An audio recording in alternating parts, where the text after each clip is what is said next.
The training you're undergoing right now is part of my advance investment, said Luke, only to see that the expressions of the three girls were blank, as if they didn't quite understand. He could only choose to explain more simply. For example, I'm the boss of a record company, and I realize that the three of you have the potential to become singers. However, I would only be wasting money if you started recording right away when you don't know anything about singing. So, I have to train you first. When your abilities reach the basic level for a singer, that's when I let you record songs. Only then will I make money. The three girls immediately got it. In America, the first dream most people had was to become a star. Even the most ignorant person would know the basic procedure for becoming a celebrity. Catching the eye of a talent scout, undergoing training, and finally becoming famous, this was the classic American dream. Stephanie subconsciously asked, Can we really become singers in the future? The other two girls raised their eyebrows. Luke wasn't surprised at all. He replied, You do have the talent. I don't deny the possibility, but you have to work hard. Wasn't it just an analogy? Can she really become a singer? Stacy and Artemis's jaws practically dropped as they looked at him again. Artemis was a straightforward person, and had never directly clashed with this wizard. At that moment, she asked decisively, What about me? Can I be a singer, too? Even Stacy held her breath. If they could become celebrities, who would King want to hoodwink lecherous men for money? Luke said, I'm not sure if you're talented enough to be a singer or actor, but as long as you meet the requirements after training, you can give it a try. Both Artemis and Stacy sighed in disappointment. Luke added, Don't think too much. My investment isn't limited to making you singers. You can work in other professions. As long as you meet the requirements after training, I'll support you. He wasn't here purely to do good and save these lost girls. He was investing in talent for the future. How could they become big stars if they didn't work hard? Unless he was their biological father, or a sugar daddy, cough cough. He looked at Stacy and met her eyes. I'll provide you with basic training and money for your regular living expenses. That will last until the day you succeed or give up. After you succeed, I'll contact you when I need you. At that time, you can pay me back as much as you like. The three girls looked at each other for a moment, as if they couldn't believe that the terms were so casual. It sounded like this guy was doing a good deed. Luke chuckled. This is just a business transaction. You're not victims, and I'm not the bad guy or sadist some people say I am.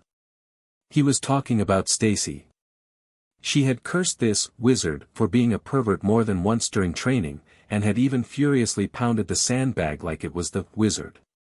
He didn't want her to lead the twins astray. Luke waved at Stacy and Artemis. Come here and bet on this coin. The two girls were bewildered, but in front of this strange smiling mask, they swiftly surrendered and nodded in agreement.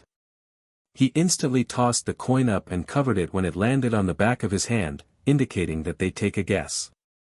Stacy, who had excellent dynamic vision, had clearly seen the coin face when it fell.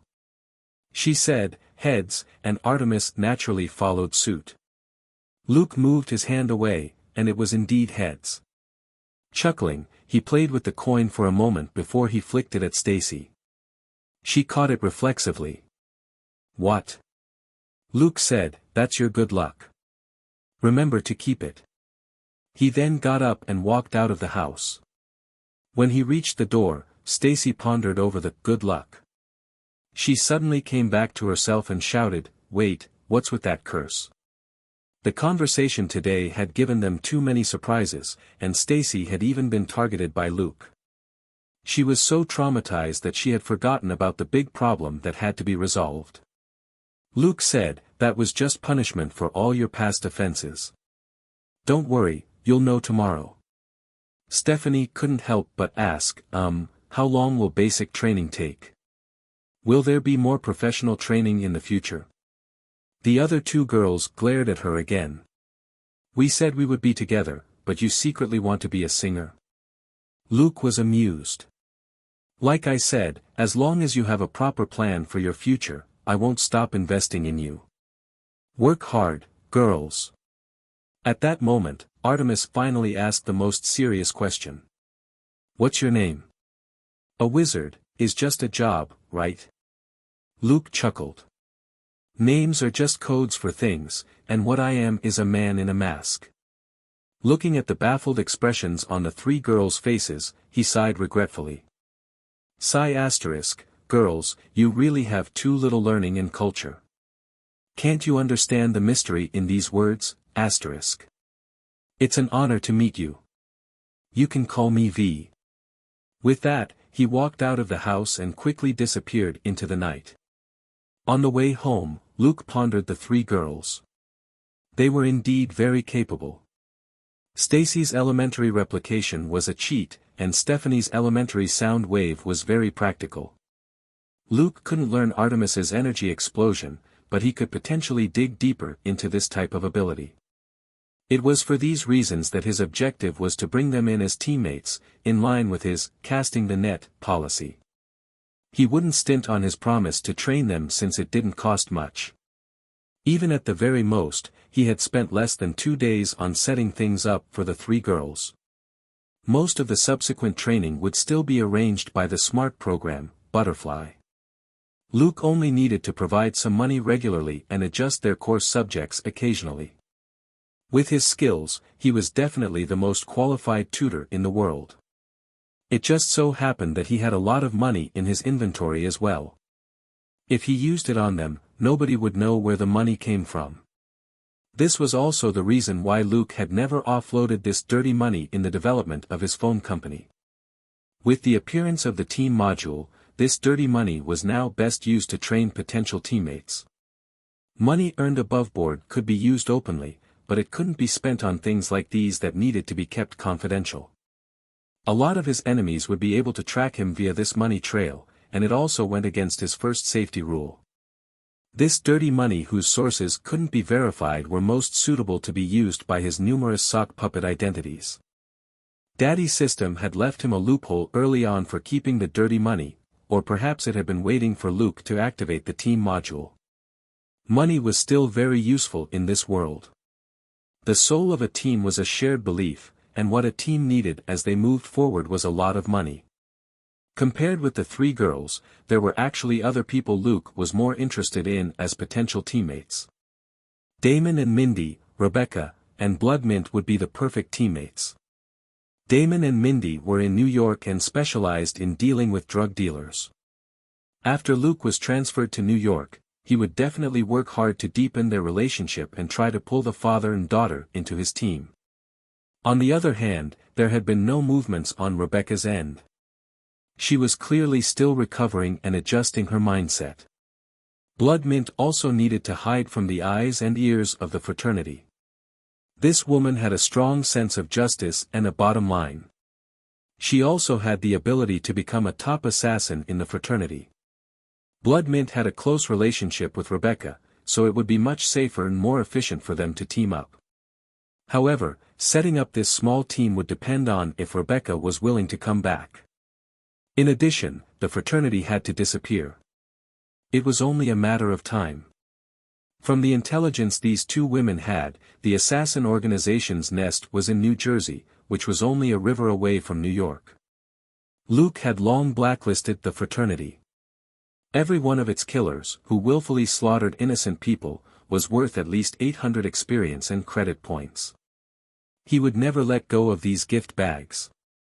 This might also be an opportunity to become teammates with Rebecca and Bloodmint. It would be completely worth it. The following days were peaceful. Claire left Los Angeles with the Earthquake Charity Concert as it started its national tour. With Gold Nugget No. 2 following her, Luke wasn't worried. As the charity concert got underway, Luke spent most of his time on the Titanium phone software. The main framework for the software was already complete, and Little Snail had already filled in the details. Now, all Luke needed to do was some tweaking. The software support had been upgraded and expanded step by step. The phone company had already established a software development department, and Luke didn't need to waste time on the follow-up work. At the moment, there were only 2 apps on the titanium phones. One was a phone butler, which only had one important function at the moment: transfer files to the computer. This was mainly for photos. The second app was for a social media platform. Luke had only completed the functions for uploading pictures and text posts. The rest would also be left to the software development department. As the boss, he couldn't do all the work and let his subordinates get paid for nothing. The first people to get the titanium phones were the celebrities who had participated in the charity concert.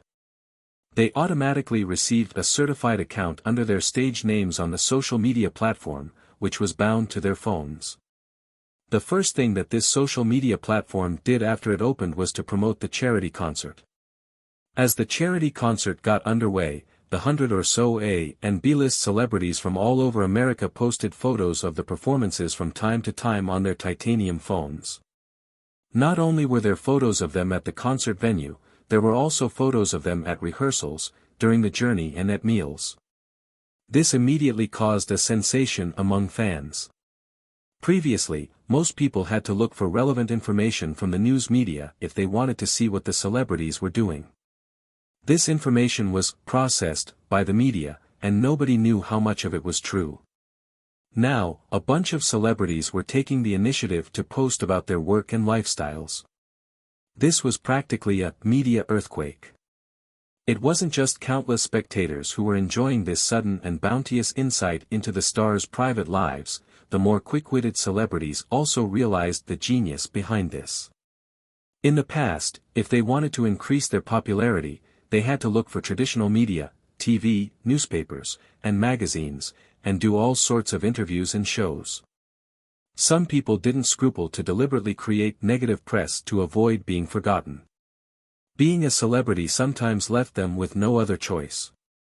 Currently, the amount of promotion these stars were getting still mostly relied on the effects of this charity concert.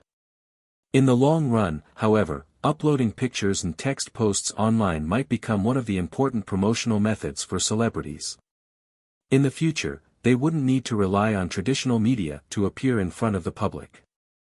This was equivalent to having a private program to promote themselves.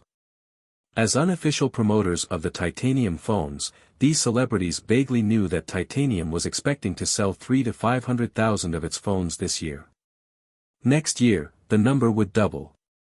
Based on their recent experience with titanium phones, they knew that this sort of epoch-making phone would quickly replace most of the current phones. Young people who were used to the internet and went with the times would buy this new product immediately and throw away the outdated models that could only be used for phone calls and texting. Most of the celebrities' fans were young people. At the very least, they had to start with them. The smarter celebrities were already testing the fans' attitudes with image and text posts to see what this new social media platform could do. During that time, a few celebrities even stirred up negative press. The reason was simple. A few celebrities who lacked experience on social media actually did something as outrageous as buying votes. During the charity concert, they would promote their own new work, and the promo material they released seemed to accidentally include pictures of the earthquake charity performance. At first, the enthusiastic crowd didn't notice this. After all, social media was a new thing. Nobody knew what to do, including the celebrities themselves. But traditional media were good at finding a problem and magnifying it. They keenly noticed this potential for breaking news, and promptly criticized these celebrities, saying that they were taking advantage of those who had suffered during the California earthquake and that the celebrities should apologize to the entire country. The celebrities immediately apologized and explained that they had been too busy with the charity show and had been careless. After several days of lip service, several celebrities announced that they would donate to the California Earthquake Charity Fund to help more victims. This matter caused a huge stir for around 10 days before it finally settled. Luke didn't pay too much attention to it, but Jenny called him excitedly and sang his praises. Because of this incident, the name of the phone company's social media platform became known to many people who didn't go online, as well as a large number of netizens who hadn't paid attention to the news before. The phone company's social media platform was called Face-to-Face, or F2F. Pronounced as face-to-face, the X2X was also in a very trendy online style, and looked pretty good. That was right, this was a recreation of a certain website in his previous life. This time, Luke wasn't the one who came up with the name F2F. If he proudly called it FB, it would be an instant kill. That was because a certain university graduate had already registered the FB domain name a few months ago. Not only was this graduate's website developing rapidly, it had also expanded to many Ivy League universities, and was very well received by college students. The biggest headache was that the college wasn't one to be trifled with. A lot of their alumni moved in the political circle. Jenny didn't want to get in trouble over a website name. Luke could only secretly complain that the name F2F was in a similar format to the rough way a particular bigshot surnamed Ma did things. Back to the buying votes incident, except for a few celebrities who came under fire, the titanium phones and F2F were completely unscathed, and even used the hype to get bigger. The celebrities didn't suffer any losses. For a celebrity, the worst news was no news. A chance like this, to get their name out in front of the entire country and brush up their popularity, wasn't easy to come by. They apologized and donated. On the surface, they appeared subdued, but it was hard to tell if they were happy or sad in private. Taking advantage of this occasion, Jenny increased the supply of titanium phones and managed to sell 50,000 more. There were too many people who wanted to buy a titanium phone, and this stock was snatched up in less than 2 days, which conversely only fueled the urge to buy one. Scalpers with their sharp nose for business opportunities also joined in the scramble for the titanium phones, creating even higher demand. For example, in Los Angeles, the standard 1G model that was originally worth $299 was now worth $500. The premium 2G model was worth almost $1,000. There was no other reason. The celebrities who took part in the charity show all received the best of the titanium phone prototypes. Those who could afford the full amount didn't mind spending another $500. Jenny ran into a lot of problems when sales took off. A lot of companies even wanted to buy shares, but most of them were just trying to take advantage of the situation and wanted to haggle over the price. There were also some less savory people who dropped by for discussions, and threatened Jenny outright to sell them the shares. Luke quietly took out his black notebook and wrote down all the names of the people who had threatened Jenny. People who used such dirty tricks had undoubtedly done a lot of bad things. If he ran into any of them in the future, he would take care of them. Of course, Titanium Phone Company wasn't afraid of this trash, and their partner, Wayland Corporation, wasn't simple either. Even if Jenny wanted to sell the shares, their partner would have to give up their right to purchase the shares first as per the contract. Following the phone sales, Titanium Phone Company's current worth skyrocketed. The value of a company that had entered the profit-making phase wasn't something that a company with empty ideas could compare with. In the beginning, Jenny had estimated the phone company's worth on paper to be $2 billion, that could now turn into real money at any time. Also, with the sales of the titanium phone and its popularity, this number was still increasing rapidly. As long as they sold 500,000 titanium phones this year, the company's worth would double. Of course, Jenny was in charge of all this. Luke didn't want to be involved in the detailed management of the company, it was annoying. But he still called Wayland to sound out the old man's intentions. In the end, the old man expressed his satisfaction with Luke's recommendation of Wade. Luke didn't ask what Wade had done in the Amazon jungle for Wayland. Since he hadn't taken the mission, it was best not to care about the content. Wayland, on the other hand, gave him another $500,000 as thanks for recommending Wade. Luke thought for a moment, then accepted the gift. After hanging up, he mumbled, Wayland probably got a lot of benefits this time. Although Luke had recommended Wade to Wayland, Luke wasn't a recruitment company. This extra thank you fee could only mean that Wayland was very satisfied with his gains from the mission this time. Secondly, Wayland was doing this to maintain their relationship. After the South Pole expedition, he had classified Luke as a professional specialist. It was one thing for Luke himself to be strong, but his casual recommendation of Wade, who had accomplished Wayland's mission, meant that Luke had his own circle of very capable people.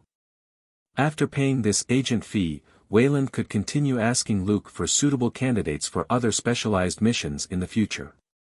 He had given Luke the money, and Luke had accepted, which meant that both parties had tacitly agreed to this agent mode. After encountering such a good thing, Wayland was indeed in a good mood. When he saw that his personal investment of $100 million in 12% of Titanium Phone Company shares had doubled, the old man felt that the future was bright.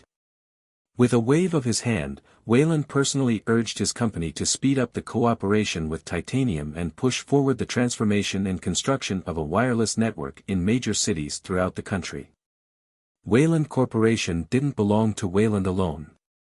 He was only a major shareholder with 23% of the shares, but had relied on his outstanding abilities and prestige to be chairman of the board for many years.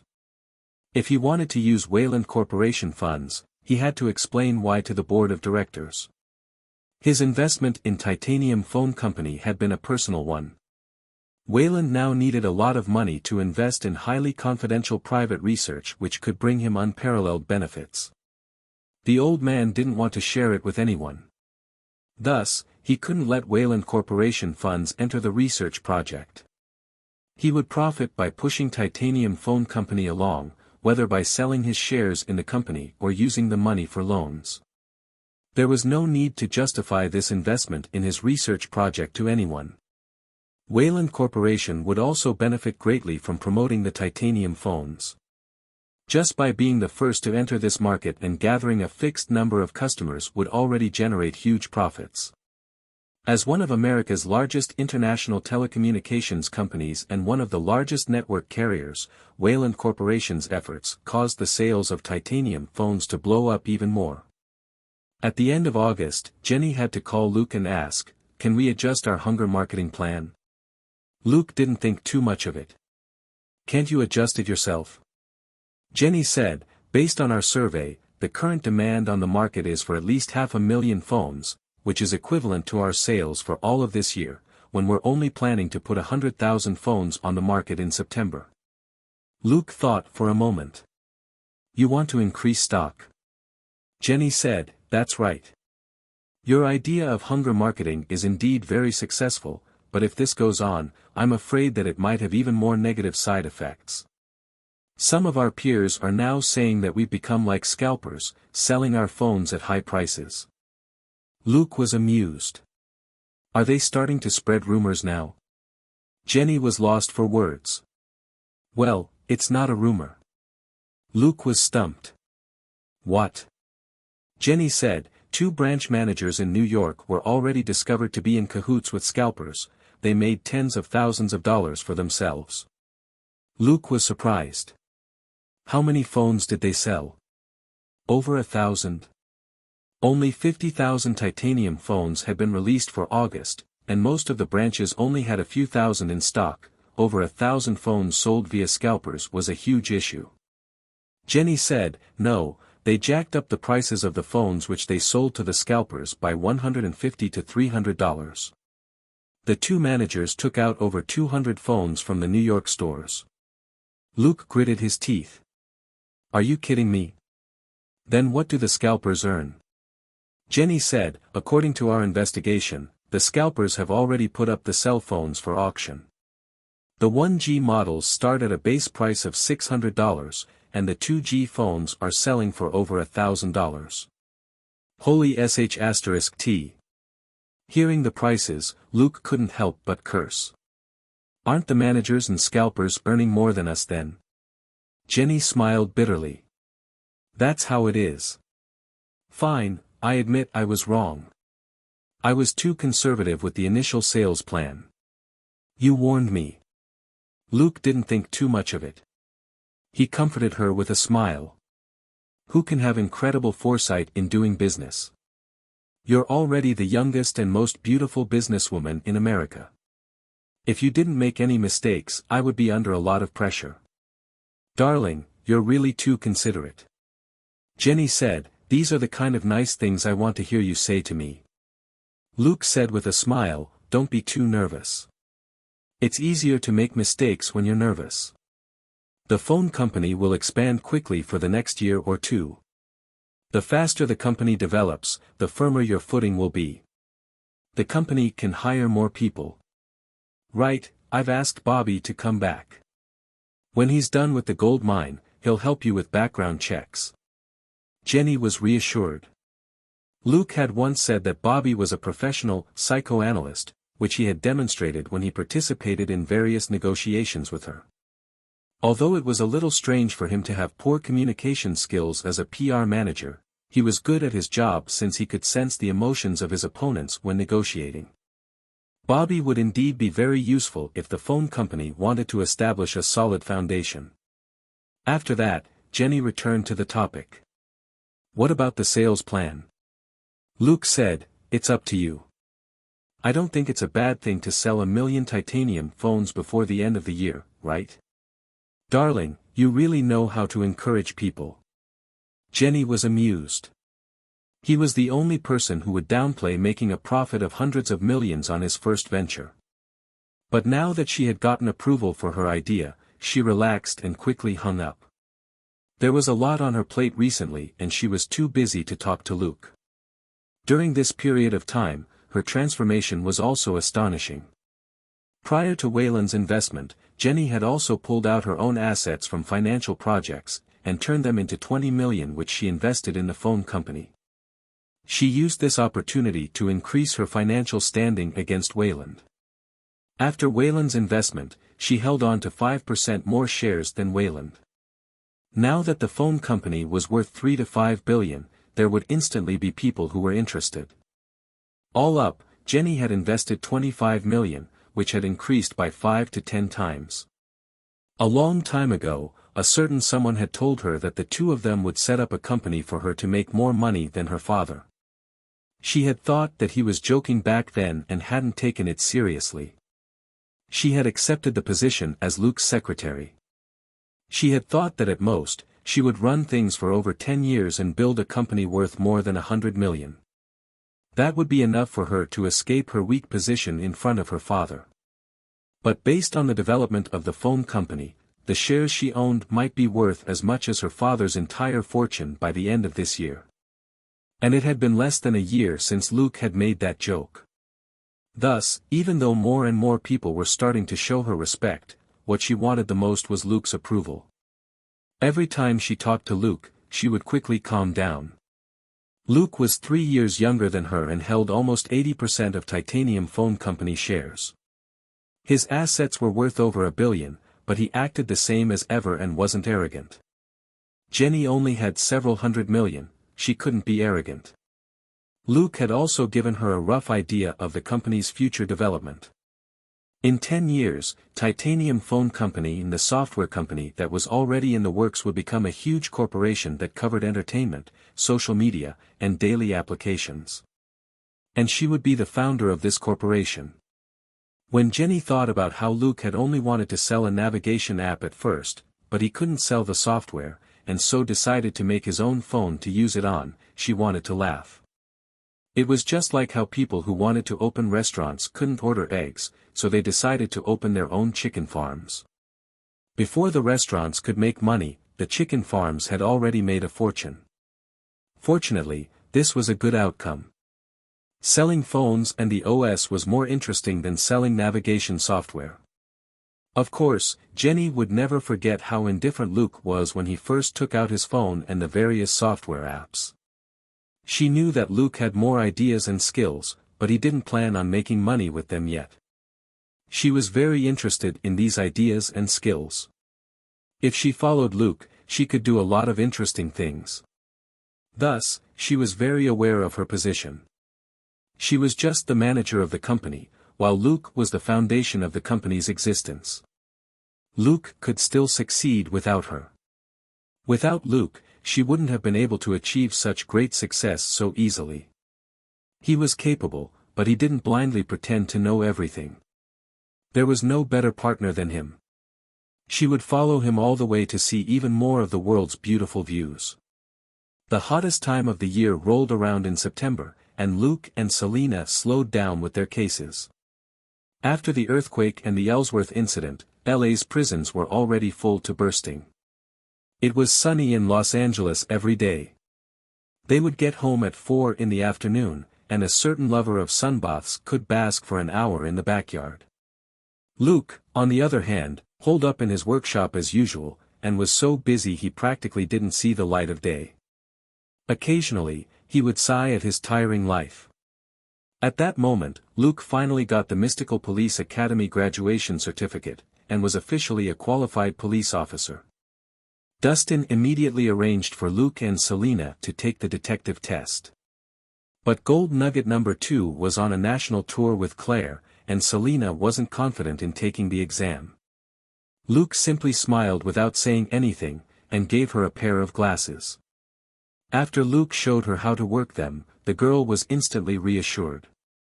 Lifting her head and sticking her chest out, she dragged Luke to the exam. When Luke and Selena arrived at the exam venue, they were the only ones in the room. When Luke and Selena entered, the supervisor immediately gave them the papers and yawned. "I didn't sleep well last night. I'm going to get some coffee. I'll come back in an hour to collect the papers." With that, he placed a book on the table not far from them and walked out. Luke quickly said, "Sir, just give us half an hour." The officer stopped and looked at Luke for a moment, before he suddenly smiled. "Not bad, Detective Luke Coulson. You really are a good student. I'll be back in half an hour." After the supervisor left, Selena looked at Luke. Luke shrugged. "Fine, I underestimated Director Brad's influence, but I don't think we need that." He stuck his lip out at the book, finding it a little funny. He was pretty sure that it contained the answers to these questions. The 1 hour that the supervisor mentioned was clearly for them to go through it. An open book exam of course couldn't be called cheating. If the LAPD detectives wanted to do an open book exam, the other police departments wouldn't care. Unfortunately, Luke was too well prepared. They were too lazy to look for the answers to the questions in the book. They directly scanned the exam paper with their glasses, and the database listed the answers to each question. What they needed to do was copy the answers projected on their glasses. Luke didn't forget to remind Selena, "Don't copy word for word. Get 20% of the questions wrong, a good result is good enough." Selena paused and sweated. "I would have forgotten if you hadn't told me." Luke chuckled. "This isn't a college entrance exam. If not for the fact that just at the pass would make it seem like we don't know the rules, it's fine to make a little more mistakes." They spent more than 10 minutes copying the answers. Luke was very familiar with this routine, and did flawlessly. His paper looked like a regular exam. The simple questions were all correct, and the most complicated questions were deliberately wrong. He completed this task in 5 minutes. He spent the rest of the time calling Selena's attention to what she should do wrong. It would be awkward if both of them made the same mistakes. After chatting for a few more minutes, the supervisor returned and skimmed through the exam papers. He nodded and said, "Okay, you can go now. The test results will be out in a week." He was making sure that they didn't fail at copying, or they would have to take the exam again. It was too boring to supervise the exam. He didn't want to do it twice. After they came out, they went to Dustin and told him that the detective exam was over. Dustin gestured for them to close the door before he asked, "Have you thought about it?" Naturally, he was talking about the two of them going to New York with him. It was early September, and the deadline for October wasn't far away. Luke shrugged. "Of course. But we won't be patrol officers, right?" He didn't care about his salary or his position. If his position was low, he wouldn't have to bother with other people's business. But patrol officers had to patrol the area every day and weren't free to do their own thing, which was something Luke couldn't accept. Dustin shook his head decisively. Of course not. It's a waste for you to be patrol officers. Not only is it a waste of your abilities, it's also a waste of my feelings. He mumbled inwardly. In order to drag Luke and Selena over, he had put in a lot of effort and had spoken privately with Director Brad twice before settling on how to compensate Luke and Selena for going over. However, he wasn't sure what Luke thought, so he asked tentatively, "Do you still want to be a detective?" Luke smiled. Of course. I'm only good at physical work, not at being a sergeant. After a brief hesitation, Dustin explained straightforwardly, because Elsa is going as well, and I only have one position for a police head. Luke didn't say anything and simply listened attentively. Dustin said, I only have 4 spots for this trip to New York. The director doesn't plan on taking any lower-level personnel, but I need the both of you. Luke sweated and raised his hand. Boss, no need to exaggerate. A detective is good enough. I've never thought of fighting Elsa for the position. He really couldn't stand Dustin's constipated expression as he explained that he needed them. Dustin took careful note of Luke's expression and saw that he truly wasn't just being polite. Only then did he nod and said, That's good. You may be directly assigned to HQ, and Elsa will be there, but you may not necessarily be working under her. Luke chuckled. Is Elsa willing? Dustin sighed. I know that you and Elsa have a good rapport, and it'll be much easier for the two of you to work together. However, Director Brad isn't in charge of the police department there. It's impossible for him to arrange all the posts in advance. He then said solemnly, but I guarantee that you can go to any department you want in half a year at most. Luke nodded. That's good. I'll leave it to you. Right, boss, can I take the car with me? Dustin found that odd. Why? He knew that Luke was very rich, there was no need for him to keep an ordinary police car. Luke chuckled. I've modified it. That cost me a lot more than the car itself. Speechless for a moment, Dustin nodded. Fine, I'll have the logistics department put that car on the auction list this month. You can buy it yourself. Don't be stingy. Luke didn't think much of it. I'll treat it like I'm bidding on a new car that has just been modified. Dustin nodded in satisfaction. That would be best, no one would accuse him of reselling police assets. Finally, he said, that's it. NYPD will send the offer at the end of September. Do you need time off? He was only asking to give them time to sort out their personal affairs. Luke thought for a moment, then nodded and said, okay, we'll go through the handover procedures in the next few days and then resign officially. He could earn a lot of credit points when he was on the job, but there were a lot of things he had to take care of before he left, so taking leave was more convenient. After that, the two of them left. In the car, Selena clicked her tongue. Director Brad really is something. We haven't even gone over yet, but the posts are already ready. The fact that Director Brad was able to assign manpower in advance before he was promoted proved that he had a lot of influence in NYPD. Of course, this was because Dustin and Luke were very close, and Director Brad didn't want them to be unhappy with their treatment in their new roles and summarily pull away from him. In the next few days, Luke and Selena stopped taking new cases and transferred their current cases to their colleagues. They then started their most relaxed break for the year. Every morning, Luke and Selena went to the police department to do some paperwork. They would go home for lunch, and then worked overtime or trained respectively in the afternoon. They were the most busy at night, and had to work overtime as they went out to beat people up. Since they were about to leave Los Angeles, Luke and Selena had no qualms about being heavy-handed. In any case, they definitely wouldn't be able to shear all these sheep before they left Los Angeles, and it was a good opportunity to earn experience and credit points. By mid-September, there were already 46,700 experience and 65,500 credit points in the system. The downside was that the superhero duo, Terminator and Beast, were also in the news in Los Angeles. In the beginning, the two of them only went out every now and then, and in a month, only 1 to 200 gangsters landed in the hospital. In a city like LA that had millions of people, these casualties were nothing. But since the two of them were about to leave, Luke decisively targeted all the gangs on his blacklist.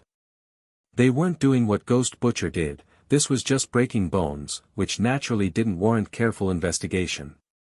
In any case, undercover officers and agents definitely did a lot of illegal things, so beating up a bunch of gangsters wasn't wrong, at least, it wasn't wrong to the system. Luke's blacklist was arranged very simply, basically, whoever had the bigger territory and the worse reputation was at the top. In half a month, almost 1,000 gangsters were sent to the LA hospitals. The joke going around the hospitals was that the prices of plaster and crutches in Los Angeles had increased by 20% recently, faster than the appreciation value of illegal drugs. A young reporter, Eddie, had seized the opportunity to launch his superhero column long before many people knew about Terminator and Beast.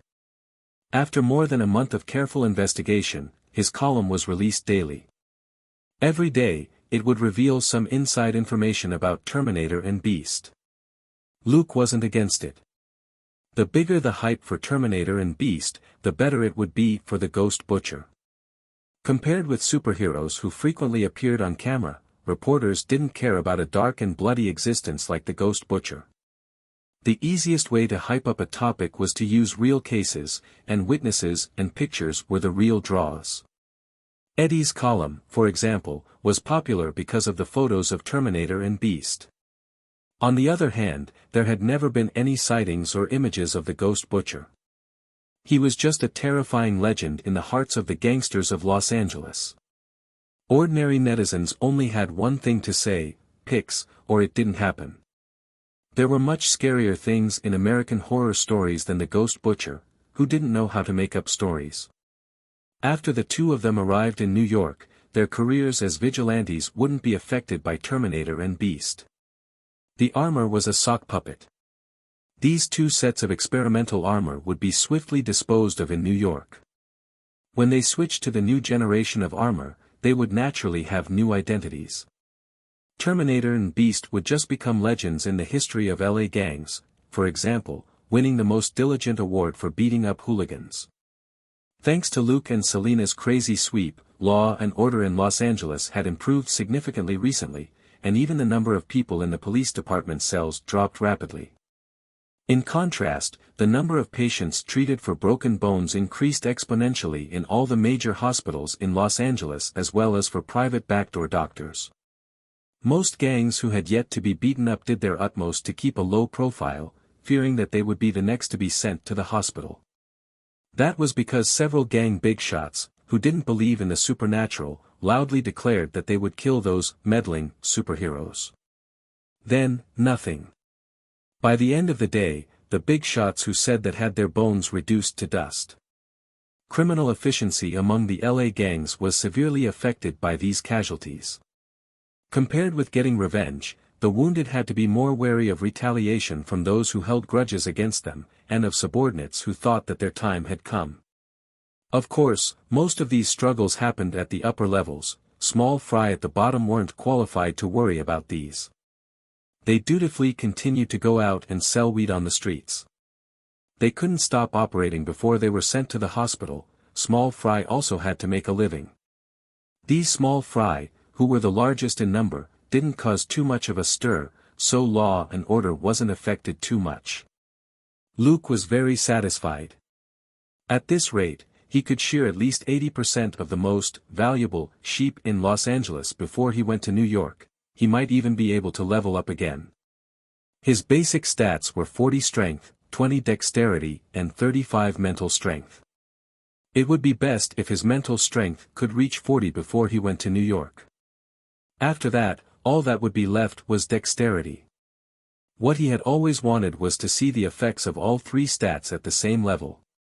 While Luke worked overtime in his air-conditioned workshop, what he didn't know was that in some blistering hot and dry region, Tony was also working overtime in some dark cave that had no air conditioning. While Luke used his smart kitchenware to make all sorts of delicious food at regular times every day, Tony was eating sludge that tasted like sh*t. While Luke and Selena enjoyed LA's night view and beat up hooligans, Tony could only toil with a balding middle-aged man and worry about being beaten up all the time. For the first time in his life, Tony Stark tasted hell. It started in early September. After Obadiah's repeated reminders, Tony had to take the time to turn the Jericho blueprint into a physical missile. What? It was impossible to design a missile in half a month. Sorry, geniuses could do whatever they wanted. Tony built the Jericho missile almost instantaneously. It had only taken him 3 days to perfect the first prototype of the Jericho missile. He worked on it himself for less than half a day. Most of the work had already been done by the AI program, and he only needed to solve a few key problems. In order to develop and improve on the Iron Man armor, he had no choice but to do his best to improve the AI's performance. This led to a huge breakthrough in artificial intelligence. Jarvis became increasingly smarter, and with the help of other AI, he became far more efficient in completing simulations. Furthermore, compared with improving the Iron Man armor, building the Jericho missile was pretty much just like building a few RPGs. After giving the blueprint and prototype to Stark Industries' R&D department, Tony once again lost himself in manufacturing a brand new Iron Man armor. Tony had thought that after taking out the Jericho missile, he was free to finalize his new armor, Mark II. In the end, only 2 days passed before Obadiah told Tony that he hadn't shown his face much recently, and some shareholders were starting to wonder about his health and question if he should continue as the chairman of the company. Since the end of June, Tony had been at the Malibu villa every day, tinkering with his new armor. He had left everything to Pepper, which made many of the company's old leaders unhappy. Pepper was only 30 years old, but already wielded the power of the CEO of Stark Industries.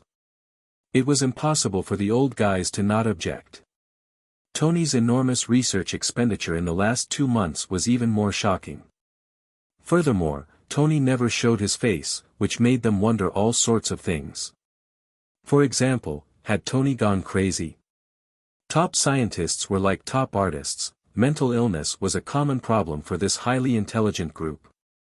It could also be that Tony, who hadn't shown up for a long time, was seriously ill, and Pepper was taking advantage of this transfer of high-end company resources to stuff her own pockets.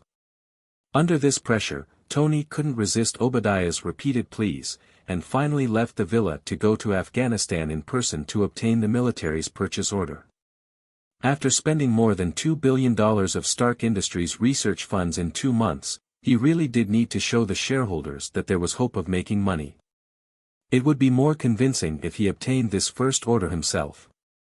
In any case, Tony determined that the trip to and fro would only take a day at most on his private jet, and a live demonstration would take half a day. He would be able to return to Los Angeles in 2 days. With this revenue, the shareholders would be obedient for at least several months. As for why he was still using the company's research resources after he finished manufacturing the Jericho missiles, he would find another project to fool them. After this hard work, Tony felt that he would get blessed silence for another 2 to 3 months. Everything proceeded normally in the beginning. Tony flew to Afghanistan and hurried over to the test site to shoot off his mouth, then shoot off the missile. Looking at the faces of the representatives, Tony knew that he had successfully swayed this bunch of bureaucrats who didn't know anything about science. He would be able to sell this third-rate missile which he had put together in a hurry for a good price. As expected, there were no surprises with the purchase order. After confirming that the Defense Department would be placing an order, Tony opened a large cooler and gave the representatives a bottle of famous iced wine that was stored inside. He didn't forget to say, "I'll throw 1 box of wine in for every purchase of 500 million. This one is on me." He raised his glass to peace. At that moment, his phone rang. It was Obadiah, who was calling to say that there were some things at the company which Tony had to deal with online. Of course, Tony wasn't going to deal with company matters in the middle of nowhere in Afghanistan, so he returned to the base early. In any case, the base wasn't far from the test site. If anything happened to the convoy, they could call for reinforcements at any time. The generals had to stay at the test site and use the remaining 2 Jericho missiles to test the damage output. Most of the 200 soldiers at the test site naturally stayed to protect the delegation and the 2 Jericho missiles. Thus, only 30 American soldiers in 10 cars escorted Tony back to the base. Tony had successfully obtained the purchase order. He was cheerful when he thought about how he could return to his workshop in a day to continue tinkering with his big toys. A young soldier in the car asked him if he had really gone out with all the cover girls from last year's Sports Illustrated, and Tony answered him with a smile. There was widespread gossip about this tycoon, and nobody thought that he was despicable. Conversely, they talked about him like he was a celebrity. How could a tycoon be considered a degenerate? In any case, Tony wasn't married and didn't have a girlfriend. It was up to him how many women he wanted to be intimate with. This could be seen from the expression of the female soldier in the back seat with Tony. In the face of Tony bragging about dating so many beauties, not only wasn't she angry, her lips curved upward and she looked at the tycoon like a little fangirl. It seemed that if the tycoon wanted to get to know her better after they returned to the base, she wouldn't refuse. The young soldier in the front passenger seat was excited. He took out a small digital camera and asked, "Mr. Stark, can I take a picture with you?" Tony nodded. "Sure, but don't post it online." Grinning from ear to ear, the young soldier turned the camera around and raised it high with one hand. He made a V gesture with his other hand and was about to take a photo of the both of them. Tony quickly stopped him. "No, no gang signs." The young soldier immediately put his hand down, but Tony suddenly smiled. "All right, I was kidding. Treat it as peace." He then murmured, "I love this kind of peace. If there really was world peace, I would be out of a job." The 3 soldiers in the car all laughed. The female soldier even leaned in closer to Tony, planning to take the lead role as the girl in this group photo. When she went back, she would ask the young soldier in front to make a copy for her as a memento of this temporary assignment. After this assignment was over, she could bring the photo back with her and brag to all her colleagues. Thinking about their possible reactions, she was secretly amused. In this relaxed atmosphere, the convoy reached the middle between the test field and the base. Suddenly, there was a loud explosion. The 2 cars at the front of the convoy were directly sent flying, and the entire convoy was covered in dust. The female soldier next to Tony reacted swiftly and yelled, "Left! They're on the left!" Tony was stunned. The female soldier next to him, however, didn't hesitate and pushed him down, and no longer looked as soft as before. Her face was solemn, and she didn't panic at all as she shouted in his ear, get down, lower your body." Even though his ears were ringing, Tony could clearly hear her loud bellow. At that moment, his senses were addled. Although he was one of the most famous arms dealers in the world, he had never been in a real battle. The time he had spent with Batman had been nothing more than a game. Fighting some gangsters with guns was completely different from a battlefield with gunfire and bullets everywhere. The attack was sudden and fierce. The soldiers, who had always suppressed others with their firepower, tasted the pain of being suppressed themselves. The attackers had more firepower than the convoy, and with RPGs and mortar weapons as support, they instantly destroyed half of the convoy vehicles.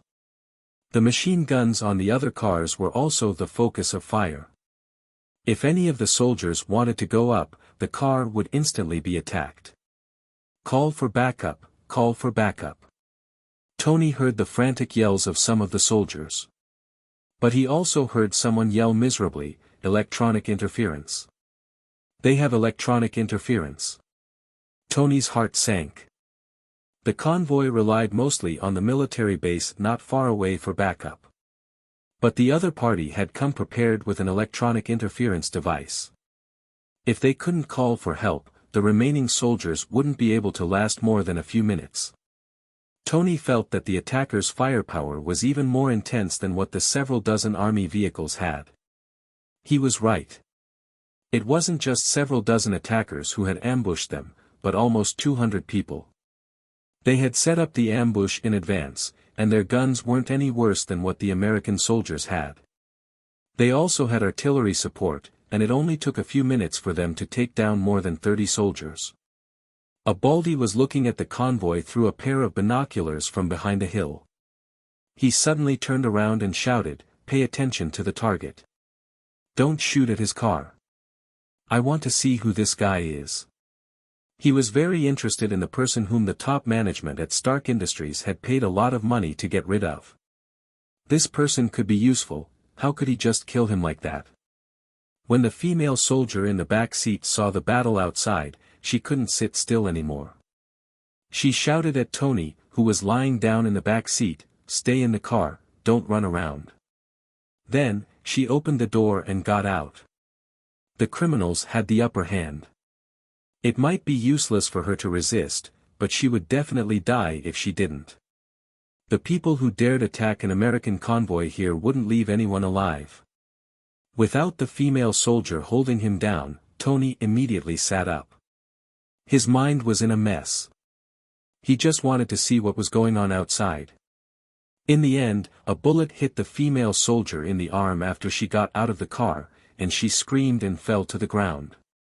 Tony's heart trembled and his blood raced through his veins. He had never lacked guts. He had just been stunned for a moment by the sudden and desperate battle. Seeing that this female soldier who had chatted with him on the journey dared to go out and fight, his mind finally cleared. Pushing open the door on the female soldier's side, he climbed down and pulled her over to lean on the back of the car as he yelled, "How are you?" The female soldier cursed loudly and quickly answered his question. Thankfully, it didn't hit the bone. "It just hurts a little." Looking at the wound on her arm, Tony couldn't help but raise his eyebrows. "You have a hole in your arm. This, just hurts a little." But Tony sighed with relief at the female soldier's words.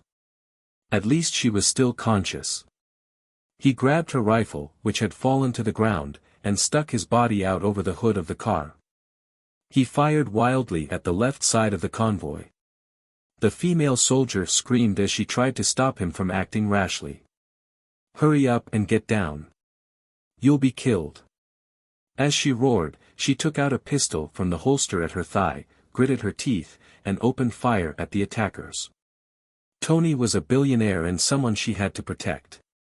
He was now fighting, she couldn't just lie there. At that moment, there was a whooshing sound as an object trailing white smoke shot at them from an angle from a hill. It brushed past the front of their car and hit the sand not far behind them. They couldn't help but look over, and saw an RPG with the Stark logo on it sticking out of the sand. The female soldier's heart tightened, and she lunged at Tony. "Get down." Just as she lunged at Tony, the RPG exploded. The female soldier, who had just wrapped her arms around Tony's waist, was sent flying several meters by the shock wave, and hit the ground heavily. Tony's ears rang as he dropped his hands. He had subconsciously raised his hands to cover his face just now. Even if he died, he had to protect his handsome face. He absolutely couldn't meet God with a pockmarked face. He then looked at the female soldier who had lunged at him. She was lying on the ground a few meters away, and had already stopped moving. He was about to get up and take a look, when he felt a stabbing pain in his chest. Gritting his teeth, he tore open his clothes, only to see that the bulletproof vest inside was riddled with holes, and had been pierced by the RPG. Thankfully, if it wasn't for the bulletproof vest, his chest would have been blown to smithereens. Thinking that, Tony felt his vision go dark, and he lay back on the ground, completely unconscious. On the hill, the bald leader cursed, annoyed. ****, which idiot did that? I want him alive. Looking at Tony, who was lying on the ground, he could only hope that the guy hadn't been killed. At the very least, the idiot who fired the rocket hadn't hit the military vehicle directly, otherwise it would have been very hard for this target to survive.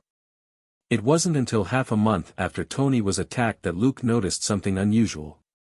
The intelligence gathering system which he had named Polyhedron discovered something.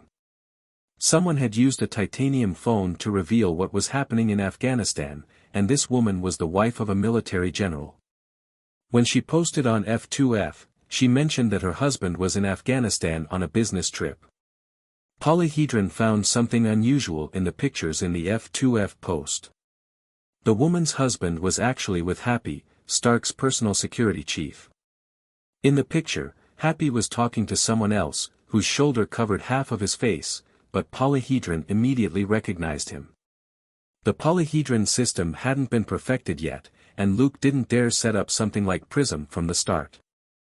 That was a government thing, and he didn't want to touch it yet. For the time being, the Polyhedron system could only analyze the public information stored in the phone company's F2F software as well as some online communication records for intelligence. Most of the time, the intelligence was there, eyes were just needed to discover it. Polyhedron was this pair of eyes. Happy was Stark's personal security chief and was only responsible for Tony. He would basically be wherever Tony was. Luke had a vivid memory of how a certain playboy turned into Iron Man in his previous life. He had installed certain settings in the Polyhedron system long ago that would automatically ping when conditions were met. Tony plus Afghanistan was one of them. The moment he read the news, Luke had a bad feeling. He immediately put down his work and activated the SMART program to analyze the situation in more detail. It wasn't easy to find out Tony's itinerary and purpose, but with Afghanistan as the specific location, it wasn't hard. Tony wasn't invisible, he was the richest and most famous playboy in the world. There were a lot of American soldiers in Afghanistan, and there would always be someone who would leak something despite confidentiality regulations. Soon, Luke found some comments on the internet. The person who posted introduced himself as the brother of a second cousin's husband's brother's classmate's girlfriend. He might as well be saying that this was basically gossip. Apart from a few taunts, nobody took the word seriously. Luke had a bad feeling when he read the information. Rumor had it that a certain big shot had been attacked by terrorists in Afghanistan, and there was a name Luke was familiar with, the Jericho missile. Tony and Afghanistan were the main character and location. The Jericho missile and the terrorists were the key prop and villains. Putting them all together, a certain tycoon would use the excuse of building the missile to secretly build a prototype of the Iron Man armor, which could be described as crude, fat and round. That was the origin of Iron Man.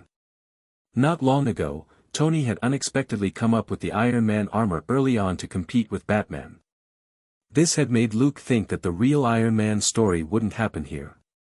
After all, Tony now had the Iron Man armor, and wouldn't necessarily go to Afghanistan. If he did go, he might not necessarily be injured, and if he was, it might not necessarily be a hole in his chest. If this tycoon was injured in the head and became a patient with a genuine hole in his brain, it was possible he might stick the arc reactor on his forehead and turn into an LED target. Now, all the conditions had somehow come together. It was hard for Luke not to suspect that a certain tycoon would still become that superhero with a hole in his chest. Luke subconsciously grumbled about this unreliable tycoon, but quickly switched his train of thought and continued searching for relevant information. He couldn't be sure if the events of Afghanistan had happened again. Even if they had, Tony wouldn't be killed right away. Tony wasn't stupid, he was even the fated one, who would fight back in a desperate situation. Luke believed that if anything really happened to Tony, he would still be able to get out of Afghanistan alive. It wasn't an especially pressing matter. Luke had to gather enough information first before he took action. That being said, he had already used a fake identity to book a flight to Afghanistan the next day. He had money, buying a backup plane ticket every day wouldn't be considered a waste. A day later, Luke finished processing his resignation, and boarded a flight to Afghanistan as an ordinary middle-aged man. Selena, on the other hand, would be going back to Shackleford on this rare break to visit her family. After she went to New York, she would have even fewer chances to see her family. Naturally, Luke didn't want to take up her time during this rare vacation. Although she said that she and Gold Nugget could go along to help, Luke declined with a smile and said that he was going to handle a small situation for someone she didn't like very much. Selena didn't ask any further questions. Recently, she and Luke often went out to look at the night view together, which meant that he didn't mind her knowing or even taking part in certain things. If he didn't want her to take part, there naturally had to be a reason for it. Thus, she happily packed up and returned to Shackleford with Dollar and Gold Nugget. Her father had already bought the ranch, and it would be a good opportunity to visit the Hayek family's new ranch. When Luke had gone to Mexico to clean up Dito Flores, the drug lord, in the name of saving his colleagues, Selena had been quite traumatized. She would definitely find it hard to understand if he took her to Afghanistan to kill people for Tony's sake. This was purely Luke's personal decision. It was because he was a kind-hearted person who didn't want to take advantage of Tony for free. It had nothing to do with the value of the terrorists. When Selena went to the airport, Luke had finished investigating the tycoon's personal security team. He pretended to be a credit card or insurance company and called the homes of these bodyguards, claiming that a credit card under their name had been stolen or some car of theirs had been involved in an accident. The family would subconsciously tell them the bodyguards' whereabouts to prove that they had nothing to do with this. Putting all the intelligence together only proved that Tony had encountered a major problem in Afghanistan. Otherwise, a military supplier like this tycoon would be protected by the army wherever he went.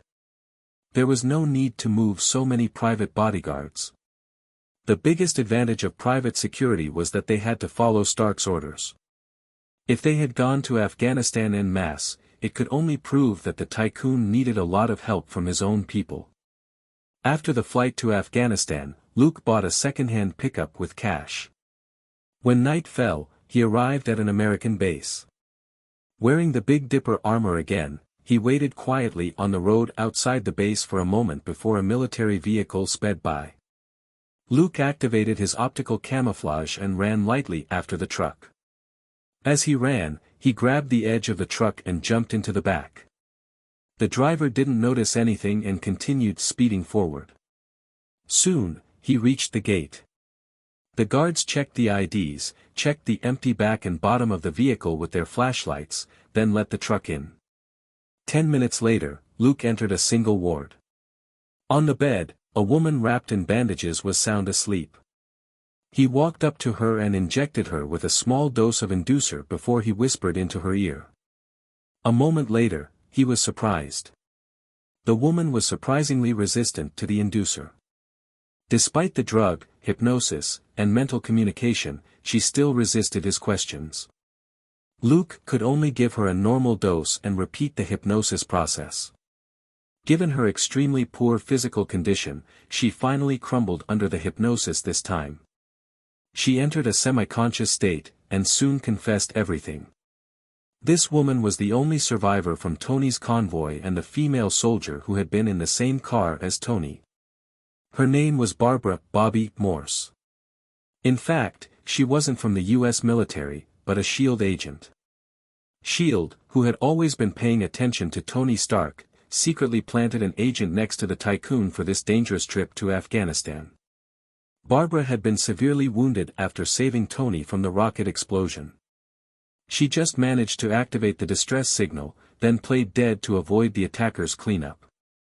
As the only survivor of the convoy, she received a lot of attention. SHIELD planting a spy in the military around Tony was a sensitive issue. SHIELD didn't want Barbara's identity to be exposed, and could only wait for this matter to pass before transferring her to another hospital. It just so happened that she was heavily injured and couldn't move for the time being, so she continued to receive treatment here. Barbara graduated from college 2 years ago and was 24 years old.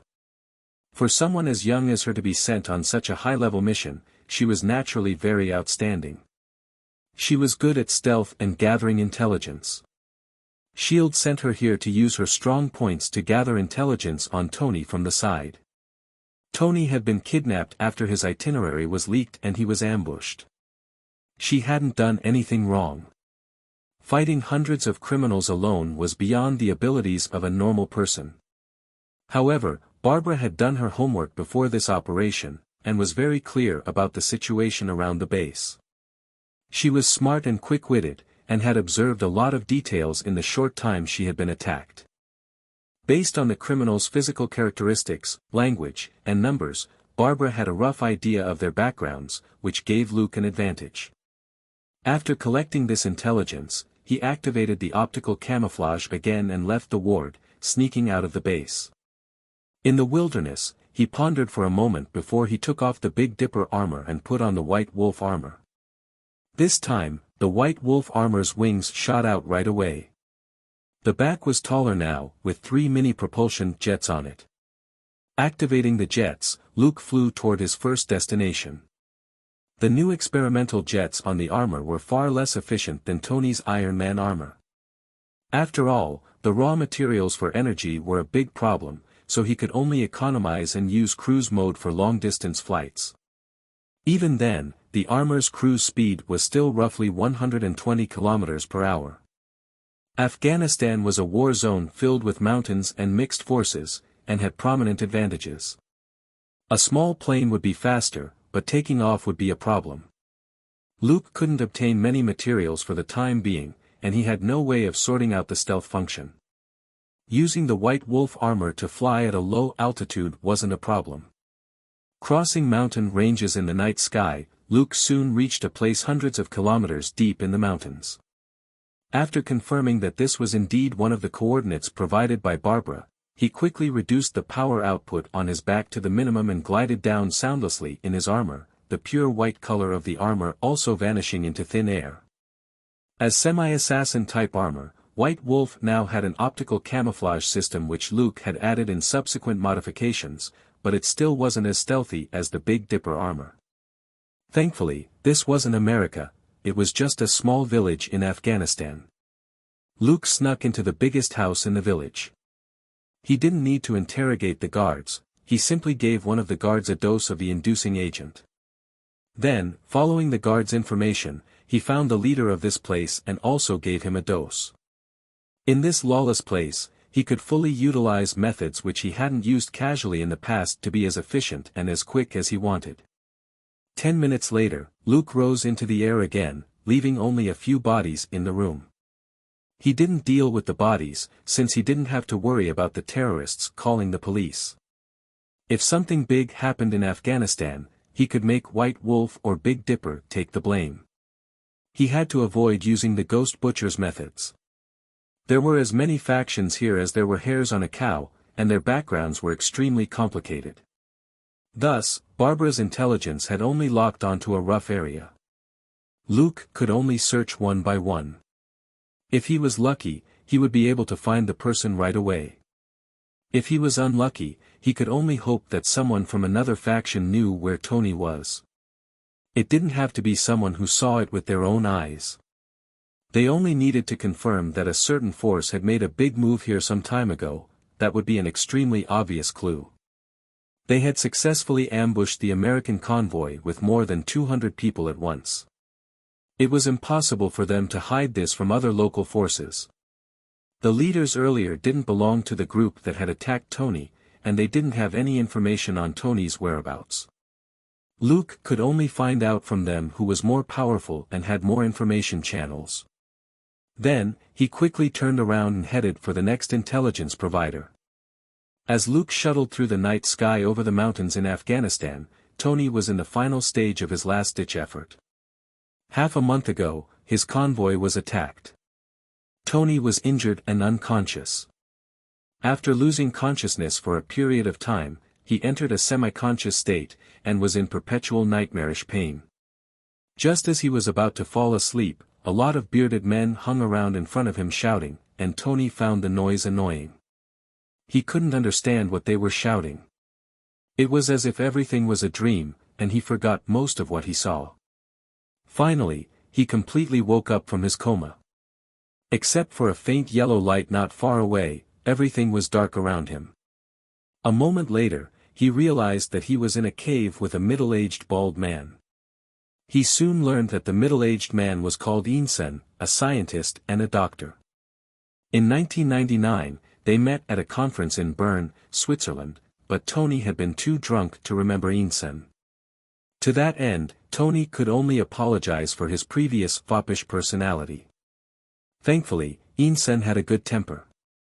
Although Tony had ignored him back then, Insen dropped the subject after saying a few words in jest. If Tony had run into a petty person, the latter might bear a grudge against him for the rest of his life. The two of them were now in the same boat after being kidnapped by the terrorists outside the cave. However, Insen was at least still physically sound, while Tony was horrified to discover that there was a hole in his chest. Not only was there a hole, there was also an electromagnet installed inside it. That wasn't the worst thing was that it had to be powered by a cumbersome battery. Without the electromagnet to pull on the rocket shrapnel in his chest wound, the shrapnel could flow into his heart at any moment and kill him. It was Insen who had operated on Tony, taken out the shrapnel and installed the electromagnet. So, Insen was the tycoon's savior. Unfortunately, they were in an extremely bad environment. Tony was dragged out not long after he woke up. After experiencing water torture for the first time in his life, Tony, this smart guy, chose to play along and agreed to start work. The so-called job, however, was something that he completely hadn't taken seriously before, building a Jericho missile. In the face of the leader's request, the tycoon had mixed feelings. Wasn't he just fooling the company's shareholders and the military with this piece of sh*t? Now, someone had actually kidnapped a super magnate like him over something so ordinary. The criminals were also very persistent. They wanted the third-rate missile which he had just developed. What shocked Tony even more was that after he agreed to cooperate, he was taken out of the cave for the first time, only to see the Stark Industries logo everywhere, on the guns the criminals were holding, the cars, and the weapons piled up together. After he was rushed back to the cave, he mumbled in disbelief, "Where did they get my weapons? And so many?" Insen didn't think much of the tycoon's shock. "They've always had secret channels to buy your weapons in bulk. They're genuine big clients, and you've made a lot of money off them." WTF? Tony looked incredulous. As an arms dealer, he naturally earned money from selling weapons. But the firearms he had just seen clearly exceeded a certain amount. Many of them were powerful anti-tank and anti-aircraft missiles, and their production numbers indicated that they were new from recent months. Something was very wrong with this quantity and amount of power in the terrorists' hands. Worst of all, as the CEO of Stark Industries, Tony actually had no idea. This was definitely a problem with his control over Stark Industries. He then recalled how he had returned to the base ahead of schedule, only to be ambushed.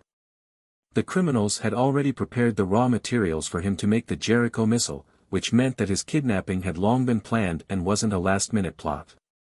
Tony burned with rage. Nobody liked traitors. The tycoon's life had always been smooth sailing. He couldn't stand this injustice. Now that he was still in the hands of the terrorists, he had to do his utmost if he wanted to get out alive. The bearded leader of the criminals had promised that he would let Tony go as long as he built a Jericho missile. But Tony had just smiled at the time and watched the bearded man turn around and leave. When he was far away, he murmured, "No, you won't." Insen, who was translating next to him, also had a fake smile on his face as he agreed in a low voice. No, he won't. If Tony made it back alive, he would bear this grudge forever.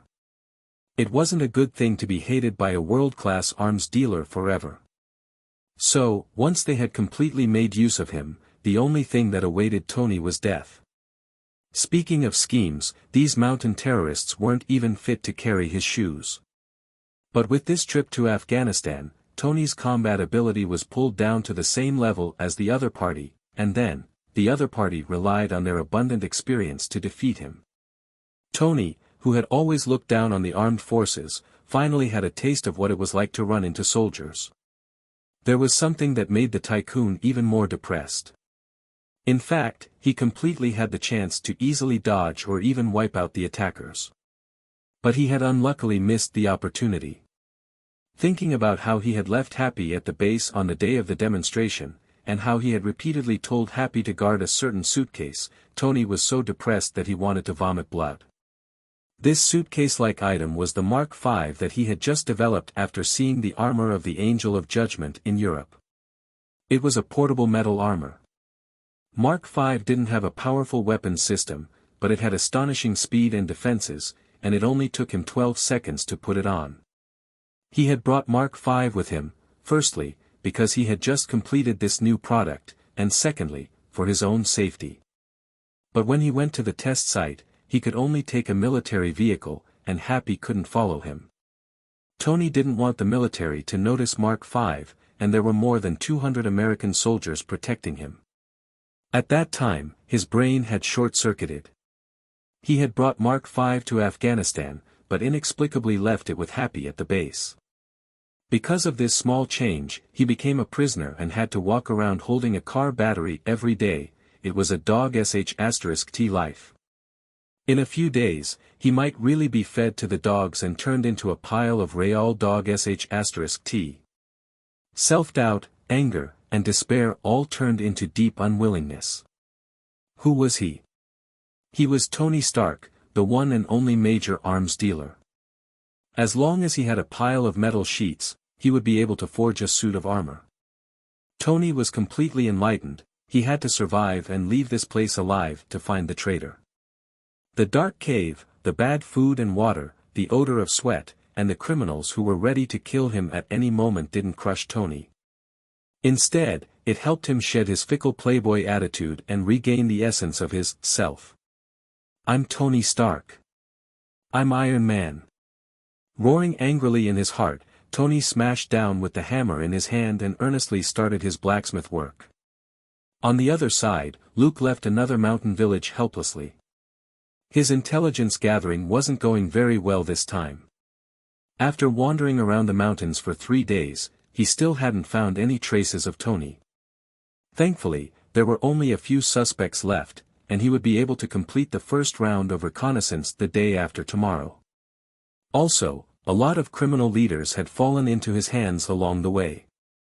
Including people whose hands were stained with the blood of civilians, his experience had reached 51,300/100,000 and his credit was 70,100 points.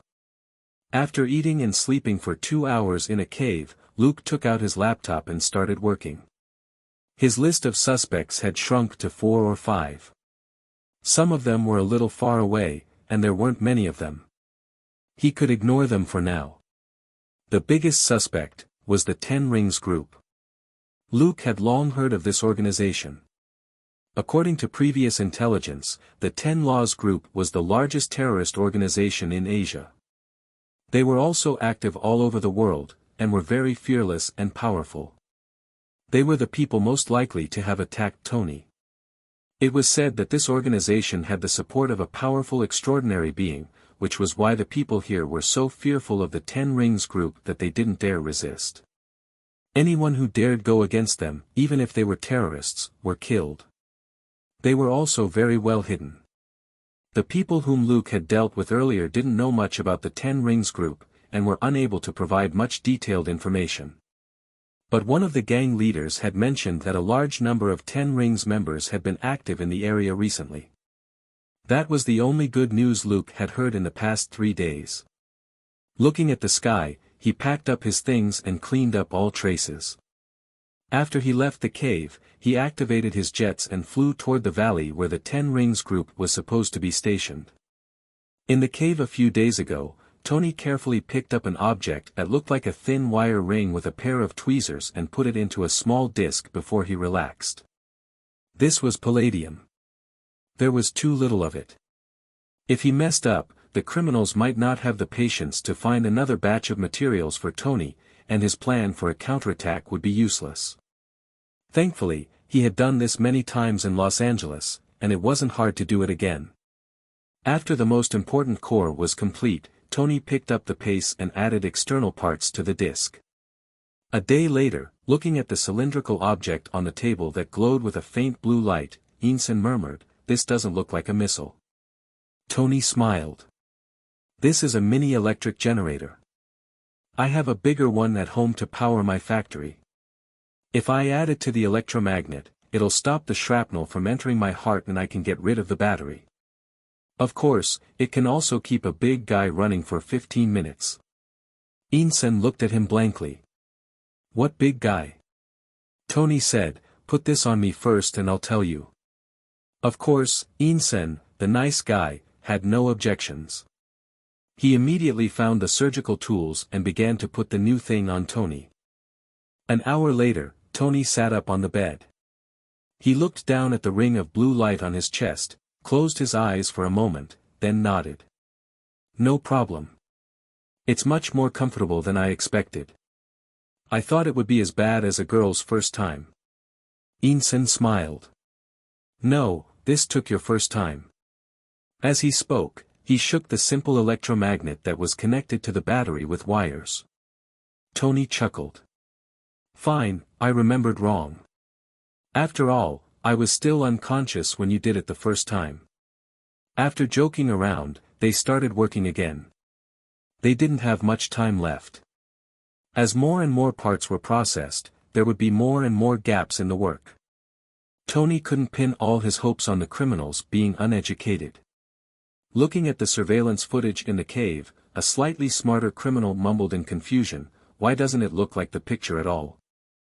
As he spoke, he looked back and forth between the photo of the Jericho missile and the parts in the surveillance footage.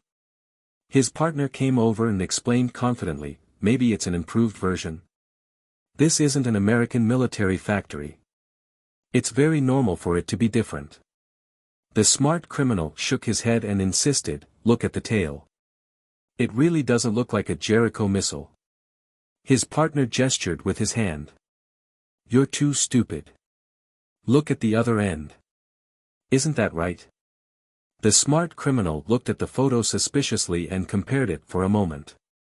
"Is that so?" "It does look like it." His partner patted his shoulder. "Don't be paranoid. As long as they're working, it's fine. Do you want a smoke? I got it from the American soldier last time." The smart criminal's attention finally shifted away. "Give me one."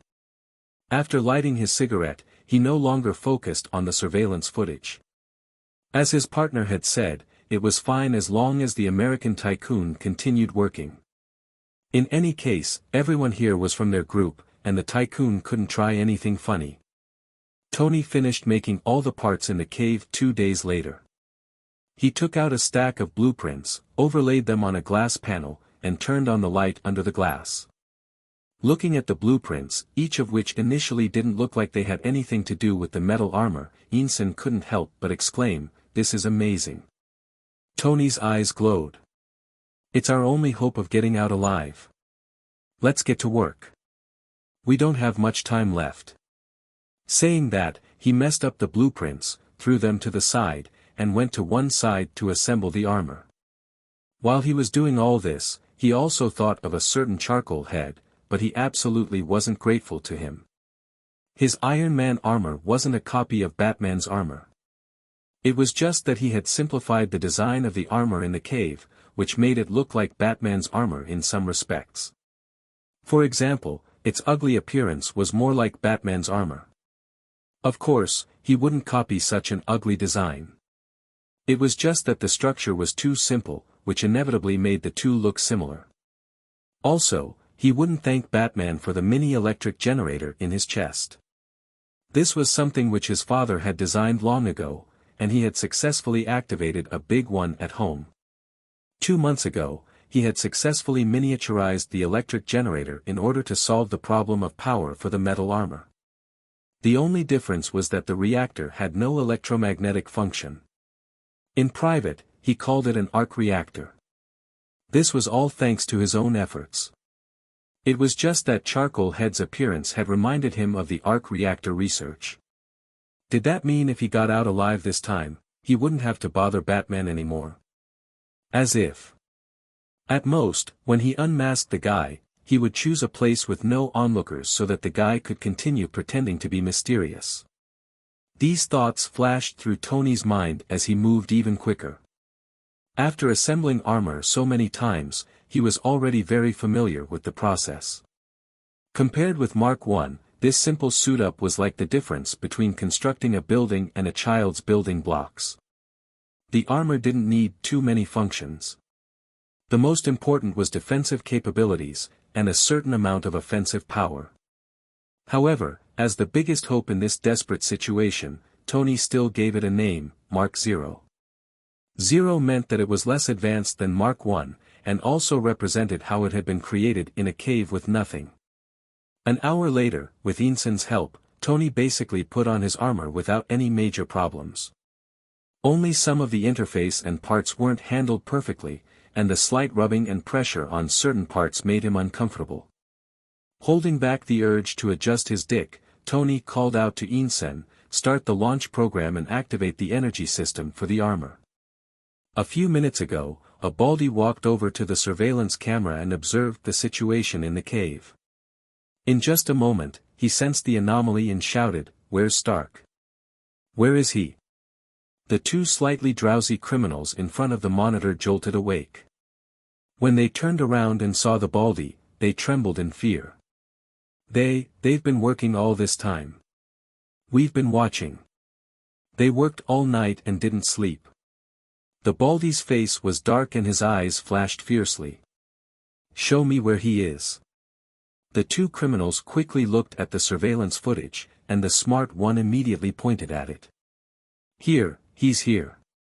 The workbench is just covering his body. Look, he just took the tools from Inson." The bald criminal snorted, but still felt that something wasn't right. "You two, go get Omar and have him take a look." He pointed at the two criminals in front of the surveillance feed and gave the order. "Okay, Boss Raza." The two criminals didn't dare waste any time. They got up and ran. The bald bandit leader, Raza, looked at the surveillance footage again with a grim expression. In the surveillance footage, Inson was nodding at the area blocked by the workbench. He was clearly talking to Stark, and was operating his laptop. They really did look like they were working. But Raza's keen senses kept telling him that something was wrong. At dawn, Luke arrived at the suspected location of the 10 Rings group.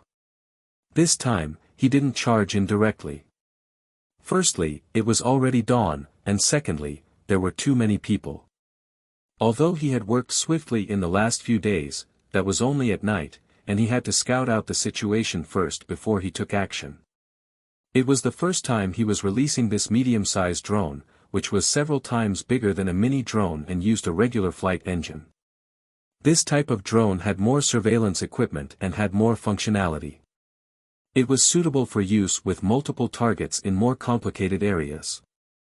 This wasn't America, there weren't any developed retail stores here, yet the bits and pieces of equipment here were mostly American, and could only have been looted. Not long ago, the American convoy that was escorting Tony was completely annihilated, and excluding their weapons, a lot of other equipment had been plundered. Looking at the abundant amount of Stark Industries weapons and ammo in the camp, these people indeed didn't need the convoy weapons. The small components, on the other hand, were very practical, and there weren't a lot of them, which was why they were very easy to loot.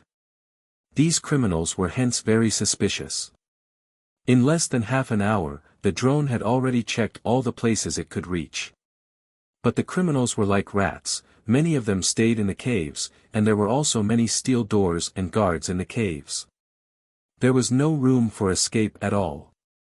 It was already dawn, and the criminals were frequently going in and out of the caves. It would be very easy for the drone to be discovered if it entered. Luke sighed. That was why he still liked American bases. When they were big, there was plenty of room to move around, and he could easily find holes to hide in. It was even better if they had high-tech surveillance and detection equipment. Once people put their faith in this equipment, they would be duped and lose their senses. There weren't many surveillance cameras in this campsite, but there were people everywhere, which was the biggest headache for Luke. Before he was certain that the tycoon was here or knew his exact location, the worst choice for Luke was to charge in directly. This was the most disadvantageous field for saving hostages. The complicated cave network and complex and isolated terrain would definitely severely hamper his movements once he was exposed. The other side had too many people, and it was very likely that they would put up a bitter fight before they were killed. Unlike LA gangs, terrorists had a different mindset. If they were forced into a corner, they might directly set off explosives to take Luke down with them. He wasn't afraid of that, but he was afraid that a certain tycoon would be buried alive in the caves.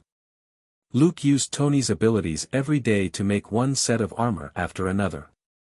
He had also used Tony's name to fend off a lot of trouble while he was on the clock as a detective. The phone company that was worth billions was also built with Tony's skills. More importantly, he would definitely need to brush up on Tony's abilities in the future. How could he let something happen to this great guy? He could only secretly deploy mini-drones around the caves to monitor the situation in the camp from hundreds of meters away. The morning sun had already risen over the mountains in the distance. It was another sunny day. In a hidden cave outside the valley, Luke looked at the surveillance feed. He had a big piece of chocolate in his mouth and a bottle of mineral water in his hand as he slowly ate and drank. With a physique that far exceeded that of an ordinary person, he consumed far more energy than an ordinary person. 3 meals a day was just the basics. When he was free, he had to take out high-calorie snacks to replenish his energy. Suddenly, he saw on the surveillance feed 3 people running out of a cave and yelling something as they scuttled into another cave. Putting away the chocolate wrapper, Luke opened his mouth and crammed the remaining half of the chocolate into his mouth. The 3 criminals scuttled into the cave, and more than 10 criminals started to gather around the entrance. Before long, a bald criminal hurried over from the other side and began to direct the other criminals. Boom! There was a loud noise from the cave. Stunned for a moment, the baldy waved his hand and gestured for the criminals to enter. Gunshots rang out in the cave. The criminals outside the cave also entered. After a brief silence, gunshots rang out again. Very soon, the bald criminal leader was dragged out of the cave by 2 criminals. He shouted something, and the criminals quickly surrounded him. 2 mini-drones were already lurking near the cave. There was a steel door and guards at the entrance of this cave. The drones hadn't been able to enter before, so Luke didn't know what was inside. At that moment, the AI translated most of the words that the drone was picking up from the shouting. Cave, enemy, indestructible, and Iron Man could only prove one thing: a certain tycoon was most likely in this cave, and had even put together a super simple and unsophisticated version of the metal armor. Luke stood up, and with a thought, the blanket, tablet, and kettle that he had put out in the cave disappeared. At the same time, the White Wolf armor appeared on his back. White Wolf armor, activate. The White Wolf armor swiftly transformed to complete the disguise. Luke turned on the optical camouflage system and took a running leap out of the cave as the jet system kicked in and he took off. If the tycoon had already made a poor man's version of the first-generation Iron Man armor to protect himself, Luke's biggest worry had disappeared. Thinking that, he quietly crossed the ridge and quickly glided down. Outside the cave, the criminals nervously gripped their guns and aimed at the entrance. The bald-headed Raza was still making hand gestures. He wasn't an idiot. After his subordinates got him out, he returned to normal and decisively mobilized his men. No matter who that big lump of metal was, it would be fine as long as they killed him. The Jericho missile was thrown to the back of his head. Right now, he just wanted to get rid of this monster which had killed more than 10 of his men. In the depths of the cave, there was a rumble and the sound of clashing metal. Fingers pressing down a little more on their gun triggers, the criminals were ready to fire. But the next moment, the fire came. With the sound of a whoosh, a huge pillar of fire surged out of the cave to cover a wide range, forcing the criminals near the entrance to retreat. A man in metal armor strode out, the flamethrowers on both arms sweeping over the criminals on both sides. Ah! With a series of screams, more than 10 criminals were set on fire as they rolled over the ground. Luke immediately sped up when he saw this crude tin man and the conspicuous round reactor in his chest. Tony was the only one who could make such a reactor and place it in his chest. Fire! Kill him, roared the bald criminal leader at the entrance of the cave. The criminals immediately followed the order and aimed their guns at Tony, who was outside the cave. The bullets pinged off Tony's armor and sparks flew. It was a good thing that although the armor was simple and crude, it was thick and very heavy. Ordinary rifle bullets could only cause slight vibrations. In the face of the bullets, Tony strode forward, and his flamethrowers turned everything in his path into a sea of fire. But a moment later, the criminals who had recovered from this fiery assault started to retaliate. After an M2 machine gun fired from a slope not far away, Tony's movements were immediately impeded. Even the heavy armor couldn't withstand heavy machine gun bullets. Tony's body shook violently, giving the other criminals more opportunities to attack. Looking at the machine gun no more than 50 meters away, Tony was furious, but there was nothing he could do. The flamethrowers had been the only long-range weapons he was able to make from the raw materials the criminals had provided him within a short period of time, but they couldn't reach the machine gun which was more than 50 meters away. If this went on, this armor made from ordinary materials would soon be pierced through by the heavy machine gun. His gaze involuntarily fell on a red button on his left arm. Leave. He thought unwillingly. Suddenly, he felt a heavy stab to his thigh. He glanced down and saw a small bullet hole in the armor. Thankfully, the bullet didn't completely penetrate the armor, and the thick leather inside cushioned the impact from the shattered outer layer. Although his thigh hurt, he could still move. Tony gritted his teeth. Wait until I come back with Mark II, all of you will be crying then. He stopped the flamethrower on his right hand and quickly activated the red button on his left forearm. Then, he ramped up the flamethrowers on both arms to the max and set fire to a bunch of ammo boxes not far away. This was something manufactured by his company. Naturally, he knew very well which ones would blow up easily at high temperatures. Boom! A box of ammunition finally couldn't withstand the high temperature and exploded. There was a series of explosions, and the surrounding criminals couldn't help but hide in nearby bunkers, and no longer attack Tony. In the clouds of dust from the explosion, the jets on Tony's legs started to move. The huge force pushed the heavy armor off the ground and the output continued to increase. In less than 2 seconds, the steel lump broke free from the restraints of gravity and suddenly charged up into the air.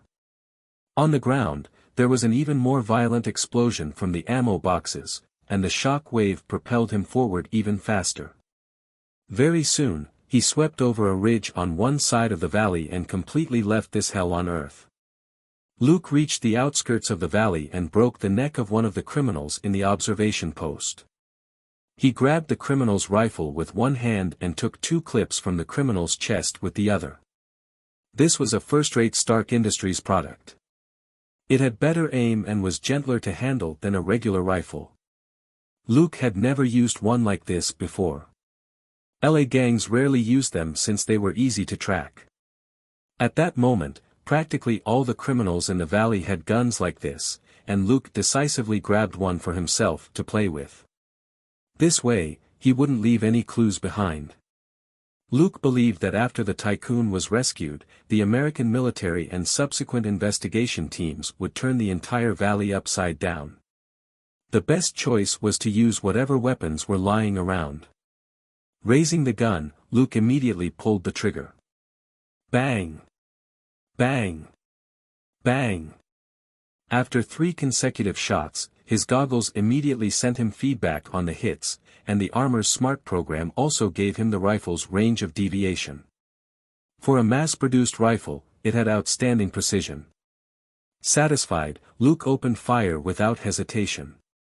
As Luke worked his way inward, the criminals were shot in the head one by one before they knew it, and didn't have a chance to raise the alarm. By the time he finished the 2 clips, more than 20 criminals had already been killed.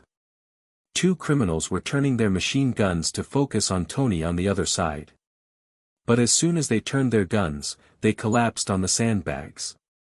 Luke reloaded his rifle. After adjusting it for a moment, he aimed at the shooter who was firing at Tony and pulled the trigger. Bang! Bang! Bang! 2 holes appeared in the shooter's head, and he was sent flying. However, the last round of bullets almost pierced Tony's leg armor, which made the tycoon determined to escape. Just as Luke was about to continue killing the most diligent criminals around the tycoon, Tony blew up the ammo on the field. The next moment, a huge lump of iron soared into the sky and flew out of the valley. Luke couldn't help but raise his head as he followed the tycoon's trajectory. He cried out, "Are you crazy? You dare fly so high when you're so big?" He couldn't believe that this crude armor which had been put together in a hurry had a flight system. Without Jarvis's help, Tony would fall to his death if he flew so high. By the time he called out, the tycoon had already flown 100 meters into the sky and was still accelerating. Luke threw the gun away and jumped high into the air. He turned on the short-range burst mode and flew off in Tony's direction. In the air, Tony couldn't help but curse.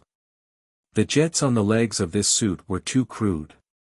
It wasn't because of his craftsmanship, but because most of the raw materials weren't up to standard.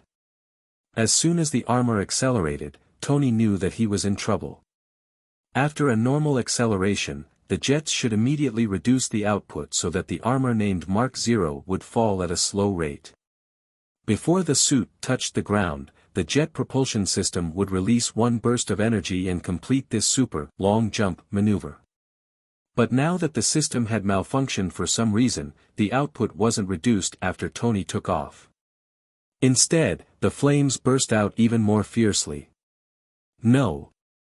Mark 0 soared into the sky amidst the tycoon's plaintive cries, and soon broke 300 meters. At that moment, the malfunctioning jets finally shut down due to overload. After soaring another 100 meters, Mark 0's momentum gradually slowed, and then it began to fall. Tony howled in despair. They were at an altitude of 400 meters. Mark 0 wasn't Mark 2, and without the help of the jets, there was no buffer at all. If he fell like this, the only thing that awaited him was death. Damn it! Why have I been so unlucky recently? The thought couldn't help but drift through the tycoon's mind as the yellow sand grew closer and closer. He couldn't help but hold his breath. If he landed on the sand at the right angle and let Mark 0 roll down the slope, there was a small chance he could survive. Tony, who wasn't resigned to his fate, tried to adjust his posture in the air and prepare for the final collision. "Are you bungee jumping?" A voice suddenly rang out not far away. Even as he fell, Tony heard him clearly. He turned his head and saw a pair of silver wings. "Angel of Judgment?" Tony subconsciously called out. But he cursed inwardly and returned his attention to the impending collision. Whether he lived or died was up to him. Tony's eyes widened and his body tensed up. In 2 seconds at most, he would complete this critical 400 meter, no support, high altitude fall. Suddenly, there was a push and pull force behind him. Falling in an arc, Mark 0 suddenly slowed down as it dipped even closer to the sand. Tony was stunned for a moment before he quickly understood. The flying angel of judgment was propelling him from behind. Only by dipping even lower would he have more time to offset the enormous inertia caused by Mark 0's descent. Luke had no choice. The tycoon's last explosive burst had been too fierce. In just a few seconds, he sent himself 400 meters into the air. Then, the engine cut out and Tony started to free fall. With his jets, Luke could only dash over from the side to save Mark 0 in order to save the tycoon's life. However, the White Wolf armor's jet system was far inferior to Tony's Iron Man armor. This was because the tycoon's armor had a palladium reactor, and the White Wolf armor didn't. Of course, Luke knew how to make a first-generation arc reactor, but he hadn't obtained any palladium yet. These were nuclear materials. The biggest problem with this thing wasn't that it was scarce, but that the production and sale of palladium was strictly controlled by all governments. Every transaction was bound to be recorded down, and there weren't many agencies or organizations who could use it. It wasn't a problem for Tony to use a bit of palladium.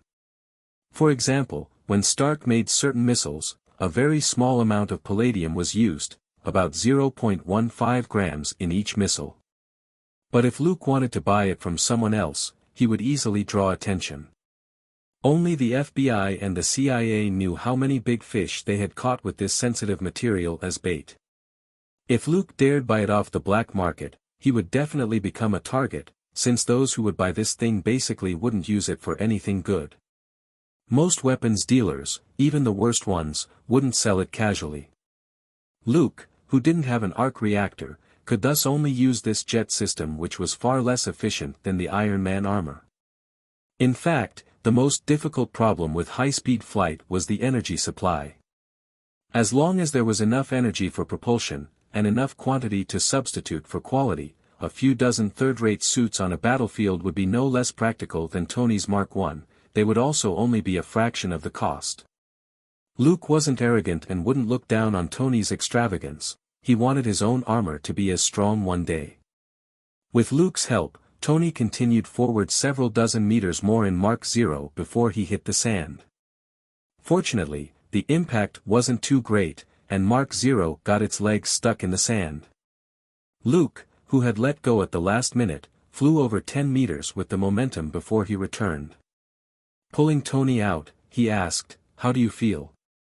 You won't die, right?" Tony finally heaved a sigh of relief and coughed. "No, cough cough, no problem." Luke picked him up and ran some distance before he found a pile of rocks to hide Tony in. "Wait here for a moment. I'll clean up those guys." Tony was stunned. "Wait, we should find reinforcements first. There were a lot of people down there, and they had almost killed him just now." He didn't think it was a good idea for the Angel of Judgment to go back. Luke chuckled. "I'm not you." With that, he jogged over the ridge and disappeared from Tony's sight. Tony smacked his lips, finding the man's words a little not to his liking. But he had just been saved, and he had no right to be angry. He struggled to move so that his upper torso was in the shadow of the rocks, and he felt slightly better. The sun was too bright here, and after being exposed to it for too long, he felt like a steak on a metal plate. Of course, he was even more helpless to fix the fact that his crotch was hot. The rock could only cover his upper torso, so he could only let his crotch suffer. "Hot baths for a week when I get back." As Tony made this decision, he heard gunshots from the other side of the mountain. But it was different from what he had expected. In the beginning, the gunfire was intense, but after 2 minutes, it dropped off significantly, and then stopped altogether in less than 5 minutes. 10 minutes later, Luke appeared over the ridge again and glided over to Tony. After examining him for a moment, he asked, "Isn't the metal skin warm?" Tony looked conflicted. "I can't take it off without help." Luke nodded. "That's true. After all, you built it with your own hands in an emergency. Let's go. I'll take you back to look for tools." Picking Tony up again, Luke activated the jets and slowly flew back to the valley. Looking at the scenery around him, Tony couldn't help but ask, "What's wrong with your jet engine?" Luke immediately understood. "Too slow. From the day it was designed, it wasn't meant to bear the load of 2 people, much less this big lump of iron on you." Tony had nothing to say. When this person flew solo, he was quite fast. As a one-man flight system focused on agility, it was top-notch. Naturally, it was Mark 0 who slowed it down. Without specialized gold-titanium alloy to guarantee sufficient protection, Tony could only make up for the lack of mass with weight, so Mark 0 was over 3 times heavier than Mark 2. But without this thick shell, he wouldn't have been able to withstand the heavy machine gun fire just now.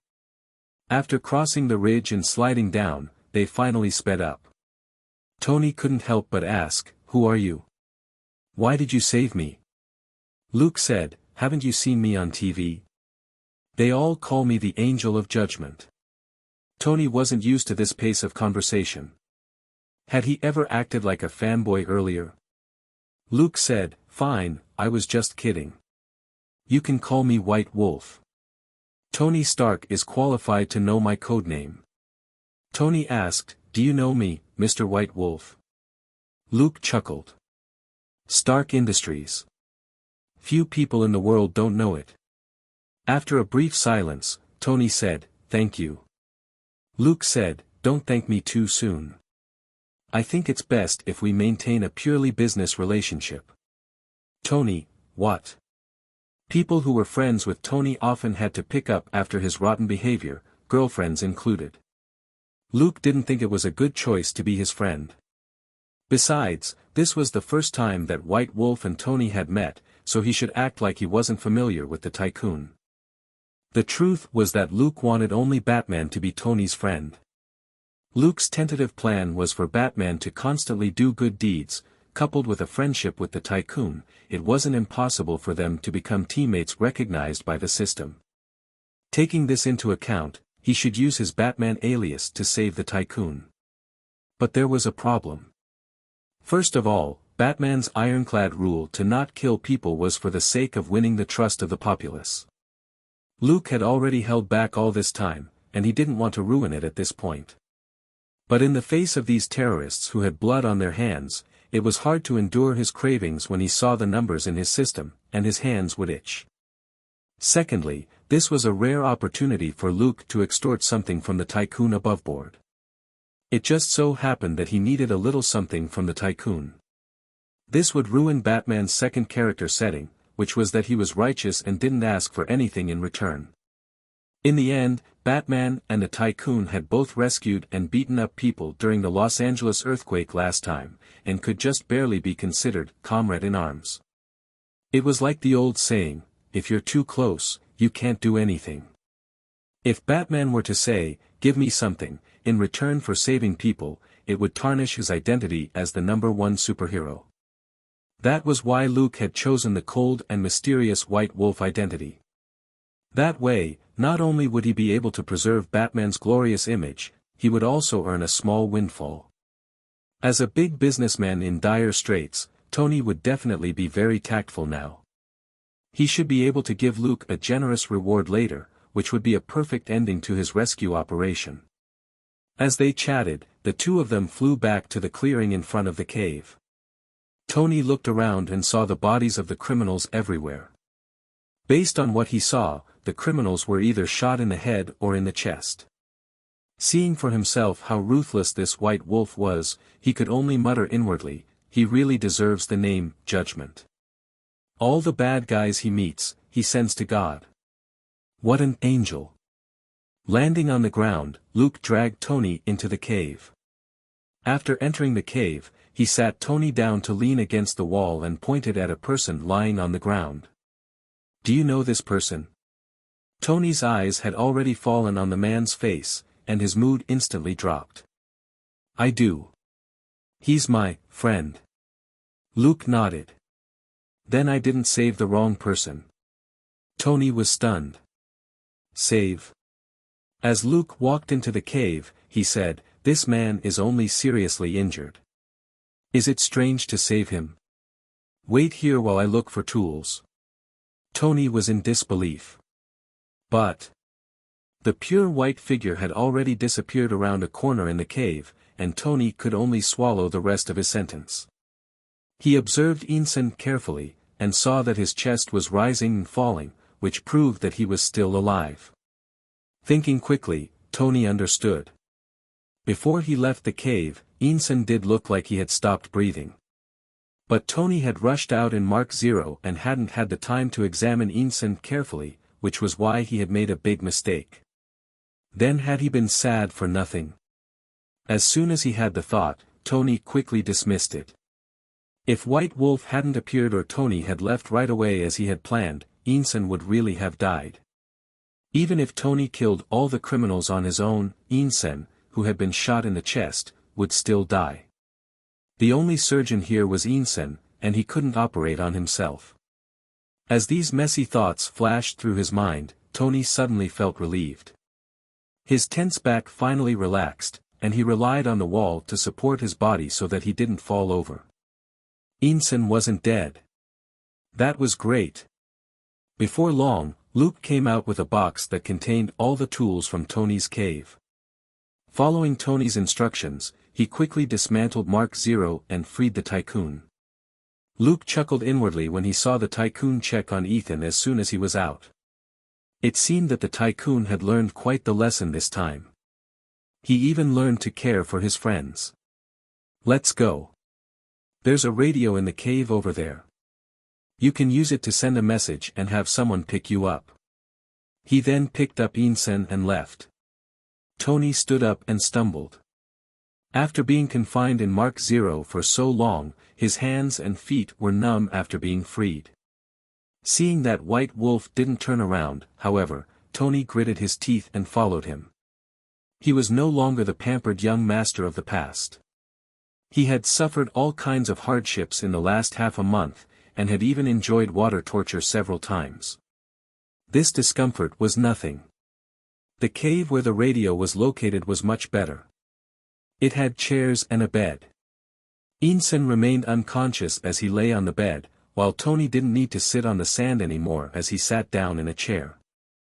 Luke went out again. When he returned, he looked at the Tycoon, who was sitting next to the bed in a daze, and asked, "Did you send your people a message?" Tony nodded. Luke tossed a small bag to him. Food and water. Unopened American goods. You probably need them. Tony caught it. Thank you. Although the rescue team would arrive in 2 hours, Tony had been too busy last night to eat in the morning, and had even been in a battle against the criminals. At that moment, he was really tired and hungry. And this. Luke gave him another bag.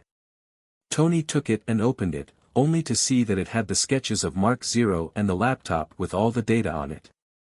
Thank you. This time, he sounded even more sincere. After communicating with the rescue team, he had come to check on Einstein's injuries, and hadn't thought about this at all. If this thing was left behind, the US military might find it, which would be quite troublesome.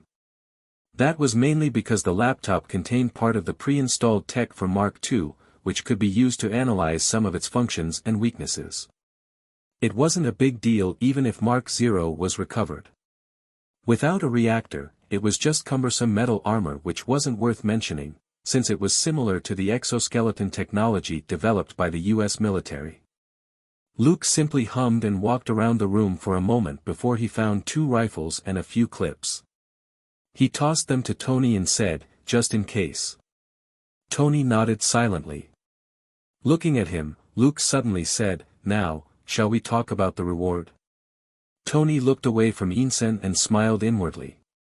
Although this man was called an angel, there was still a trial ahead. He probably hadn't come here to save Tony, but to judge the terrorists. There weren't many good people like Einstein in the world. "Just give me a number," said Tony. "Or I can send a blank check to any designated location." Luke chuckled. "Don't bother. I only need one thing." Tony asked, "What is it?" Looking at the Tycoon's expression, Luke said unhurriedly, "Palladium." Stunned, Tony frowned. "You want that? Why did you come here?" Luke pointed at the jets on his back and said, "Do you think I'm only using this kind of low-output thing because I'm trying to save energy and protect the environment?" Tony frowned. "You have skills." Luke asked, "What do you think? Where did you get the technology?" Tony subconsciously asked. Luke crossed his arms. "Is this the treatment I get for saving you? Mr. Stark, you really are a generous man." Tony came back to himself and was a little embarrassed. It was a habit he had developed over the years, and it had accidentally slipped out for one moment. When it came to technology, he couldn't help but fall into question mode, especially when it came to the Palladium mini-reactor. He didn't think anyone else in the world could do it. Seeing that the Tycoon had shut up, Luke continued, "If it's a deal, I'll get it from you when I have the time." If you're not willing, then forget it. Tony was stunned. Huh? Luke said, palladium is a good solution, but it's not the only one. Since I ran into you today, I thought I would just ask. Looking at the tycoon's expression, he still mocked him. Don't worry. Even if you refuse, I won't dispose of you. I'm not you, and you're not one of those women you throw out regularly. Tony looked embarrassed for a moment, but quickly recovered. As the CEO of a weapons corporation, how could he survive in society if he cared about his reputation? Yes or no? Luke said, if it wasn't for that, I wouldn't bother to have to make a special trip to America. Tony mulled over it as he considered Luke's deal. A few minutes later, he nodded slowly. I can get you some palladium, but the amount.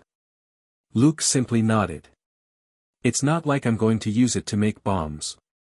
Just give me 2 pounds. Tony choked again. He was a businessman. He didn't like bargaining with other people, that was someone else's responsibility in the company, but it was common for other people to haggle with him. He really wasn't used to people who didn't mince words when talking to him. Luke didn't care. He was just making a casual remark.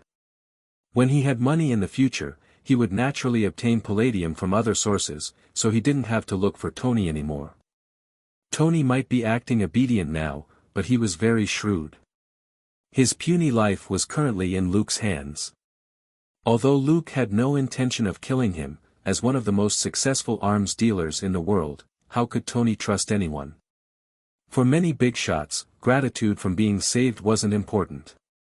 At most, they would be grateful for a while after they were rescued, but once their lives weren't in danger, these big shots would habitually weigh their gains and losses.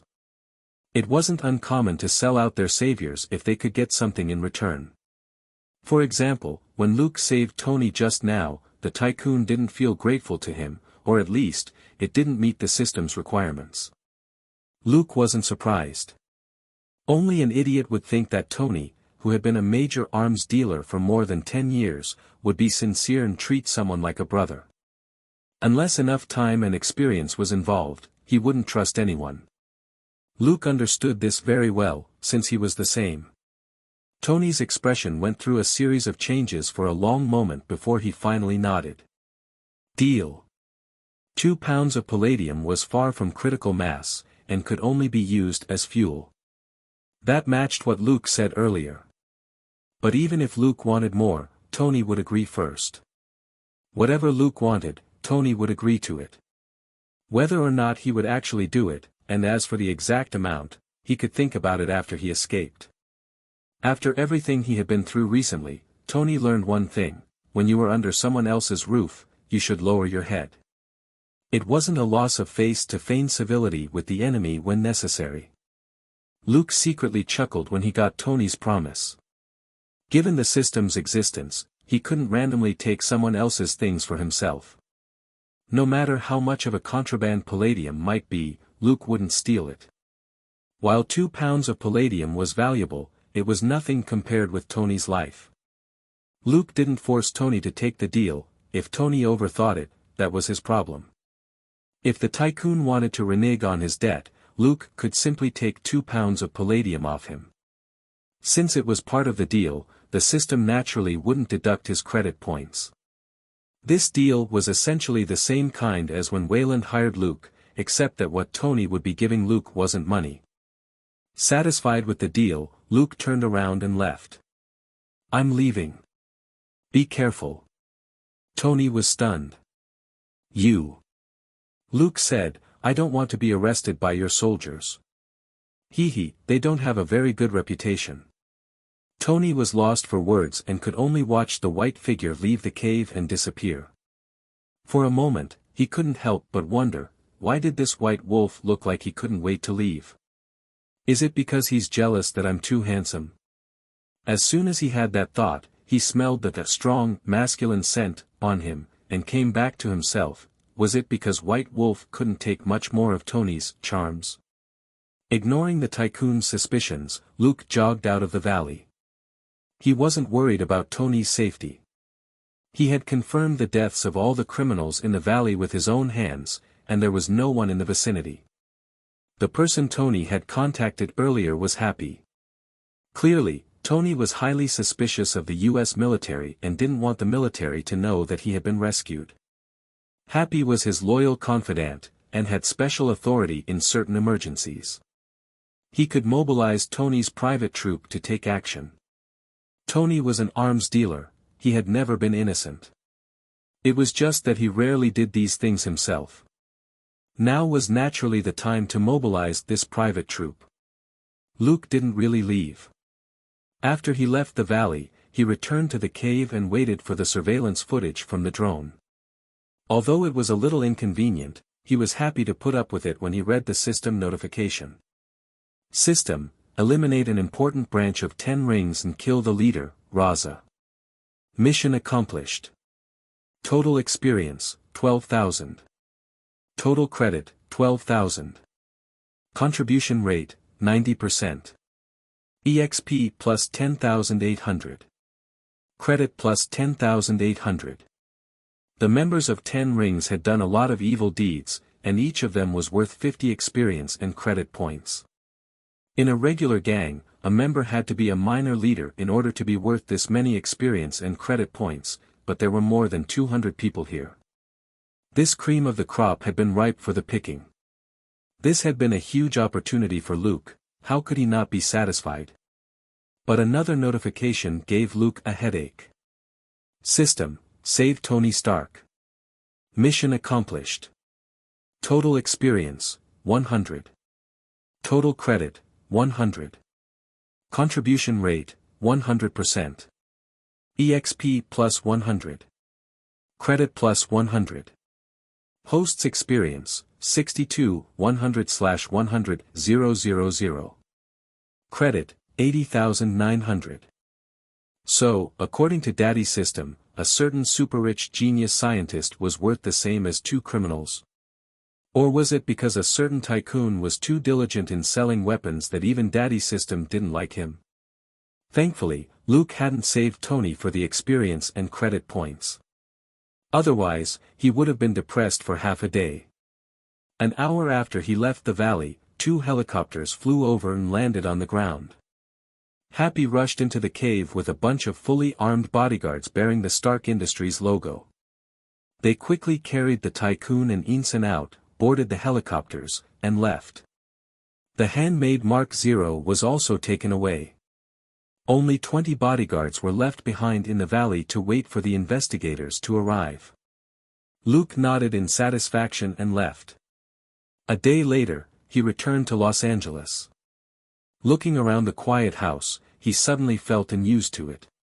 Selena was still on vacation in Shackleford, and wasn't around to say, "You're back." The dog head had gone back to play with her, and wasn't around to shake its head or tail. It was easy to go from frugal to extravagant, but it was hard to go from extravagant to frugal. He sighed.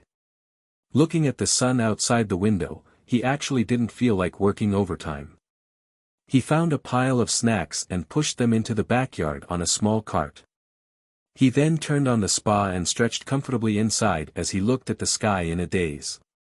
After enjoying himself in the spa for an hour, Luke put on his clothes and returned inside. He turned on his tablet and listened to LA news as he made dinner for himself. It was still quiet.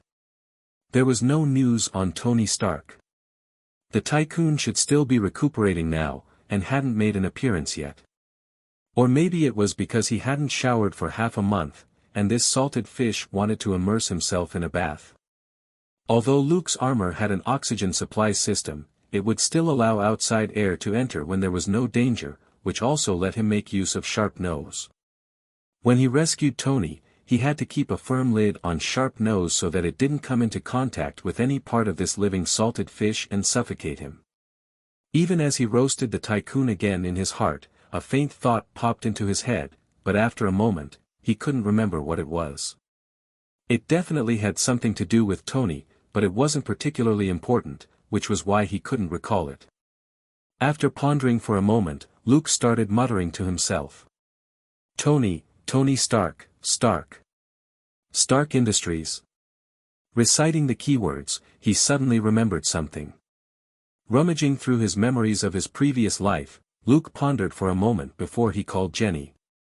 Jenny was in Los Angeles, but she wasn't home. She was at the phone company's office building. Recently, she had either been running around outside or working at the company.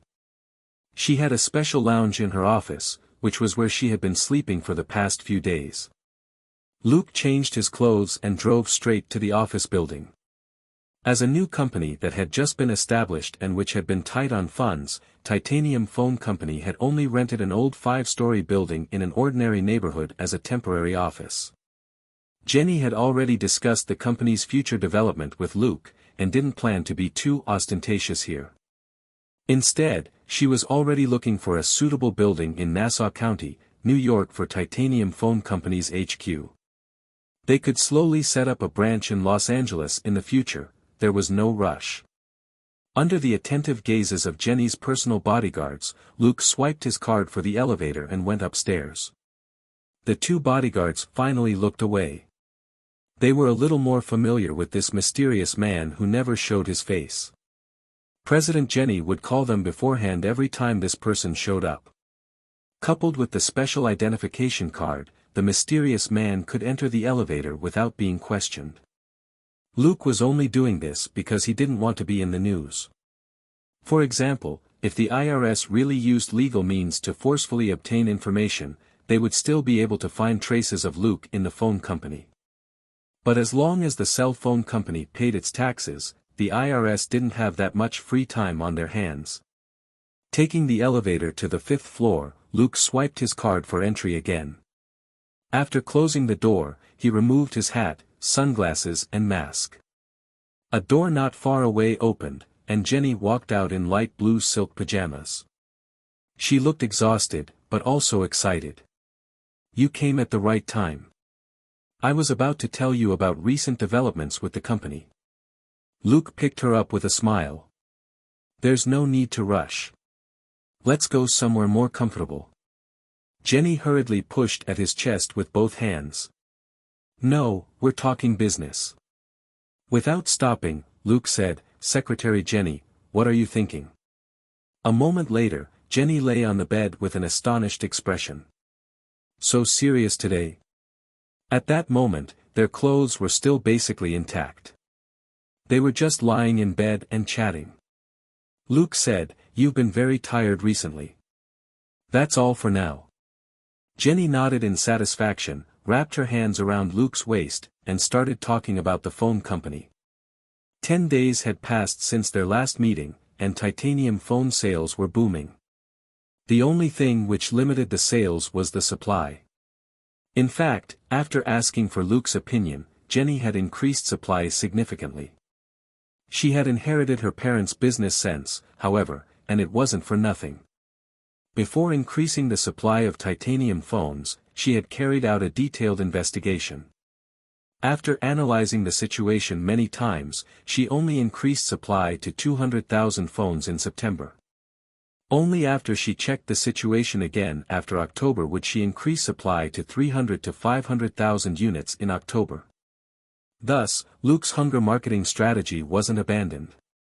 By ensuring that the supply of titanium phones on the market still had yet to meet demand, Jenny successfully increased profits for the cell phone company and made the phone even more popular. The benefit of this was that more professionals were now optimistic about the future of Titanium Phone Company, and the company's worth skyrocketed once again. Hearing Jenny say that the phone company was valued at $10 billion by some newspapers, Luke was a little stunned. "Are you kidding me? I remember that it was only $2 or $3 billion a few days ago. Are these guys using yen?" Jenny hit him with a smile. "It's just some random flattery in the newspapers and the numbers are a little exaggerated. But everyone's not stupid. If this trend continues, we might cause a reshuffle in the phone industry, and Titanium Phone Company will become the new leader. Well, at least one of them." She chuckled. "Of course, they're still underestimating the cell phone company. If they knew that our company doesn't make money just by selling phones, their valuation would probably increase again several times over. Luke pondered for a moment. There are even more of those who are up to no good, right? Jenny's face darkened. They've never stopped, and it's a few companies now. Wayland has already indicated that there's nothing he can do. Luke didn't think much of it. It's fine. Don't we already have that little green robot as bait? You've been preparing for this, right? Jenny hesitated. Are we really going to take out little green? Maybe we can think of something else. Luke shrugged. It's best if we can complete most of our patent exchange before they take action, or the patent lawsuits later will completely drag down the phone company. Jenny nodded helplessly. She knew that she had to throw out little green if she wanted to keep the phone company safe. There were a lot of big companies in America that specialized in patent frauds, especially in the internet and electronics field. The more valuable the titanium phone company was, the happier these guys were. Nobody had made a move yet. They were waiting for titanium phone company to increase in worth. At that time, these big companies that relied on patents to make a fortune would take out the patent stick which they had been hiding behind their backs to hit titanium phone company and obtain its patent license or ask for sky-high compensation. Given the speed at which the cell phone company was expanding, it wouldn't be long before these companies couldn't hold back anymore and would swarm over to split the fruits of the labor. While she was considering these questions, Luke pulled her into his arms and whispered in her ear, "Now, I have something to say. Don't get too excited. Stay calm, okay?" Jenny blushed. "Pfft, what are your hands doing?" Luke chuckled dryly. "That's to keep you in place in case you suddenly explode." Then, he told her what he was here for. W.T.M.M. A high-pitched cry which almost broke the sound barrier rang out. Luke quickly covered her mouth. "Be more civilized, all right? You're a CEO now. You can't just swear." He shut up for a few seconds after Jenny cursed, before she calmed down and signaled for him to let go. Luke immediately moved his hand away. He wasn't afraid of her swearing, but this old building wasn't soundproof, and it was easy for anyone to eavesdrop on them for nothing. This time, Jenny wasn't in a hurry to say anything. She thought for a long while before she said, "Do we have to take out a loan?" Luke snorted and said, "We can't deal with certain people and forces on our own for the time being. It's better to intimidate them with a tiger." Jenny frowned and remembered the people who even Wayland didn't want to mess with. After a brief silence, she said, "I have a suitable person here. She's very rich, and also wants to join our company." Luke asked, "Who?" "Do you remember Beth Thompson, the richest woman in the Thompson family and a major shareholder of Island Dragon Electronics?" Jenny reminded him. Of course Luke knew who this Miss Beth was. It was the young lady who went missing in Poland, leading to that unmentionable story between Luke and the vampires. Also, this young lady had a bad luck halo. It wasn't just her, but the people around her were also unlucky. She had been kidnapped by the vampire's lackey, the Bubblegum Gang, and 2 of her classmates had been kidnapped as well. When she returned, she realized that her father and brother had played disgraceful roles in this matter, and she dug a pit for her father's phone company. In the end, her enemy, the vampires, had caught Luke's attention when he went looking for her, and he killed a lot of them. Even the Thompson family's rival, the Ellsworth family, suffered heavy losses.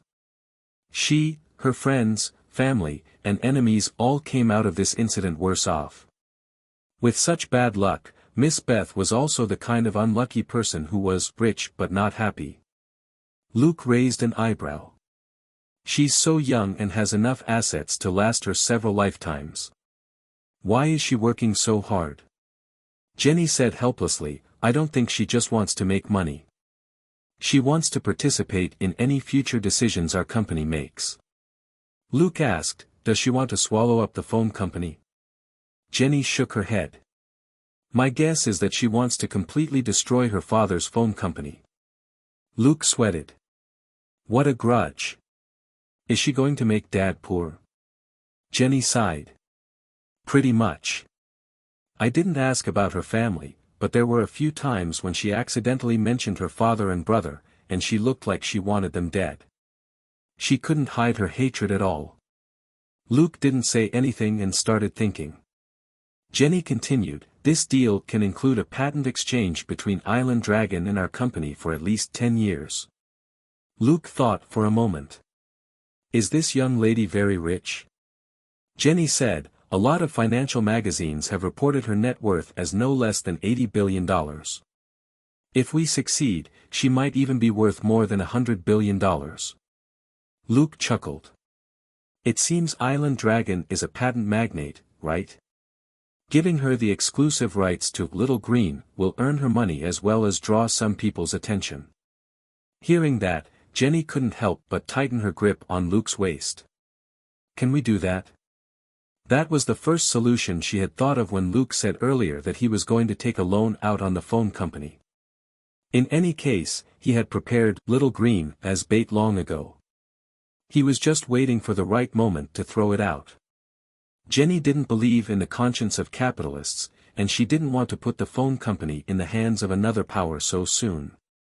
If that happened, it would be very easy for Titanium Phone Company, which wasn't big enough yet, to be taken advantage of by big capitalists. Luke nodded with a smile. Sure. Handle it yourself, but the money has to be settled within a week at most. You can make some concessions. Jenny heaved a sigh of relief, and then turned her attention back to the business Luke had raised. What happened to Stark Industries? Why do you think its stock price will drop? Luke said, it's inside information. There's internal conflict in Stark Industries, the stock price will definitely drop. We can take this opportunity to make some money. Jenny was surprised. Really? Then, she frowned again. But why are you using our profits to buy Stark Industries shares? Are you sure the price will rise again after it drops? From what you're saying, it won't be just a small drop. Luke smiled. Because as long as Tony Stark doesn't get kicked out of the company, the stock price will rise again after he starts putting out a few projects. Jenny raised her eyebrows. Aren't you exaggerating? He's indeed very good, but you make it sound like he's God. But when it comes to making money from technology, this young master is truly God. Luke felt helpless. Luke could only say, you're not sensitive to technology, but for example, as long as Tony Stark wants to, he can make a product similar to our titanium phone in a matter of minutes. Jenny, then why doesn't he? Because he doesn't need to. He has so much science and technology in his head that can make a lot of money, and he won't be able to make them all a reality in his lifetime. Luke sighed again. For example, it'll take nothing more than a bit of time for Stark Industries to replace Island Dragon, but he's not interested in doing something so boring. He's not interested in making phones either for the same reason. You don't have to worry about him stealing our livelihood. The fact of the matter was that Tony's father had started out as an arms dealer. Although Tony was a playboy, he still valued family. Also, weapon specialization was a talent which flowed through their veins. It was like they received divine help whenever they invented weapon-related products.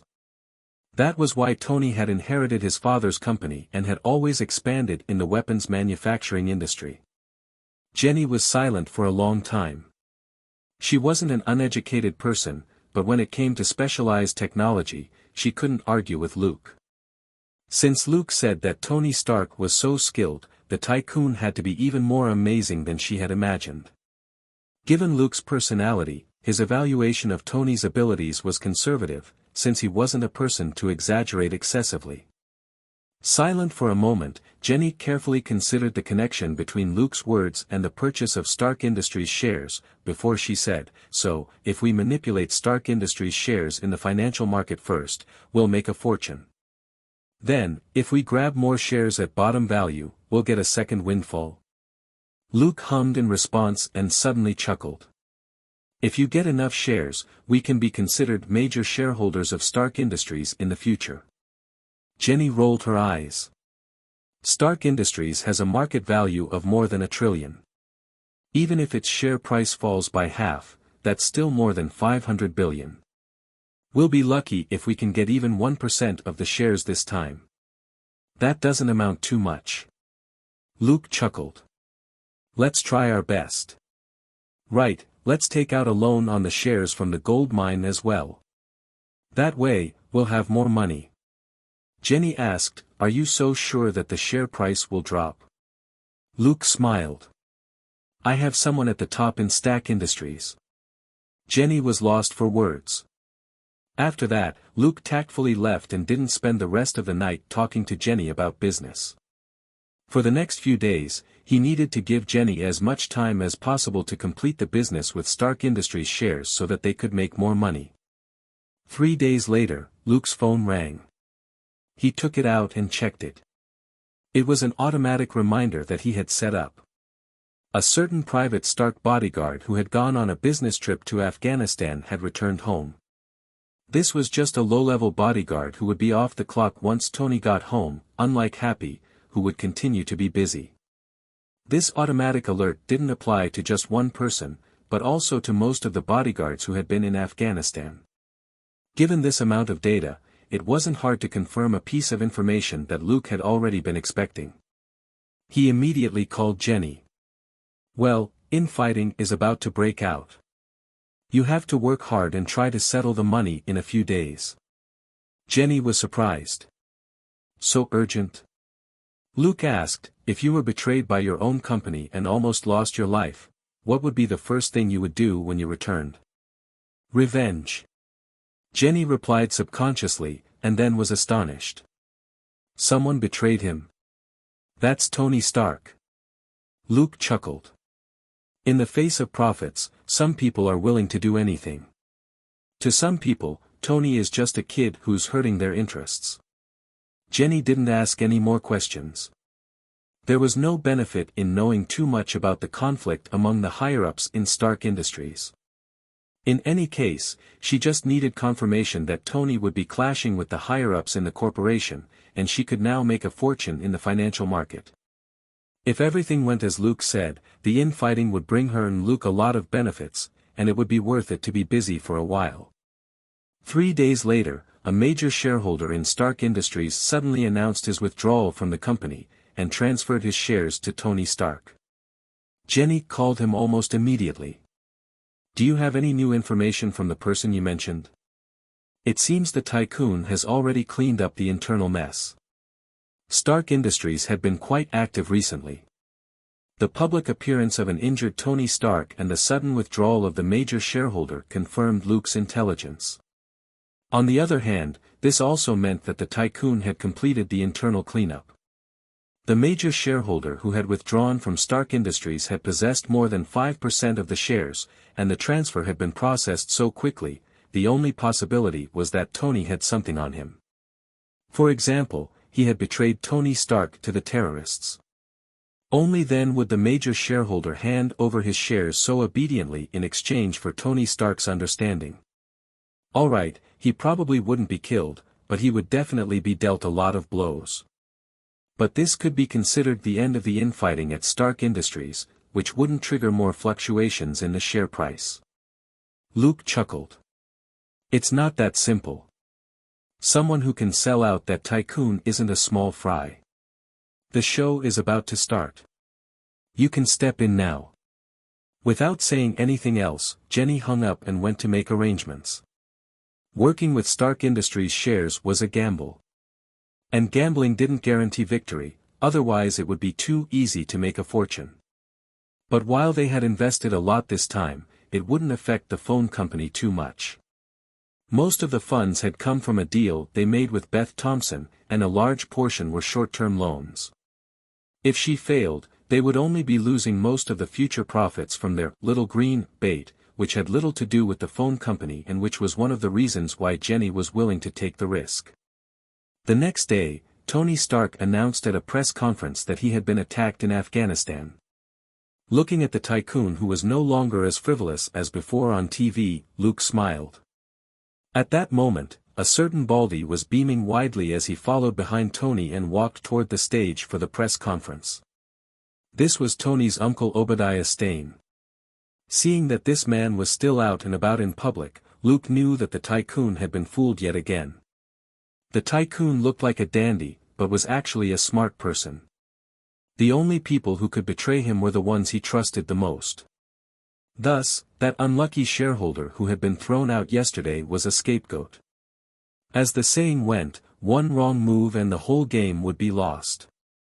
Since the real mastermind was fine, something would happen to Tony sooner or later. Luke was looking forward to it. If the tycoon didn't suffer a few more losses, some of his bad habits wouldn't change. However, it would be best if he could find a chance to gamble with the tycoon, Luke thought to himself. Otherwise, if the tycoon was unlucky and died, Luke's heart would definitely ache. He called Jenny again. "I want to confirm that we've already stepped in, right?" Jenny was also following the news. She immediately asked nervously, "What happened? Did you receive bad news?" Luke chuckled. "No, I'm just confirming that we've bought the lottery ticket just before winning the grand prize."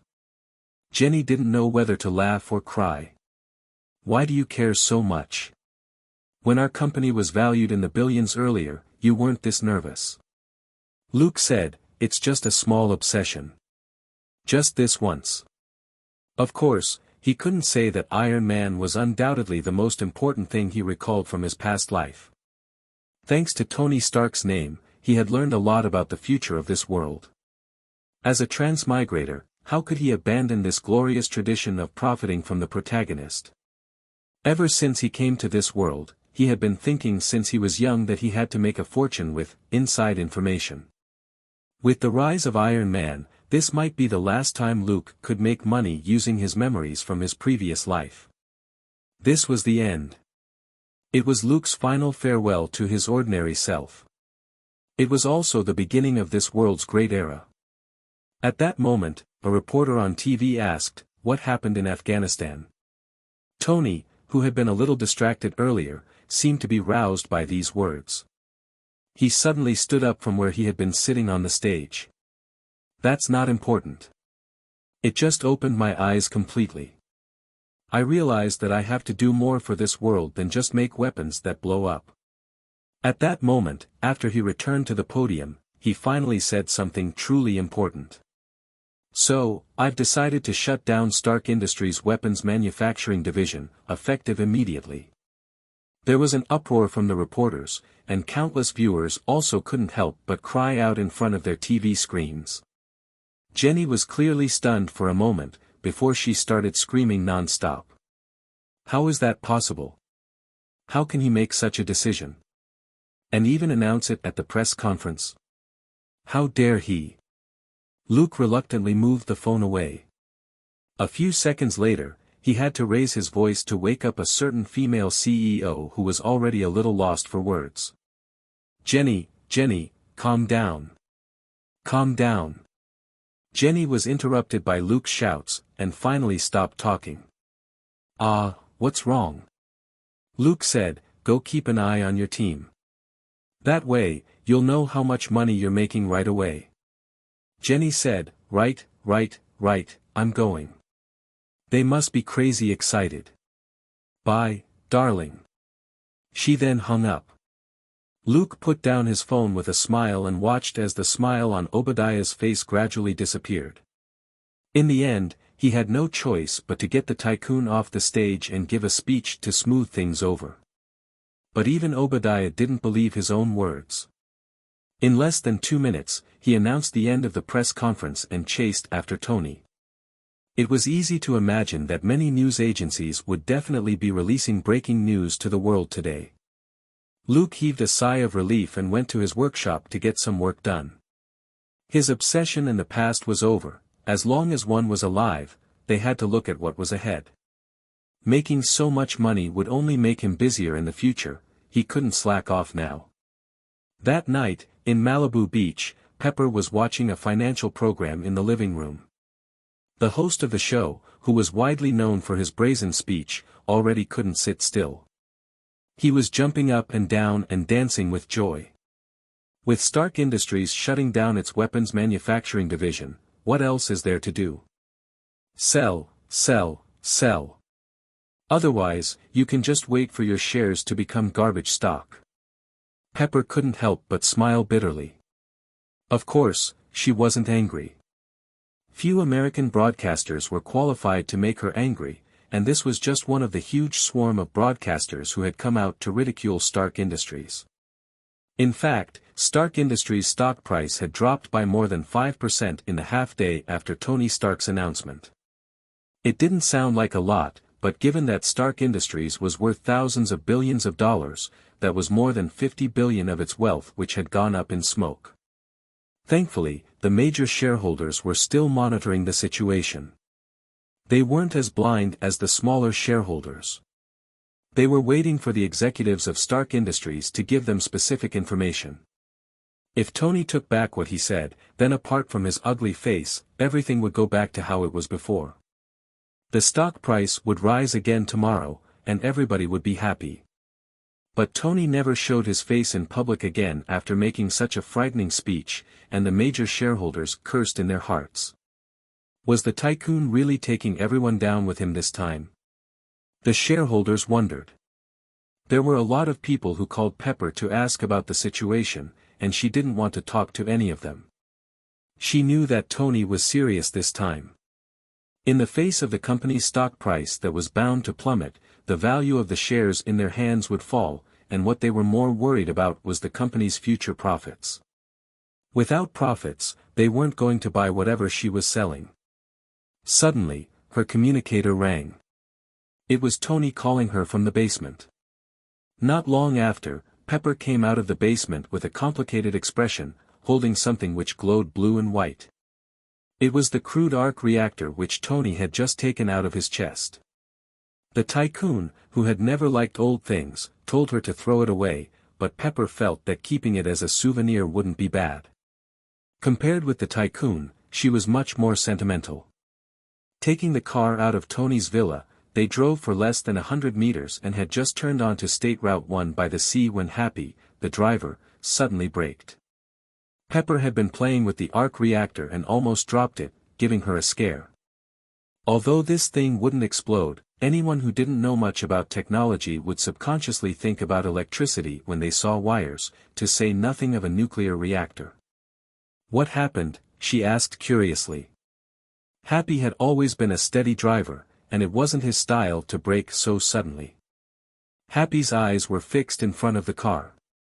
His mouth moved, and he finally managed to choke out, "Batman." Pepper was stunned. She looked and saw a black giant standing there. She was about to open the door, when Happy said, "Miss Potts, better not. We don't know what he wants." Tony Stark had just been attacked, and Happy didn't dare be careless. Whatever relationship Batman and Pepper had nothing to do with him. Batman beating up hooligans together with the tycoon wasn't enough for Happy to let down his professional vigilance. Pepper paused, and her hand on the car door stopped. But before the two people in the car could react, Batman gestured at them from in front of the car. He took a running leap, and then glided toward the seaside villa. Stunned for a moment, both of them then heaved sighs of relief. This was one of Batman's signature moves, taking off from the ground and gliding at low altitudes. Both of them had seen it many times. Especially Pepper, who would read news on Batman whenever she had the time. Her intuition told her that this truly was Batman himself. When the car reached the villa, the black figure was already standing at the door. This time, Pepper got out, and Happy didn't say anything else. But he had already informed Tony and the bodyguards at the villa. At the very least, the tycoon would be prepared. Fine, he might be overthinking it. Happy smiled bitterly. He saw Tony appear at the door of the villa and look at Batman, who was a few steps away. At that distance, if Batman wanted to KO Tony, he only needed to take one step and punch him. Tony, however, was very calm. After the ordeal in Afghanistan, his temperament had changed and he was much more mature. Now that he saw Batman, he was far less excited than he had expected, and more curious instead. He suddenly sighed with emotion, He was no longer the Tony from before. Luke tilted his head and looked at the bodyguards next to them as well as the two who were at vantage points. He asked, "Are you sure you need them here?" Tony raised an eyebrow. "Shall we go inside?" Luke shook his head decisively. This guy's house had Jarvis in it. Even in Luke's little villa, Little Snail could operate a lot of surveillance equipment. Luke didn't want to enter Tony's nest and give Tony a chance to study him. Just like right now, Tony was being very dishonest. Ever since Luke appeared at the door, his anti-electronic surveillance system had been constantly warning him that there were many detection devices spying on him. "Let's go to the beach," said Luke. "We need to talk in private." Saying that, he looked at the woman who had quietly walked up behind Tony and added, "Miss Potts can come with us." Tony snorted unhappily. "Why are you dragging her along?"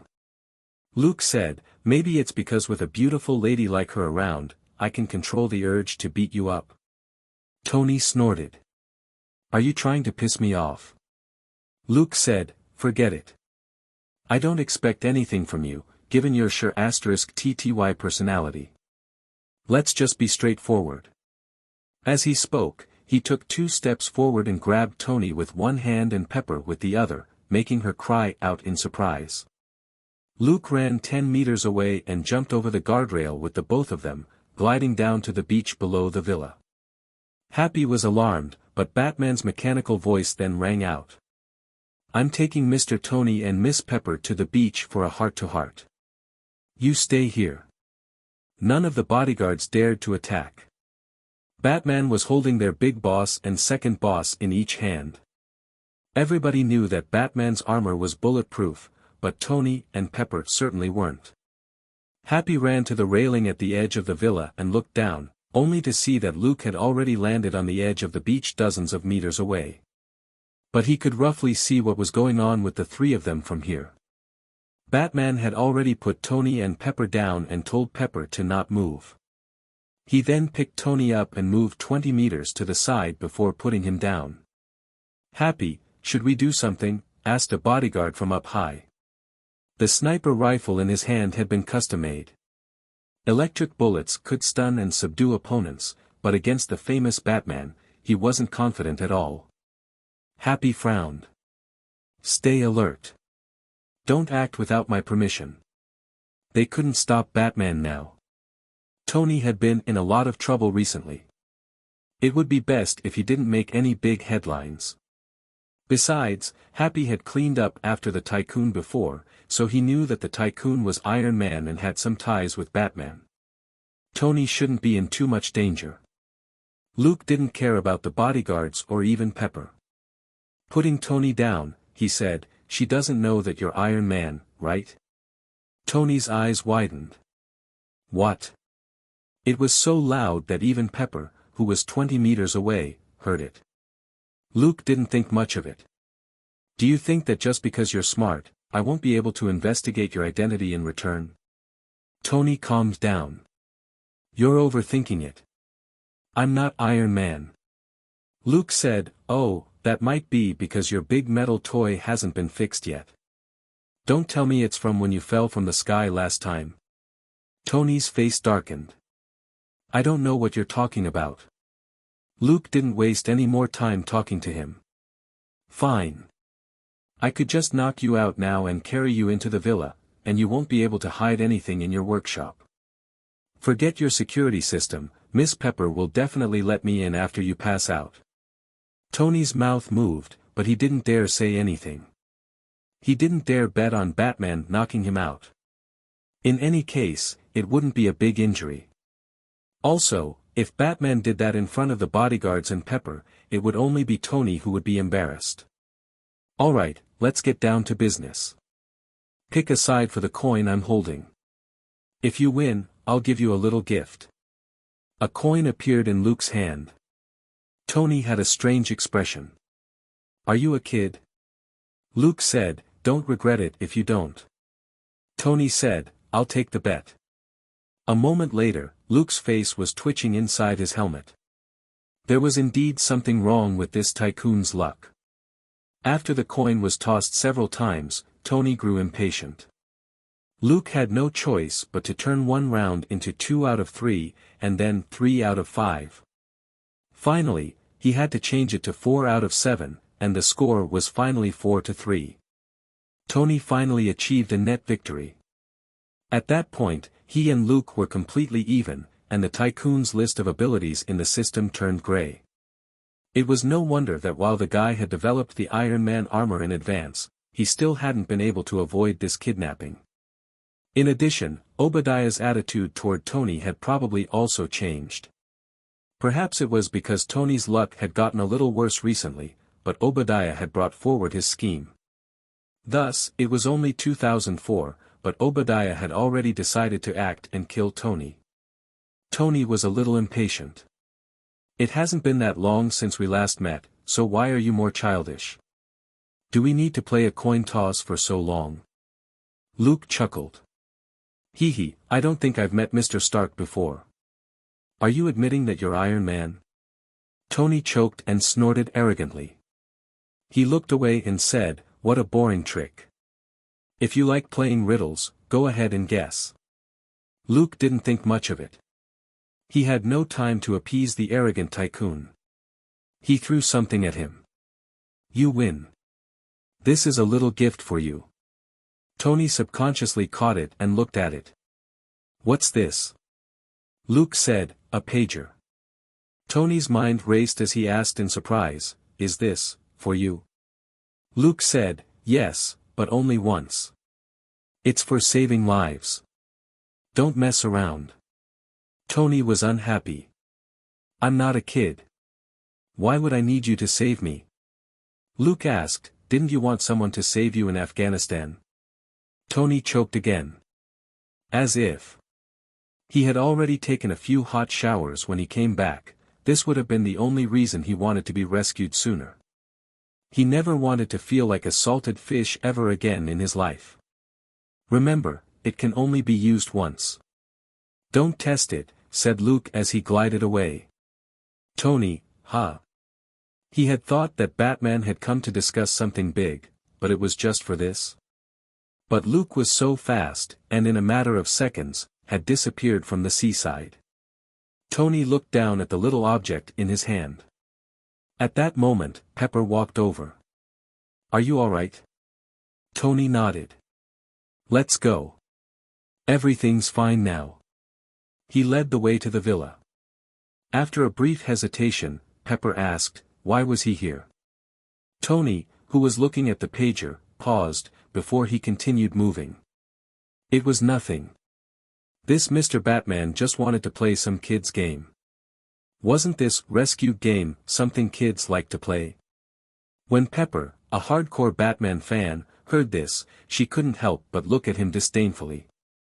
Between Batman and her boss, didn't he know who was more childish and playful? Unfortunately, Tony was too focused on the pager to notice her expression. In fact, Tony really wasn't playing around at the moment. Previously, he played into the hands of the terrorists and spent half a month in a dark and smelly cave. Now, he needed to take a hot shower every day before he could settle down. 10 minutes later, Pepper left. But looking at Tony, who went back to the house and immediately went to the basement, she felt a little helpless. The company's stock was plummeting, but the main culprit was still playing on his own as if nothing had happened. It was truly a headache. Sitting in the car, she saw the arc reactor which she had tossed aside earlier. She picked it up and mumbled, it's not good to be unsentimental. Speaking of which, it seemed she had been working for him for quite a number of years already.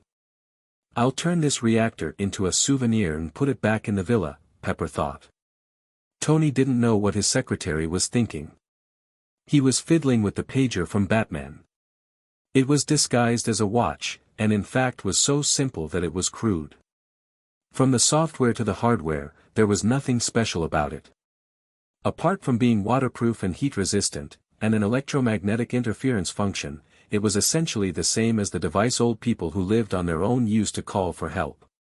As long as a button was pressed or major problems were detected with the wearer's vital signs, it would automatically activate the GPS and send out a distress signal. In this regard, it was also similar to a kid-safe watch. With Tony's skills, making something like this was as easy as folding paper planes. What was truly brilliant was how the signal went out. Once the pager was triggered, it would send out a signal to a hidden program on a major online news site, and an unremarkable icon of a bat would appear in the corner of the web page. This way, it was useless even if anyone else other than Batman saw it. Secondly, nobody could trace this sort of data on the web portal, which had huge numbers of IP addresses online at all times, since anyone who entered would be able to see the bat mark. Since that was the case, Batman only needed to open the website and activate a simple ID program which would automatically send him a notification once it picked up the bat mark. The technology involved in this thing was really average, and the program wasn't very advanced, but it was completely confidential. "You're really good." It could be said that Tony felt admiration. Did Batman have to be so excessive when receiving the signal? Did he really think that someone would investigate his IP address? Tony curled his lip and suddenly shouted in frustration, "Why do you have to be so mysterious? Makes me want to investigate you again." After checking the hardware thoroughly, he confirmed that there was nothing wrong with it. Although he despised Batman, he still valued this thing. It was the only thing in the world that could summon Batman. Even if it was just once, it was enough for him to keep it. As he put on that wristwatch-like pager on his wrist, he mumbled, "Black again. Thankfully, it's not as ugly as your armor." On the other side, Luke still did his own thing, as unhurried as ever. It had been a week since Tony announced the great news, and it was early October. Dustin and Elsa had officially resigned from the police department 2 days ago. They immediately headed to New York and became the first 2 people to be transferred. Luke could have gone with them, but he chose to take a few more days off. Dustin and Elsa weren't surprised. Given the number of criminals Luke had disposed of, he could choose to take as many days of leave as he wanted. This extended leave wasn't a punishment, but a break for police officers who had opened fire in the line of duty, so that they could adjust their mentality and avoid any psychological issues. Luke had never taken this sort of leave, and that was because of Dustin and Elsa. Both of them felt that the reason he had never taken a break was because he was always helping them out.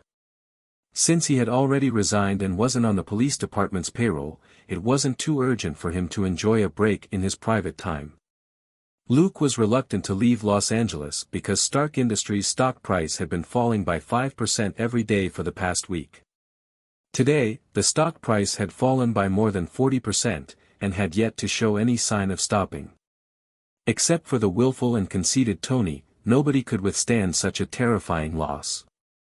The day before yesterday, Obadiah had also announced that Tony Stark needed to rest because of his poor health, and had been relieved of all his duties at Stark Industries. However, Stark Industries was still stable internally, so please don't worry.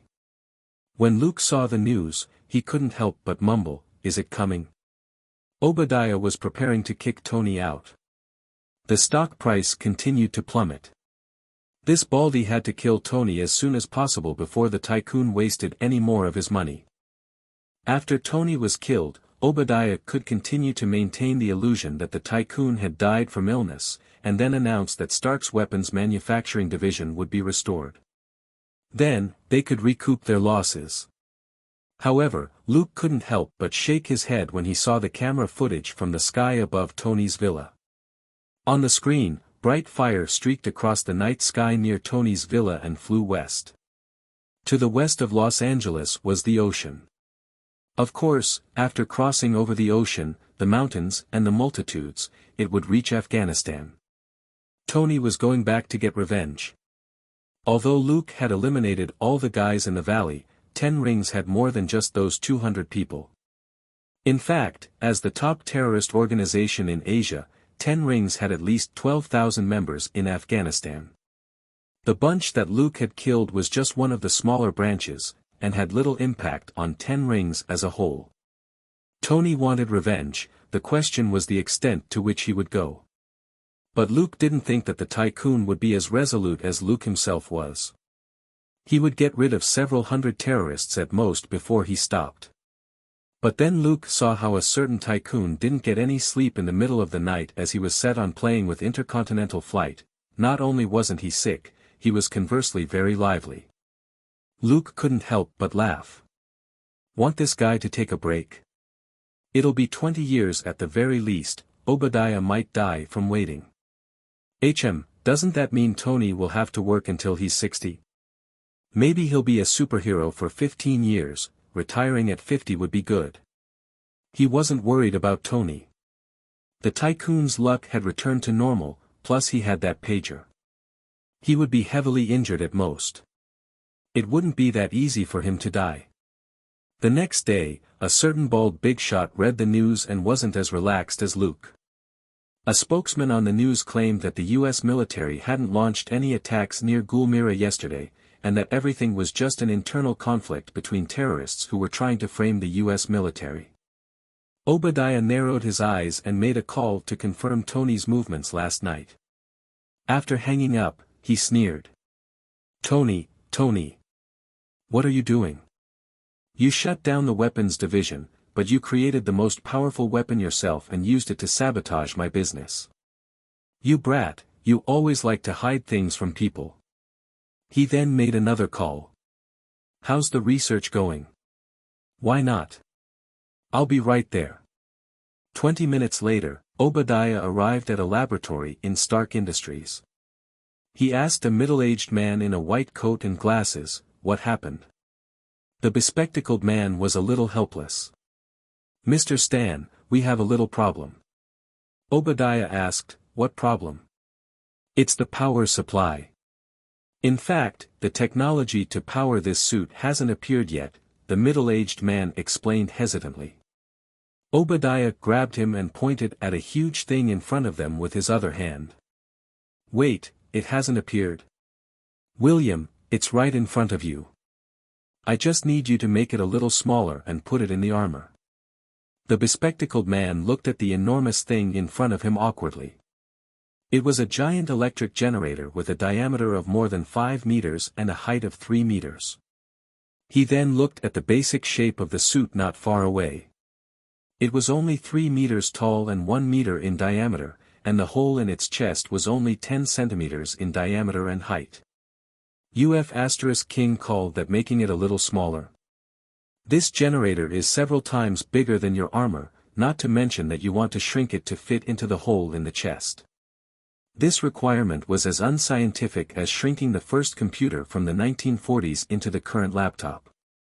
After all, computers had been in development for 70 years, and he had only taken over the armor manufacturing project for half a month. Computer research was pushed forward by wave after wave of scientists all over the world, but he only had a few dozen people in this laboratory. You might as well feed hens and have them lay golden eggs for you. The bespectacled William couldn't help but curse inwardly. A boss who didn't know any skills really sounded like an idiot when he spoke. Yes, sir. We've tried our best, but to be honest, we can't do it. Obadiah, the technological idiot, despaired, and William could only give him a blunt negative answer.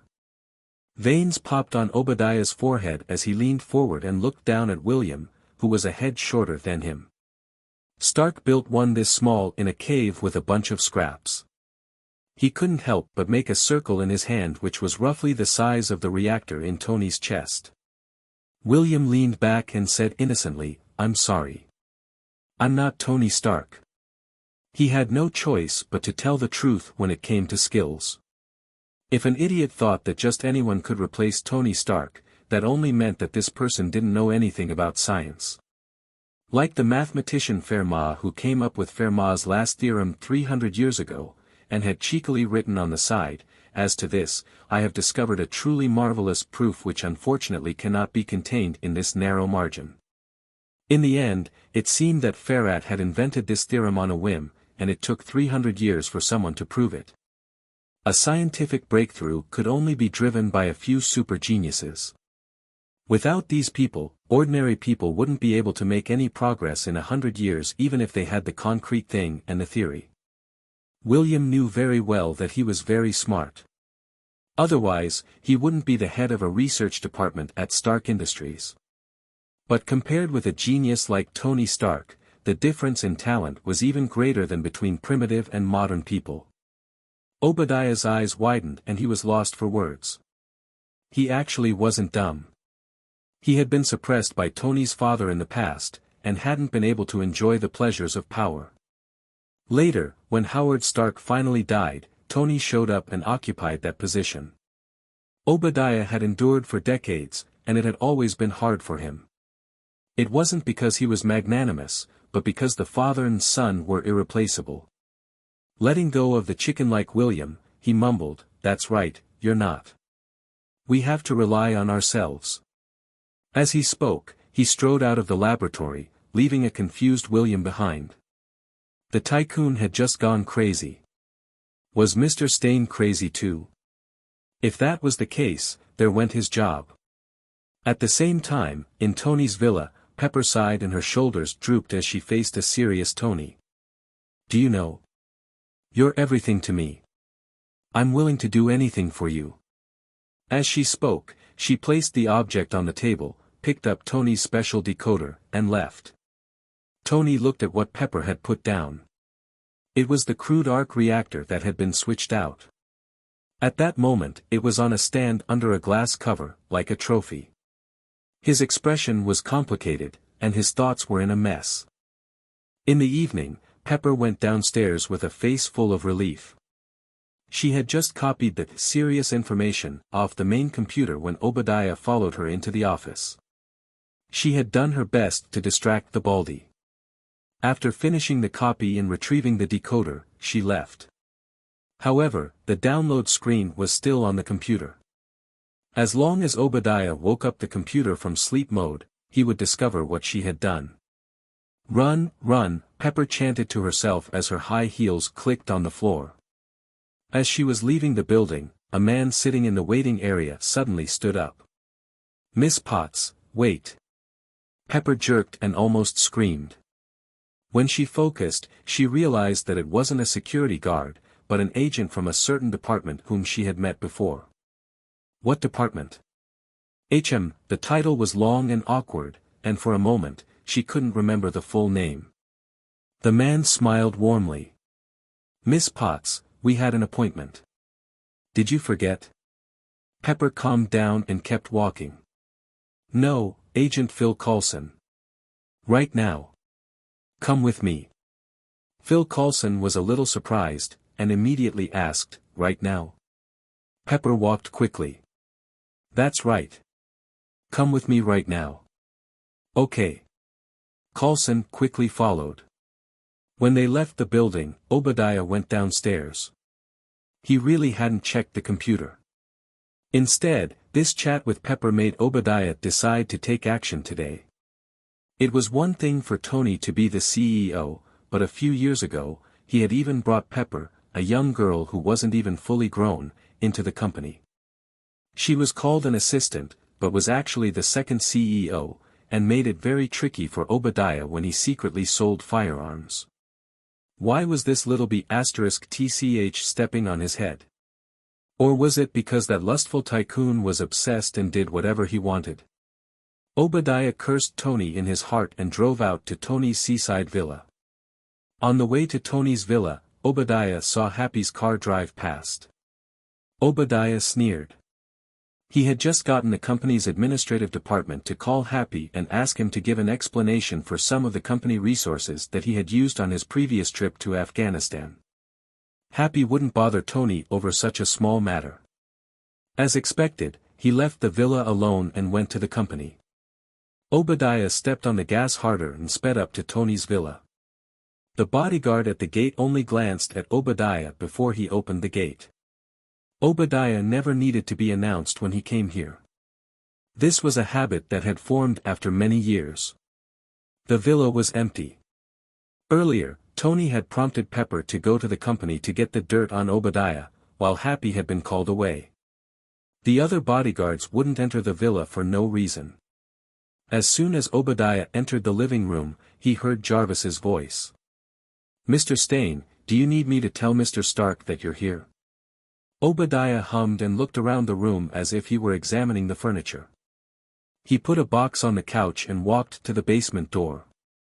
When he heard footsteps, he pressed a button in his pocket. The lights in the villa flickered twice before they suddenly dimmed. At that moment, Tony appeared at the top of the basement stairs. He looked at the emergency lights in the living room in surprise. Blackout? He had a backup power system, and it was impossible for the power to cut out. These emergency lights had always been just for show. Why had they suddenly activated today? Before he could come back to his senses, Obadiah, who had been standing on the side, unhurriedly stretched out his hand so that it wasn't far behind Tony's head. With a push of his finger, he activated the remote control device in his hand. A tiny but ear-piercing sound rang out. Tony's mouth was still open, but his body suddenly froze, and his eyes revealed shock. Obadiah counted the time, and it was almost 5 seconds before he turned off the device in his hand. His other hand, which had been supporting Tony, grabbed him and took him to the sofa. At that moment, someone knocked on the door. Obadiah put Tony on the couch out of sight from the door and quickly opened it. A bodyguard immediately asked, "Mr. Stain, the power in the villa went out. Are you and Mr. Stark okay?" Obadiah said with a smile, "It's fine. We're chatting. He's still eating the pizza I brought for him." The bodyguard nodded. "I'll have maintenance check the wires." Obadiah's eyes flickered as he said, "No need. Tony just called someone over. Tell the others to continue working." The bodyguard didn't find it strange. "Okay, sorry to bother you, Mr. Stain." He then turned around and left. Obadiah closed the door and returned to the living room. Looking at Tony, who was staring at him, Obadiah walked over with a complicated expression.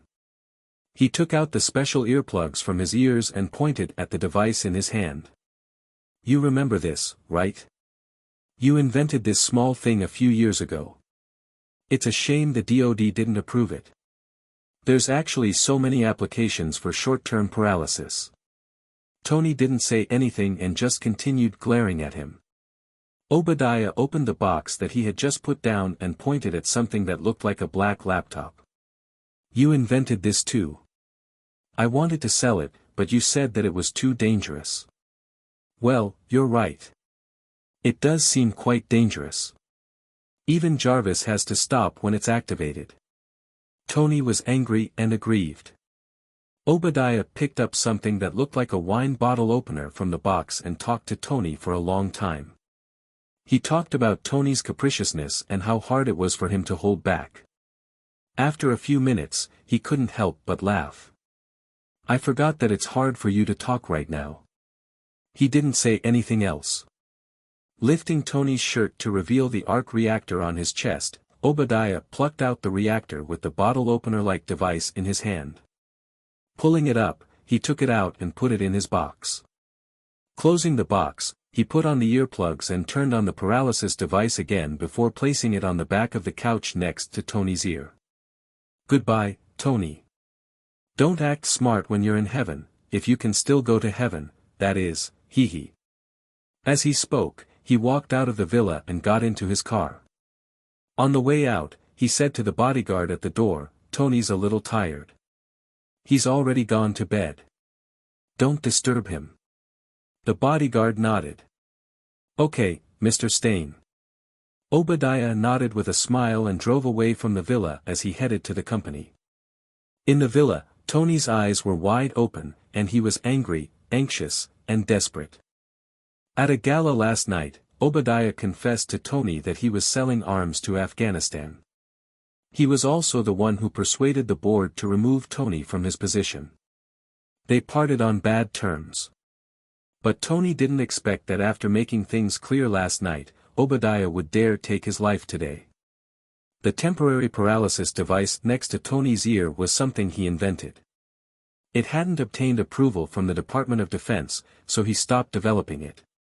But the DoD had tested the temporary paralysis device before. Activating it for 5 seconds would cause the target to be paralyzed for 5 minutes. During that time, it would be hard for them to move or talk. If this went on for a minute, the brain would be damaged, and the patient would become mentally crippled. If it lasted for more than 5 minutes, the patient would become a brain-dead vegetable, which was equivalent to dying on the spot. In other words, Obadiah had only left Tony with the last few minutes of his life. Tony couldn't think of anything. He couldn't move right now, and only an external force could save him.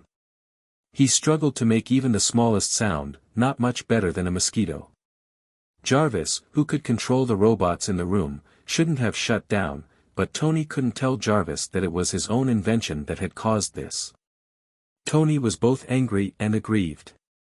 He hadn't expected his inventions to one day be used against him, and so successfully. If I invent anything for anyone else in the future, I'm a pig. Tony swore inwardly. Time passed quickly. In just 30 seconds, Tony was starting to become muddle-headed. As his vision went dark, he only heard a faint crack, as if something wooden had broken. While Obadiah was educating his nephew, Luke, who was wearing his Terminator armor, kicked 2 gangsters, and they hit the wall of an apartment. The man and woman who had been laughing loudly next door paused for a moment, before the man's voice rang out. "I know, boss, I know. I'll tell her to keep her voice down." The couple on the other side of the thin wall covered their mouths and muffled their voices. Finally, it wasn't so noisy anymore. Luke chuckled. "It's fine. Even if you scream your lungs out now, nobody will care." He grabbed the bags of white crystals in the room and threw them into the sink. As he turned on the tap, he cut the plastic bags apart with a kitchen knife. At that moment, he heard an alert in his earpiece. "Iron Man's distress signal has appeared." Luke paused for a moment, then dashed out of the apartment and went straight to the top floor. By the time he reached the top of the building, he had already put on his Batman armor. Taking a running leap, he glided away. The cape on his back had turned into a high-speed flight suit which he rarely used, and there was a propulsion system with 3 jets on his back. He instantly activated speed mode, and the flight suit drew an upward arc in the air as it charged toward Malibu Beach in the northwest. Using the pager, Luke arrived at Tony's place in 5 minutes. When he was still far away, he looked down and saw that the villa, which used to have a lot of lights, was dark, like a haunted house. He didn't stop. He descended from the sky and landed in front of the villa. Luke broke the lock and opened the door. He quickly entered the living room and saw Tony collapsed on the couch. At the same time, there was a tiny but unpleasant howling in the room. Elementary sound wave keenly captured the source of the sound. Luke swiped at his waist and threw out a bat dart, which sent the flashing red device next to Tony's ear flying 10 meters away. The device hit the wall and turned off, and the noise promptly stopped. Luke wasn't in a hurry to go forward. Instead, he activated Sharp Nose as well as the oxygen supply system inside the armor. He wasn't sure how Tony had turned out like this. He had to be careful. Otherwise, if he got pulled in while saving someone else, he probably wouldn't die, but there would be no hope for the tycoon. A few seconds later, Sharp Nose confirmed that there was no poisonous gas in the room. The armor's smart program had also analyzed that the screaming device was a subsonic weapon that could paralyze a person and make it difficult for them to move. Tony had probably been taken down by this device. After checking on Tony, Luke looked at the pale young man in the hole in his t-shirt. He sighed. "Who set you up? Also, is there something missing from your chest?" "What a dimwit," Luke grumbled inwardly. Tony regained a little consciousness at that moment and said in a daze, "You're here." He then suddenly came back to himself and struggled to think. "I'm not dead." His voice was a soft groan. Thanks to Luke's close proximity and keen ears, he was able to hear it clearly. Luke locked onto the basement with sharp nose and left with Tony. You're not dead yet, but I don't know if you'll die without that thing in your chest. Tony struggled to catch his breath, only to find that he was being supported by Luke as he moved forward. Luke's words weren't reliable, but his arms were steady. He struggled to speak again. It was Obadiah. He took the reactor from my chest. It's something I'm using to pull on the shrapnel in my chest. Without it, the shrapnel will flow into my heart. Luke said, and you'll be dead by then, right? Tony's face turned pale.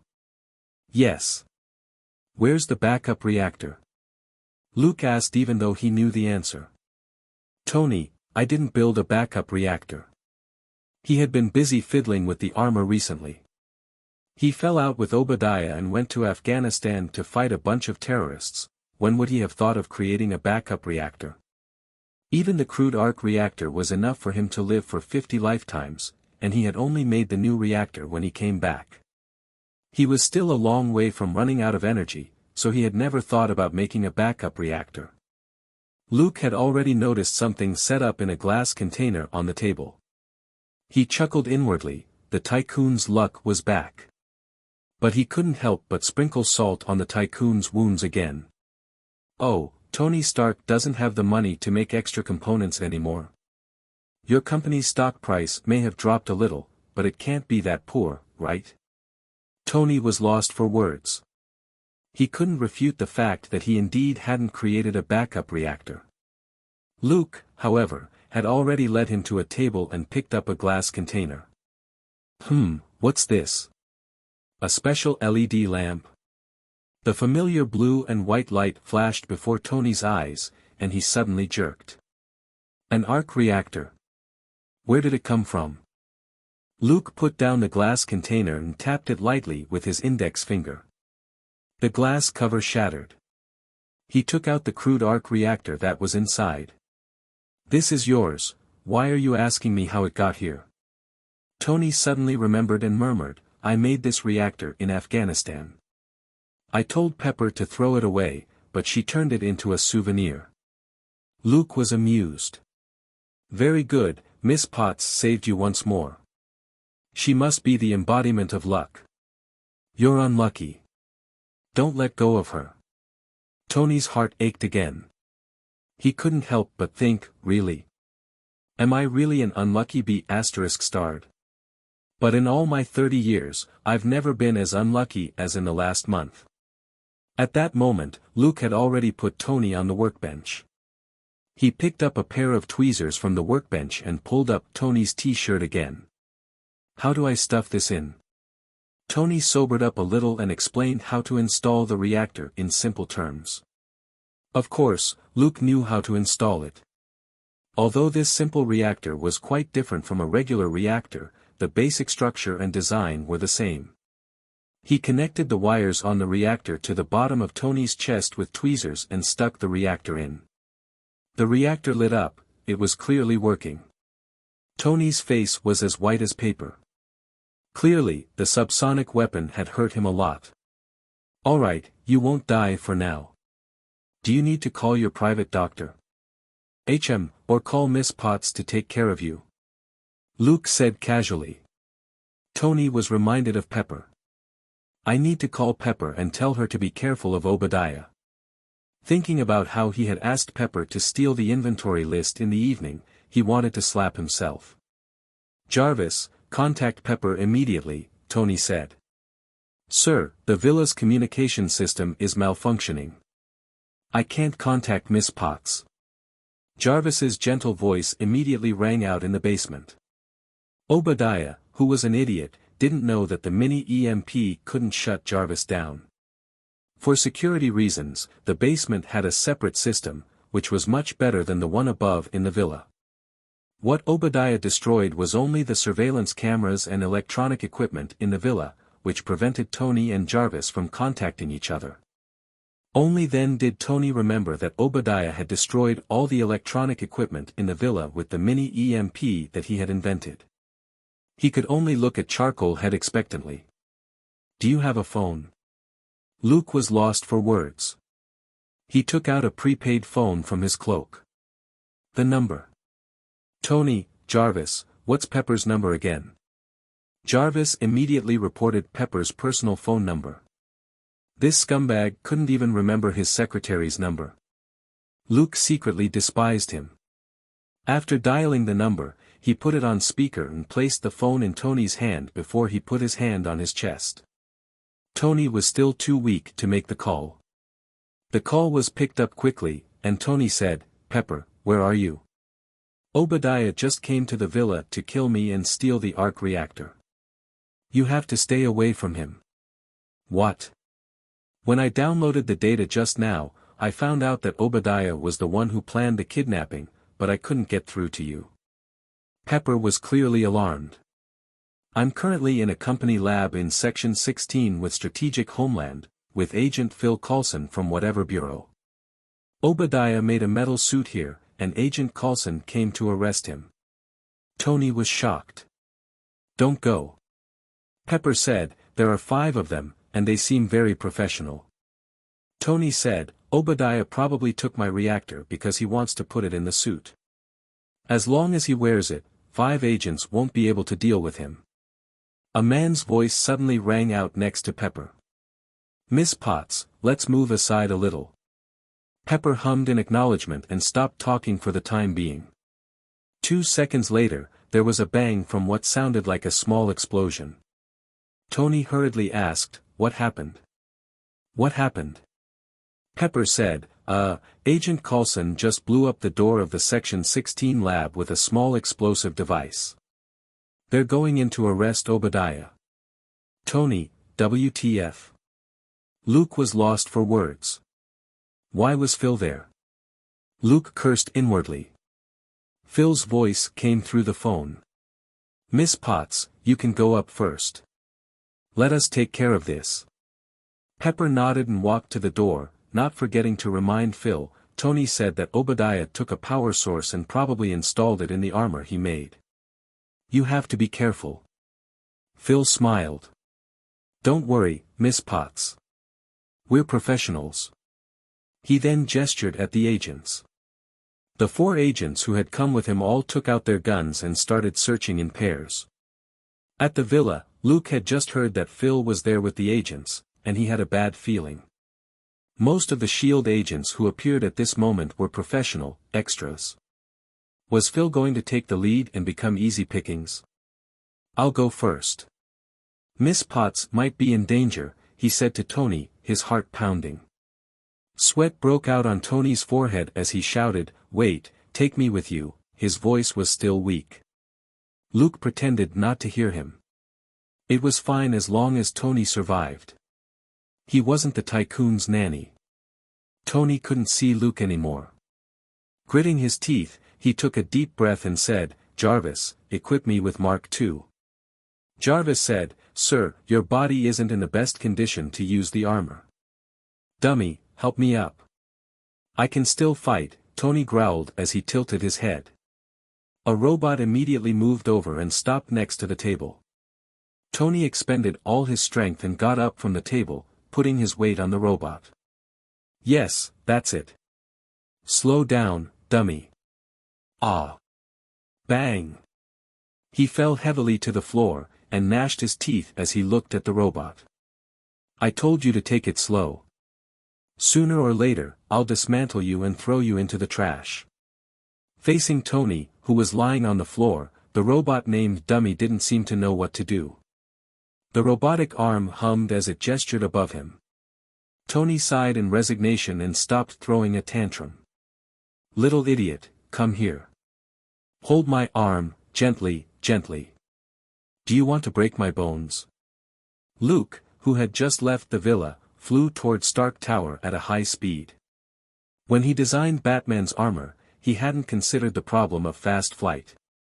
The temporary external propulsion system could only reduce the impact of wind resistance during flight. Now that he was facing a headwind, his speed could only reach 123 km per hour.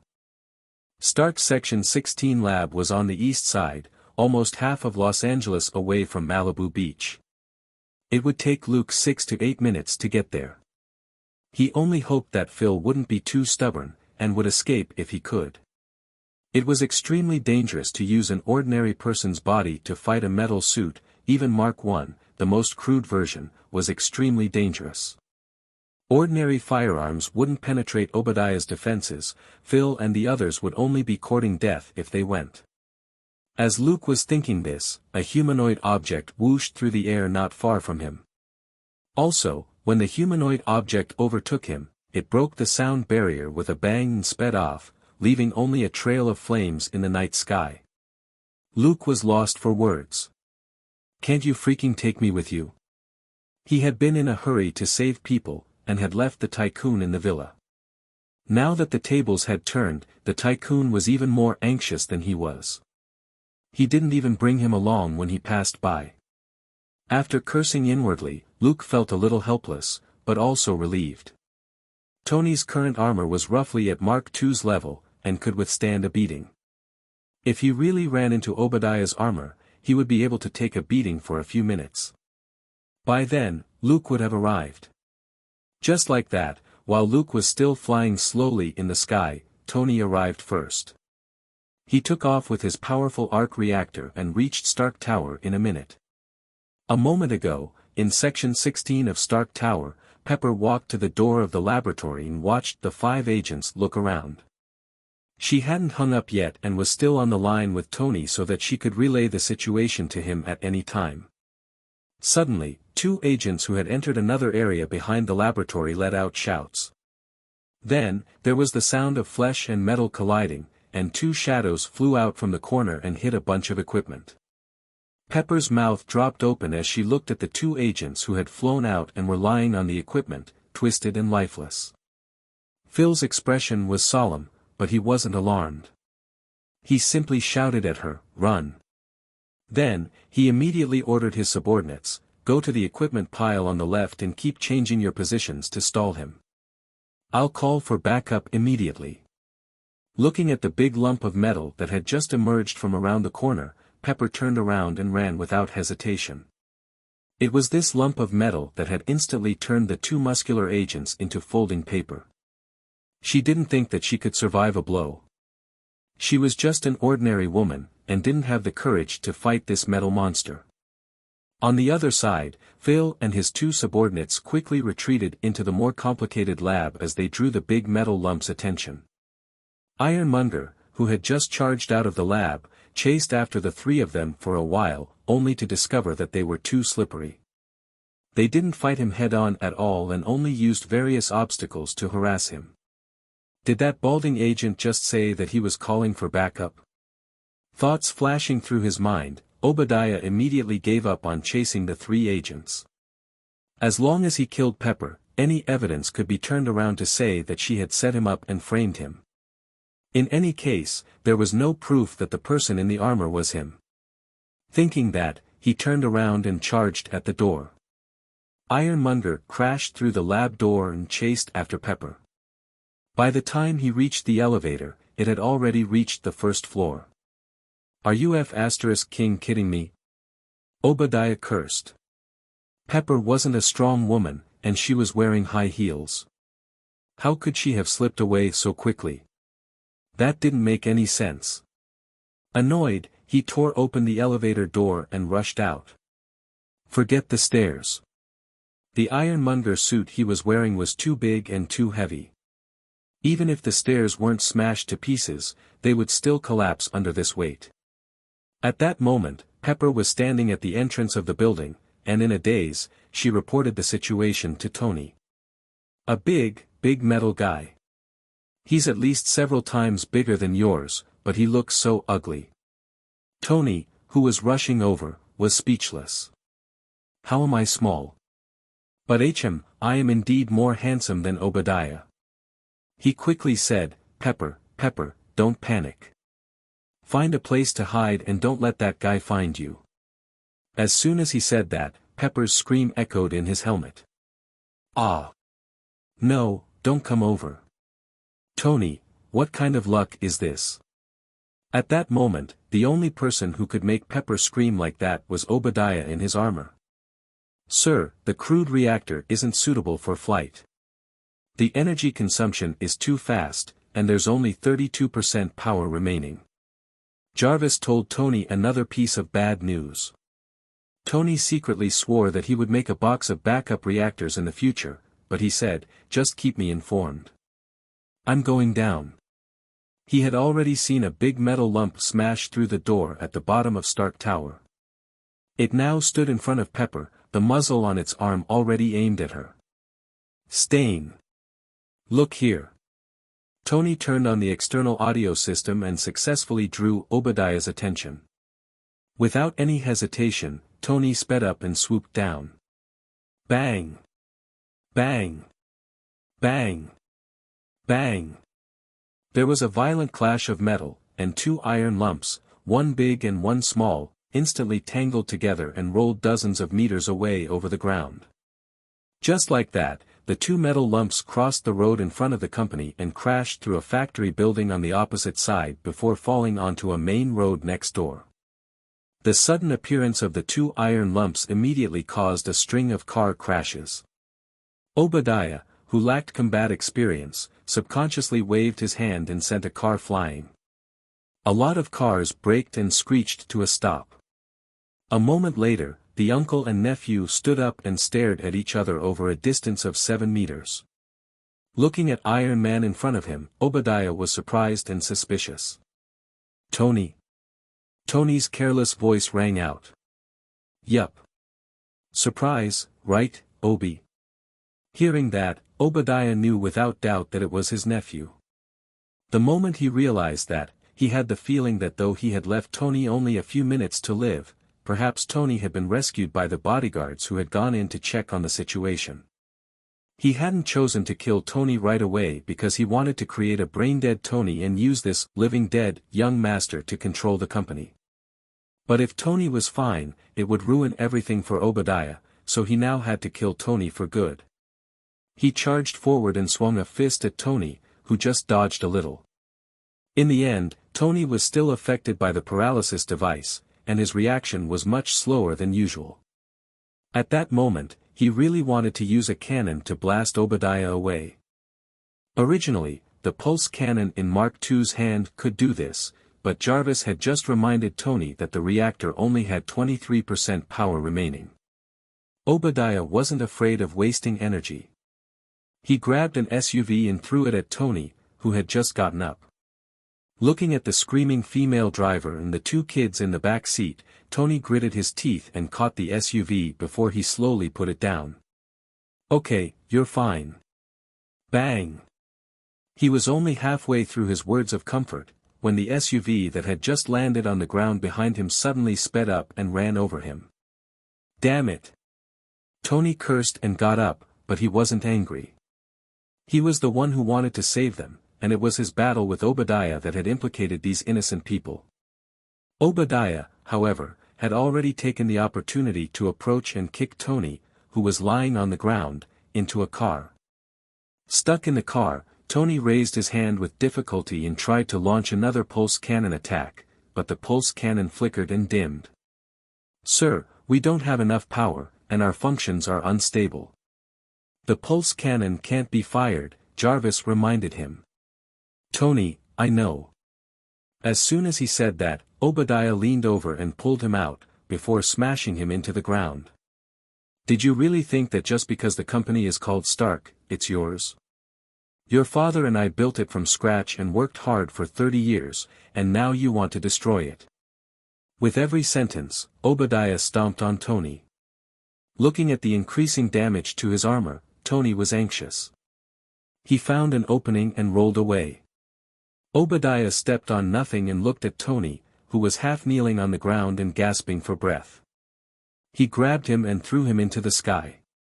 "Nobody can destroy my company, especially not you, Tony." As he spoke, a launcher popped out from his back and fired a small missile. Tony flew even higher amidst the flames. Gritting his teeth, he endured the intense jolting and adjusted his posture in the air. He activated the propulsion system and swayed a little as he hovered 10 meters in the air, his head spinning as he thought about how to deal with Obadiah. Obadiah, however, roared, "You upgraded your armor again? Just nice, I made some modifications too. As he spoke, several openings appeared in the armor under his feet as auxiliary jets were activated. Amidst the roars of the jets, Ironmonger slowly lifted off.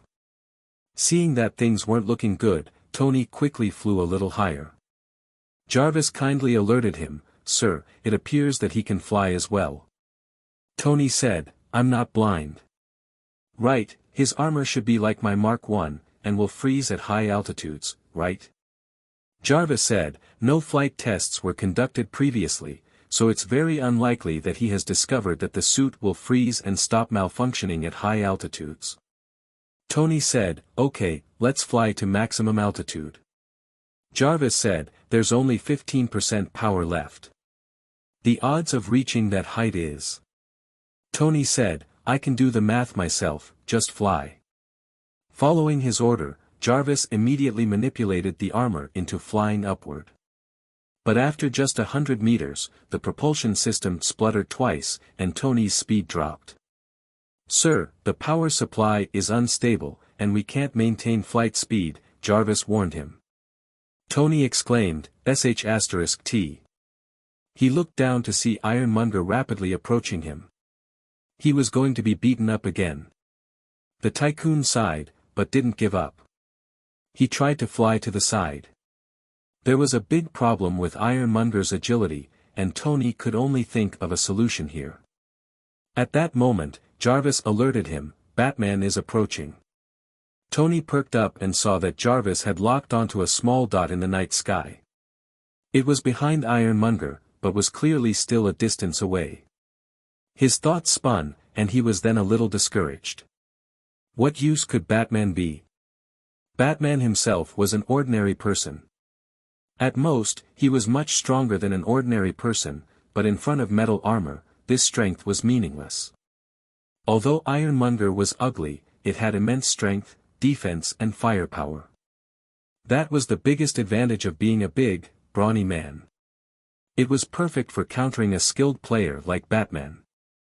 There was no way to break through its defense, and Batman's endurance couldn't compare with the second-generation arc reactor. It was useless even if he came. These thoughts flashed through Tony's mind, and he ordered, "Reboot the jets and pull Obadiah up to maximum altitude as soon as possible." Jarvis said, "Rebooting." "Rebooting is complete, sir." Tony said, "Got it." Borrowing the moment the armor was rebooting and suddenly dropped from the loss of power, he successfully tricked Obadiah, and the cumbersome Ironmonger flew past his head. Obadiah cursed in frustration, knowing that he couldn't compare with Tony in terms of agility. But looking at Tony, who was swaying in the air and clearly had a problem with the jets, Obadiah turned around and lunged at him. If he didn't do it tonight, it would be Tony who came after him later. He couldn't let Tony live. Tony circled in the air and flew back up with Obadiah. "Sir, there's 12% power remaining. We may not be able to reach the maximum altitude," Jarvis warned him. Tony said, "I know. Stop telling me and fly." As he spoke, the metal armor flew up quickly. A few seconds later, Tony was stunned and looked down. What's Obadiah doing? From what he could see, Ironmonger, who had been chasing him, suddenly spun around and left. What was even stranger was that Ironmonger didn't stop spinning. The lump of metal was like a high-platform diver as it did a quick series of rolls and flips in the air. Coupled with the flames shooting out from its legs, Ironmonger turned into a spinning top and shot downward. Jarvis asked, "Should we stop our ascent for the moment, sir?" Tony said, "Head down." As Jarvis operated the suit, he explained, "It's possible that Batman attacked the jet system in Obadiah's right foot, causing it to malfunction and leading to Obadiah losing his balance." Boom! In the short time it took to say these words, Obadiah had spiraled down and plunged into the ground in his enormous armor. A few seconds later, Tony fell from the sky and looked at Obadiah, who was half stuck in the ground with his ass sticking out. Tony then turned to Luke and asked in disbelief, "How did you do that?" Luke curled his lip. "Is it hard to shoot a dart into his leg from the side?" Tony, are you F***king kidding me? No matter how low-grade Ironmonger was, it was at least at the level of a Mark 0.5. If it could be taken care of with a dart, then what was the point of his metal armor?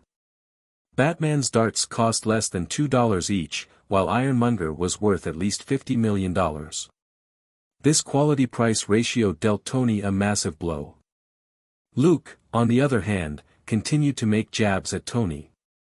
The hole in his side armor is so big that a hand can fit in it, and he's as slow as a pig when he's flying. It would be hard to not miss a live target like that. Luke glanced at him and said, "He's not dead. At most, he's a little dizzy and might have thrown up. Aren't you going to deal with him?" Tony finally woke up from the shock of expensive armor being no match for $2 darts and immediately lunged forward. Watching him pull Obadiah out of the ground, Luke was lost for words. "What the hell are you doing? Why aren't you taking this opportunity when your Uncle Stain is down to get rid of him? You should break some bones and stop this metal B***starred from moving first. What's the point of pulling him out? Do you want to ask him, why?" Sure enough, Obadiah, who had just been pulled out of the ground, kicked his nephew's face out of reflex. Duong. Tony flew out again. Luke was lost for words. Hit him out of love, and if that wasn't enough, kick him. Uncle Stain really loved his nephew, Tony. How many times already had Tony been kicked? This bunch of useless technicians. The jets broke after just a few minutes. Obadiah staggered to his feet and spat. The roller coaster-like landing had made him dizzy and nauseated. Tony got up again. When he heard that, he subconsciously looked at Luke, who was standing quietly on the side, but was completely ignored by Obadiah. Had Obadiah skimped on an external detection function for the armor? He didn't even know that Batman had broken the jets, and he blamed the technicians. No, it was the technicians' fault for not installing an external detection system. It seemed Obadiah hadn't blamed the wrong people. Tony looked at the bat dart, only one corner of which was sticking out of the armor on the side of Ironmonger's right leg, before he knelt down and gasped for breath. Of the 3 people on the field, one was dizzy and wanted to vomit, one had insufficient energy, and the other successfully avoided pulling aggro and remained in stealth mode. For a moment, it was strangely quiet. In the end, Tony had more valor than Obadiah. After a short breather, he finally stepped forward to fight his cheap uncle once again. Looking at Tony, who was punching Obadiah with his fists, Luke wanted to take out a lollipop and enjoy the show. With one of Obadiah's jets broken, it wouldn't be easy for him to escape. Obadiah had spent decades with Tony, who had regarded him as an uncle, and indeed, Tony really wanted to kill him at the moment. But if someone else did it and Tony's fury passed, he might not necessarily be grateful. Humans were just that complicated. That was also why Luke hadn't used his abilities to kill Obadiah at the beginning. In any case, even if Obadiah survived this time, he would only be providing Luke with a potential source of credit points. Luke didn't want to be hated by the tycoon for doing something good. While Luke was watching the uncle and nephew fight, 3 people ran over from the Section 16 lab. Luke had already seen the 3 of them from the drones he had sent out.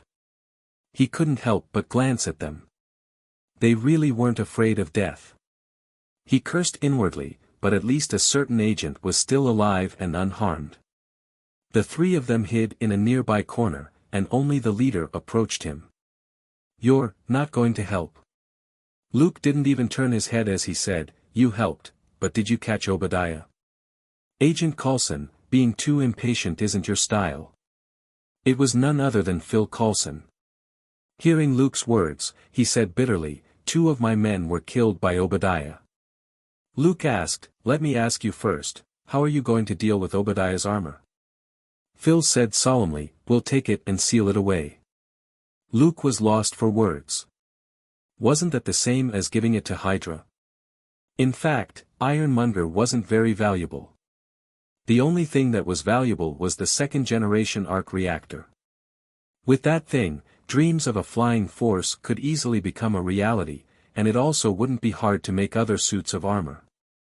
Thinking this, Luke made up his mind to deal with the second-generation arc reactor later so that it didn't fall into the hands of Hydra's shield branch. The arc reactor was currently a mass-produced product of Earth's technology.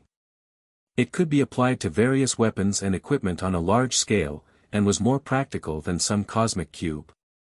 There was only one cosmic cube in the entire universe. Too many people had their eye on it. Conversely, there was an abundance of the mainstream raw materials for the arc reactor. It was obvious which was more cost-effective. Luke nodded. Got it. I'll be packing up in a few hits. Phil, huh? The two metal men, one big and one small, fought non-stop until they reached the top of Section 16. Tony, that brat, was clearly at a disadvantage, and was hit everywhere by the bear-like Uncle Stain. There wasn't enough power for the jets and the pulse cannon, and Tony was at a disadvantage in terms of size and strength, so he could only run as he fought. While a certain two people with weak presence were chatting on the side, Tony decisively asked his most trustworthy team member for help. Pepper, are you there? Pepper, who had been connected all this time, instantly replied, yes. I need you to go to the lab and overload the large reactor so that the energy overflows, said Tony. Pepper said, okay, I'm on it. Pepper, who had already returned to the laboratory, quickly stood in front of the large reactor and did as Tony instructed. Then, asked Pepper, who had finished the preparations. When I tell you to, hit the red button and let it overload, and then hide far away, Tony said as he looked at Obadiah, who was searching for him. There's still 5% power remaining. We are about to drop under the minimum requirement for the armor to operate, Jarvis warned him. Tony took a deep breath. He knew that he couldn't hold on any longer, and could only give it a try. What was Batman doing? Like Obadiah, Tony had already forgotten about him. The uncle and nephew only had eyes for each other at that moment. Tony suddenly charged out and kicked Ironmonger in the face. Obadiah didn't think much of it. He had long realized that Tony couldn't break through Ironmonger's defense, so he simply reached out to grab him. Tony, on the other hand, borrowed the momentum and flipped backward off of Ironmonger's face to land on the roof of the Section 16 lab. Obadiah rushed over and saw that the transparent roof had stopped moving. He raised the machine gun on his arm and fired at Tony, shattering the roof with bullets.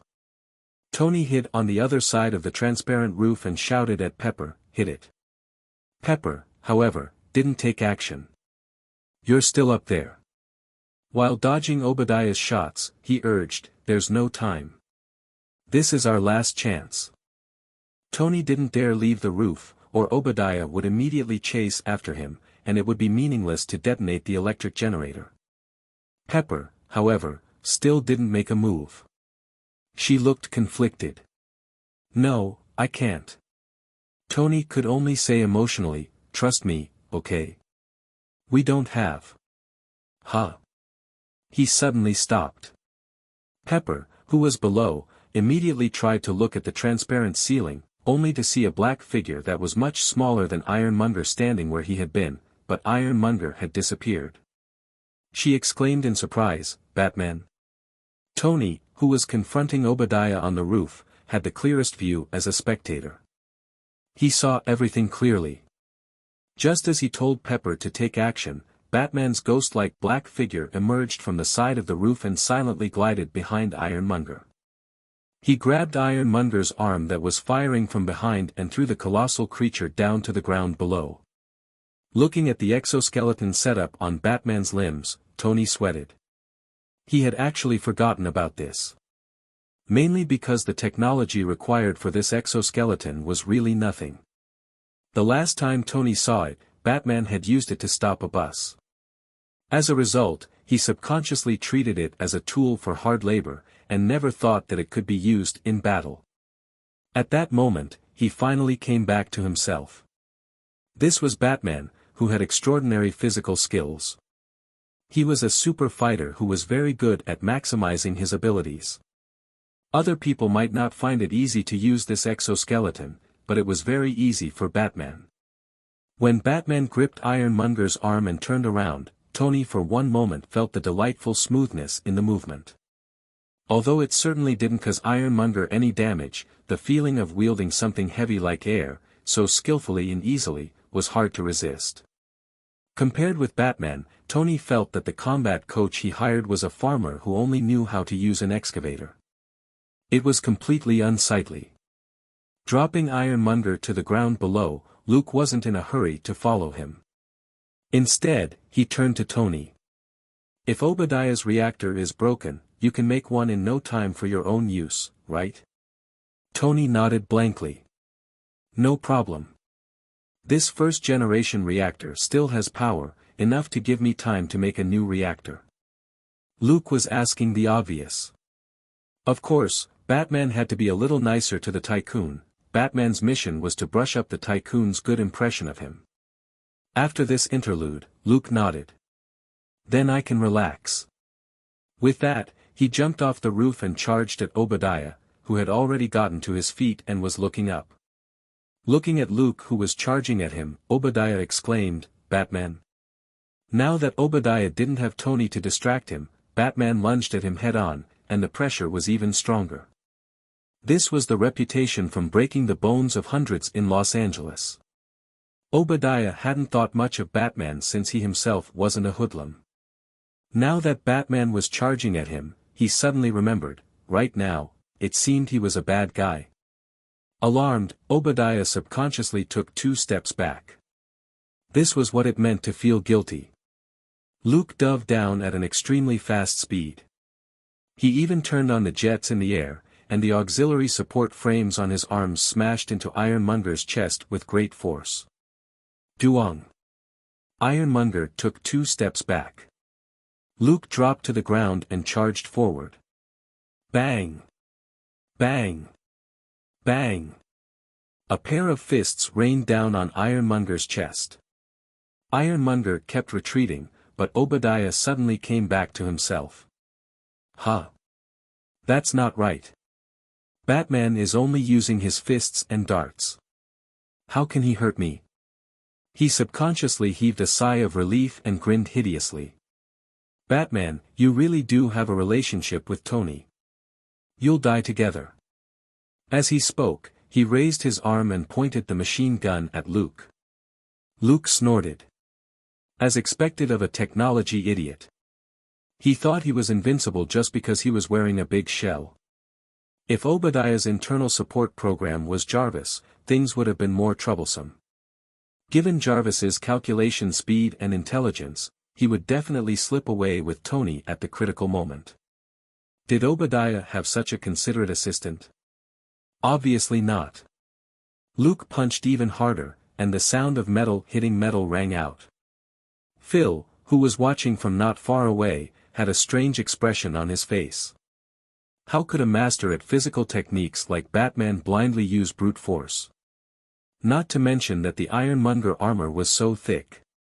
Standing on the edge of the roof to watch the battle, Tony, who was ready to help at any moment, also felt that something was wrong.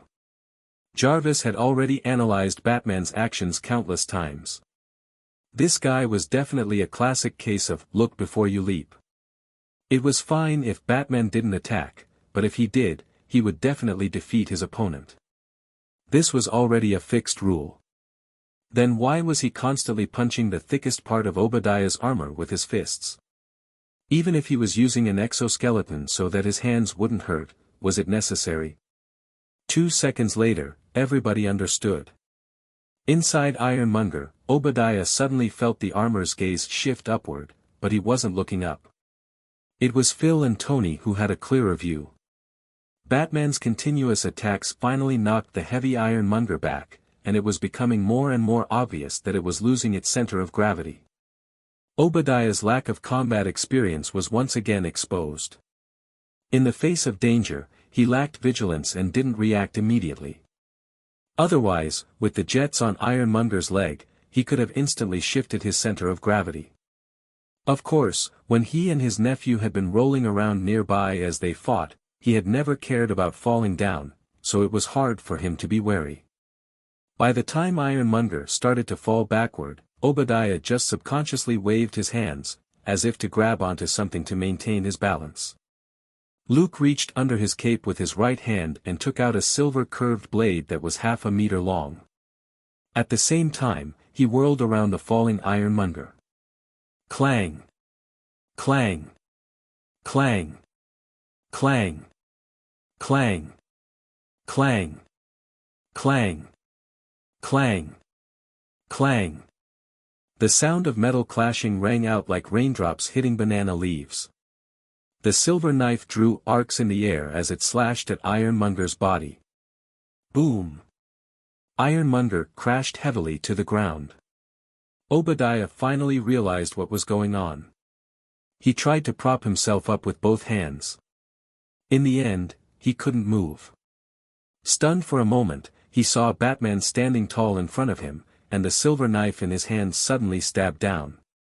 "No!" he shouted in horror. "No!"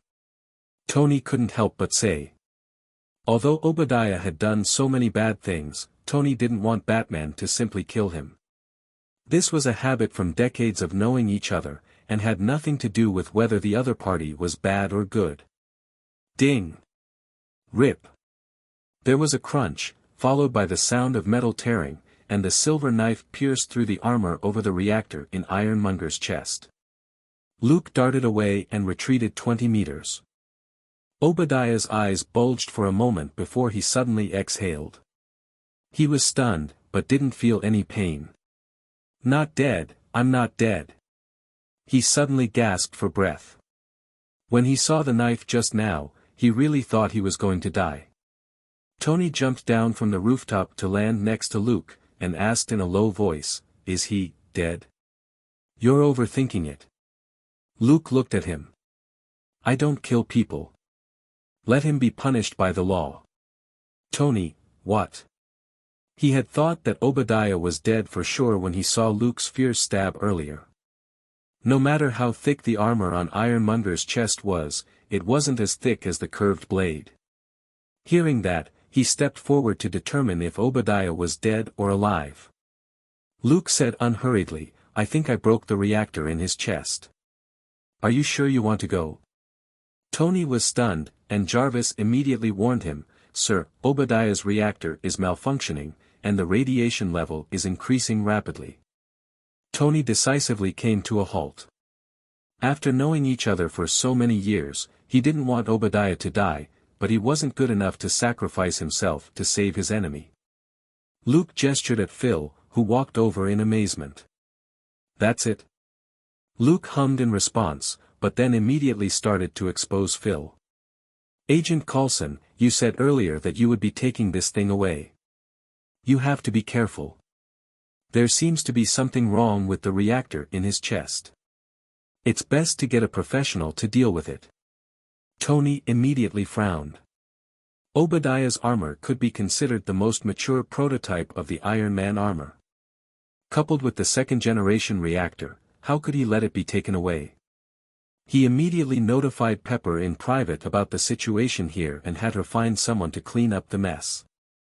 First, he had to dismantle the second-generation reactor, and second, he had to destroy the computer files in the Section 16 lab. He couldn't leave anything for Coulson. After warning Tony, Luke nodded at them. "I have something to do. I'll get going first." He then glided away. Tony raised his hand and his mouth moved, but he didn't make a sound in the end. He also didn't know what to say to Batman. It seemed there was nothing to say, especially when there was a third wheel standing next to them. Glancing at the agent's hairline, Luke felt a sense of superiority. "Agent Coulson, right? Did you just say that you want to take away company property?" Phil's signature smile appeared on his face. "Mr. Stark, you and Obadiah just fought on the road and almost got dozens of innocent people killed. Are you sure you want to be responsible for this?" Tony raised an eyebrow. "But the truth is that there were no casualties. As for damage of their property, Stark Industries will take care of it." At that moment, the tycoon's old condescending attitude came out in full force. He was rich on one hand, and willful on the other. He was very familiar with using money to convince people. Phil didn't think much of it. That would be great. However, Mr. Stark, when you were fighting Mr. Obadiah, there were a lot of witnesses, and some of them even took photos of your battle. You might need to give a suitable speech at a press conference in a few days. Tony said, "Don't worry, I have a secretary." Phil replied with a smile, "No, it's best if we handle this. We're professionals at hiding the inside story when dealing with the outside world and the media." After a brief silence, Tony looked at the middle-aged man again and finally asked, "What's up with you? You said you were with the FBI at the industrial park last time." Phil's smile didn't change, and he didn't look embarrassed at all. "The FBI just makes it easier for us to work in the country. Actually, we're the Strategic Homeland Intervention, Enforcement, and Logistics Division." Tony, what a long name. Have you ever thought of changing it? Phil said, "We get that a lot. Mr. Stark, let's get down to business. We'll help you deal with the aftermath, but please cooperate with us, or it'll be troublesome. You don't want people to know Iron Man's real identity, right?" Thinking quickly, Tony snorted. "Fine, I'll wait and see." He then went to find Pepper. There was no point in arguing with this smiling Agent Coulson, but he had successfully delayed this guy for a while. Pepper had already called someone over, so Tony didn't want to waste any more time. He was all smiles. Not a good guy.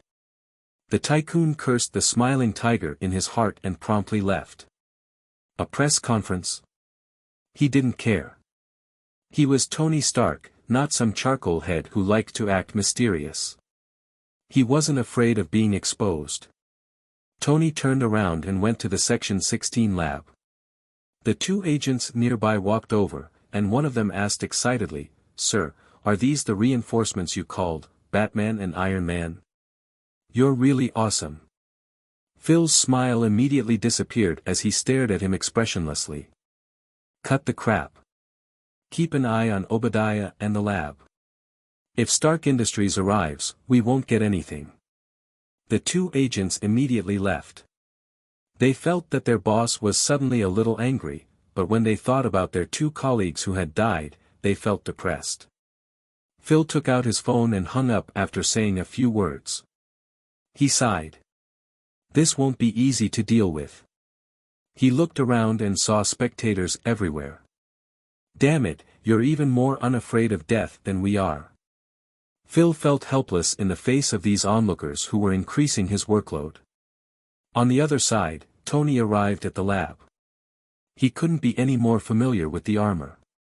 After a simple check of the critical data in the lab, he knew that Obadiah's armor was related to Mark 0. As for the detailed data on Mark 0, it was only on the laptop which Tony had brought back. After he returned, he destroyed the laptop himself. Before destroying it, Tony sent the data on Mark 0 to his personal database as a keepsake. Thus, the data in the lab was worthless. It could only prove that Obadiah had copied the information on Mark 0 before the laptop was destroyed. That should have happened a few days after Tony was rescued, when he was undergoing treatment at the American military base in Afghanistan. At that time, Tony didn't know that Obadiah was the mastermind behind the kidnapping. After escaping, he was agitated and uneasy, and underwent a lot of tests and treatment. The heavily wounded ensign and the female soldier who had saved his life in the convoy had also distracted Tony. With Obadiah's meticulous planning, it was too easy for him to plant someone in Tony's private security team and copy the information. Tony told Jarvis to delete all the research data, then dismantled the hard drive and gave it to Happy, who had just arrived from the company. Nobody would be able to find anything after that. Relying on the fact that this was Stark Industries' territory, Pepper's men in their professional uniforms arrived first and took Ironmonger away. After the reactor was destroyed, Ironmonger lost its power system and was Ironmonger in name only. Obadiah, the bald boss, was trapped inside and couldn't move. He was also taken away. It could be predicted that a second shareholder of the company would soon retire and disappear from the public eye. While Tony and Phil were plotting against each other, Luke quietly returned home. It hadn't been a long night, but Obadiah was still a valuable villain. System: defeat Obadiah Stane. Mission accomplished. Total experience: 3,000. Total credit: 3,000. Contribution rate: 90%. EXP plus 2,700. Credit plus 2,700. Hosts experience: 67 300/100,000. Credit: 86,100. The system had only given him 100 experience and credit points for saving Tony. Clearly, its discrimination against the tycoon hadn't improved. Also, the system didn't indicate that he had received the gratitude of a certain young master. It was far more difficult to impress the proud young master. Of course, this could also be because the tycoon had used up all his energy squabbling with the bald uncle, and had no time to thank Batman. Luke had nothing to complain about. His and Tony's relationship had always been like this no matter what Luke did. In any case, when a certain person ran into bad luck again, Luke couldn't be blamed for it. On the other side, now that it was over for Obadiah, Tony would definitely take over his shares. Obadiah had more than 10% shares in Stark Industries, and together with the 5% Tony had gotten a few days ago, the tycoon had close to 50% shares in Stark Industries.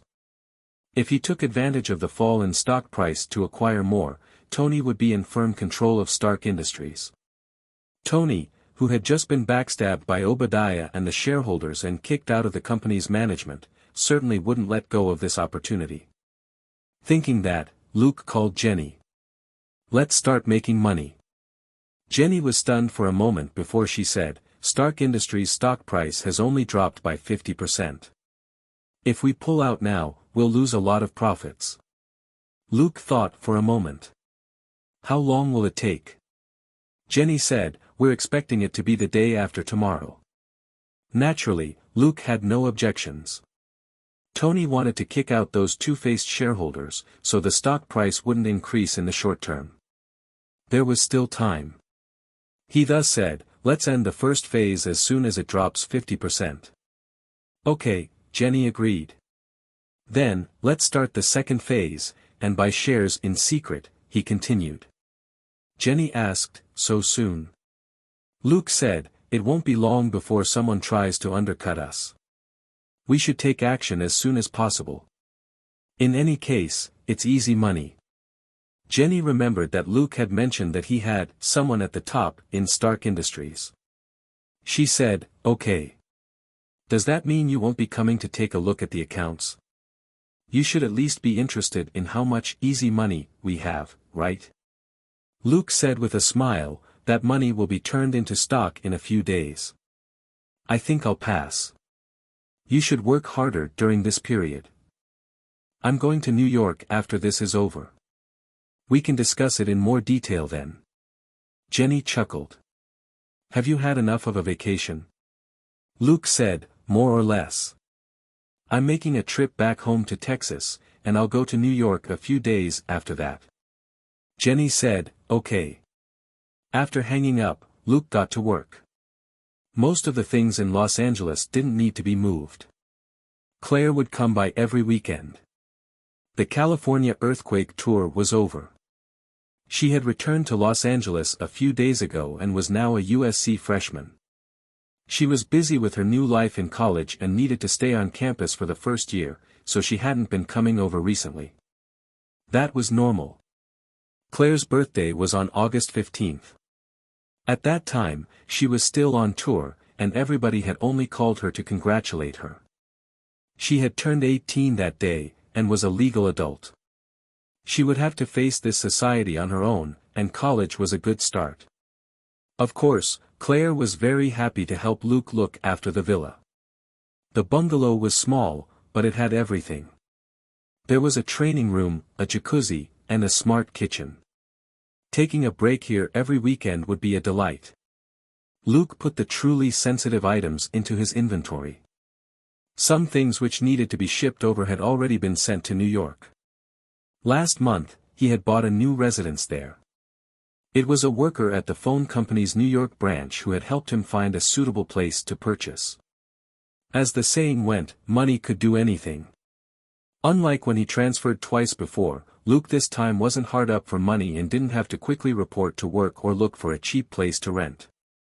He had been penniless back then, and could only resign himself to fate. However, the things he was shipping over would be placed in the phone company. He didn't dare directly send them to his new place, otherwise there probably wouldn't be anything left. After walking around the villa one last time, Luke chuckled. He was a nostalgic person. Since he was rich, he didn't want to sell or rent out this bungalow. Selina had already said that if he wanted to sell this house, he could only sell it to her. Of course, Luke wasn't stupid enough to agree. He simply smiled and said that he would never sell it, and that he would take good care of it so that it was the same as ever. At 8 in the morning, he drove the car to a logistics company and had them take the car to New York. Luke took a cab to the airport. In the afternoon, he returned to Shackleford. Looking at the town that was still the same, Luke calmed down. When he got home, Catherine was cooking dinner. She was pleasantly surprised to see Luke suddenly return home. Luke hugged her with a smile. "So? Are you surprised?" Catherine simply patted him on the back with a smile, and they chatted in the kitchen. Robert had been a little busy recently, not because of his job as a sheriff, but because he was at Drax's ranch.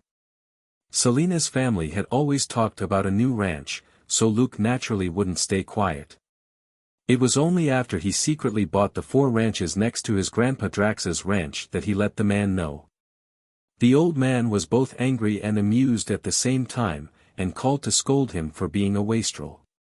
That was because the old man had also been negotiating with these ranches, but Luke had offered a higher price. After a short conversation with Drax, the 4 ranches knew that the old man couldn't offer them a higher price, so they decisively chose Luke, who was more generous. Luke had entrusted a professional to negotiate the purchase, and the price didn't exceed the market price. Drax hadn't been able to negotiate with any of them because he didn't have enough money, and could only try his best to lower the price. So, although Luke and his grandpa had an internal conflict, no one lost out. All 4 ranches were under Luke's name, and he didn't give them to his grandpa directly. Although he didn't care about that, the stubborn old man obviously did, so Luke simply entrusted the ranches to Drax. Robert had already talked to Luke about it, and after bringing up Luke's idea, found a professional to take care of it. Faced with a ranch that had expanded 4 or 5 times in size, Drax could only follow this suggestion. His original plan was to buy a neighboring ranch. Luke, on the other hand, had thrown in 4 ranches at once, which was much more than he had expected. The old man really didn't have the energy or manpower to handle such a big scene.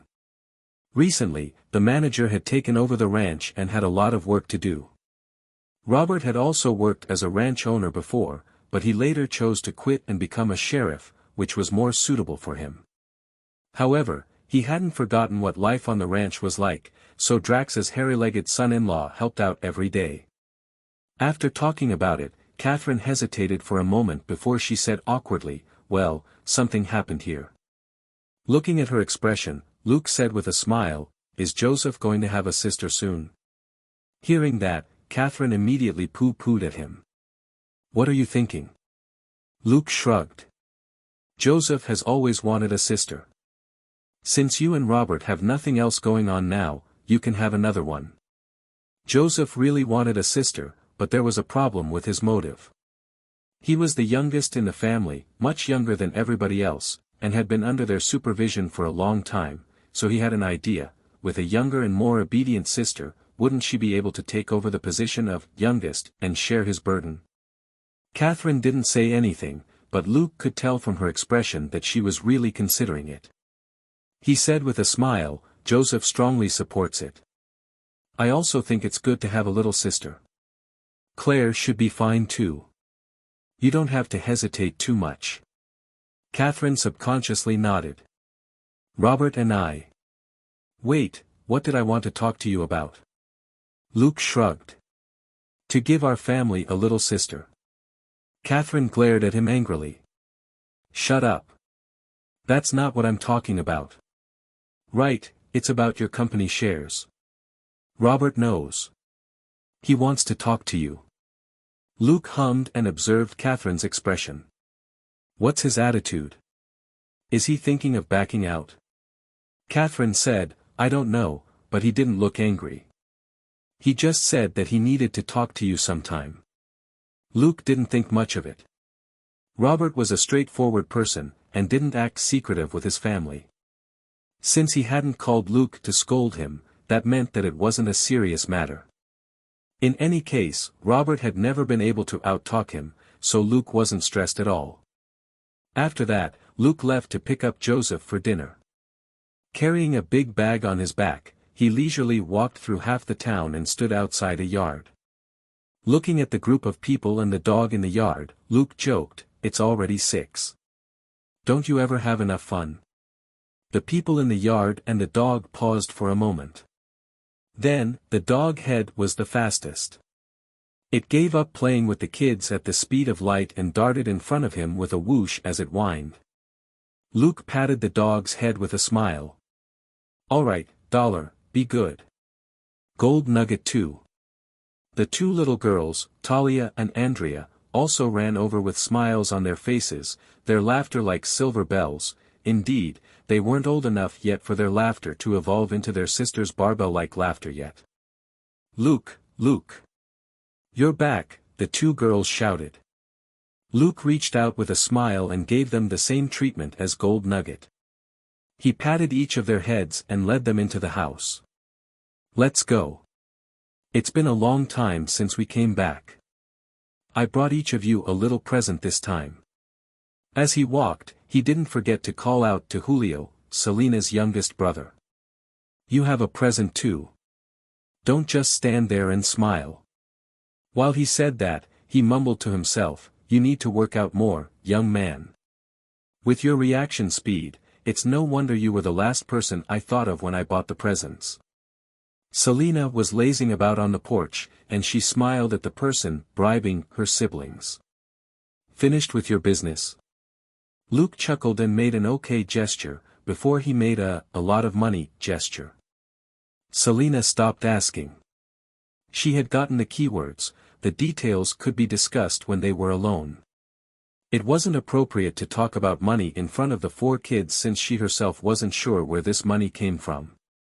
She and Luke, along with a certain dog head, had looted a lot of dirty cash countless times already, so she wasn't too sure about the answer. Luke gave the 2 girls beautiful princess dresses. The more people lacked something, the more they wanted it. The 2 girls usually wore shorts and t-shirts the most. When they saw these gorgeous dresses that were rare for them, they beamed and gave Luke big kisses.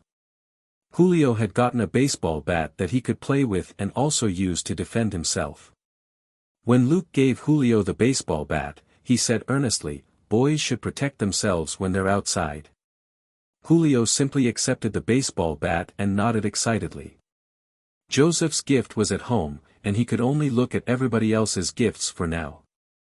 After Luke and Selena talked for a bit, everybody went to Luke's place.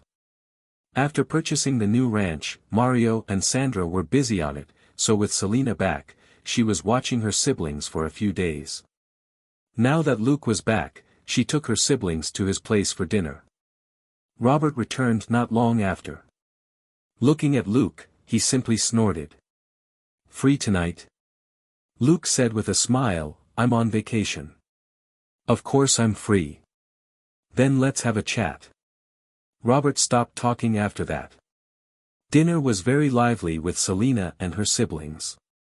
Joseph was very smart and often talked big, which stunned the other 3 kids. Dinner was noisy, but it wasn't bad. After dinner, Luke sent Selena and her siblings home. While the 3 kids went off to shower, Selena and Luke sat on the porch, each with a Dr. Pepper. She then said, Tell me, where did you get the money? Luke told her about Jenny manipulating Stark stock in the financial market, and Selena was stunned. How much is that?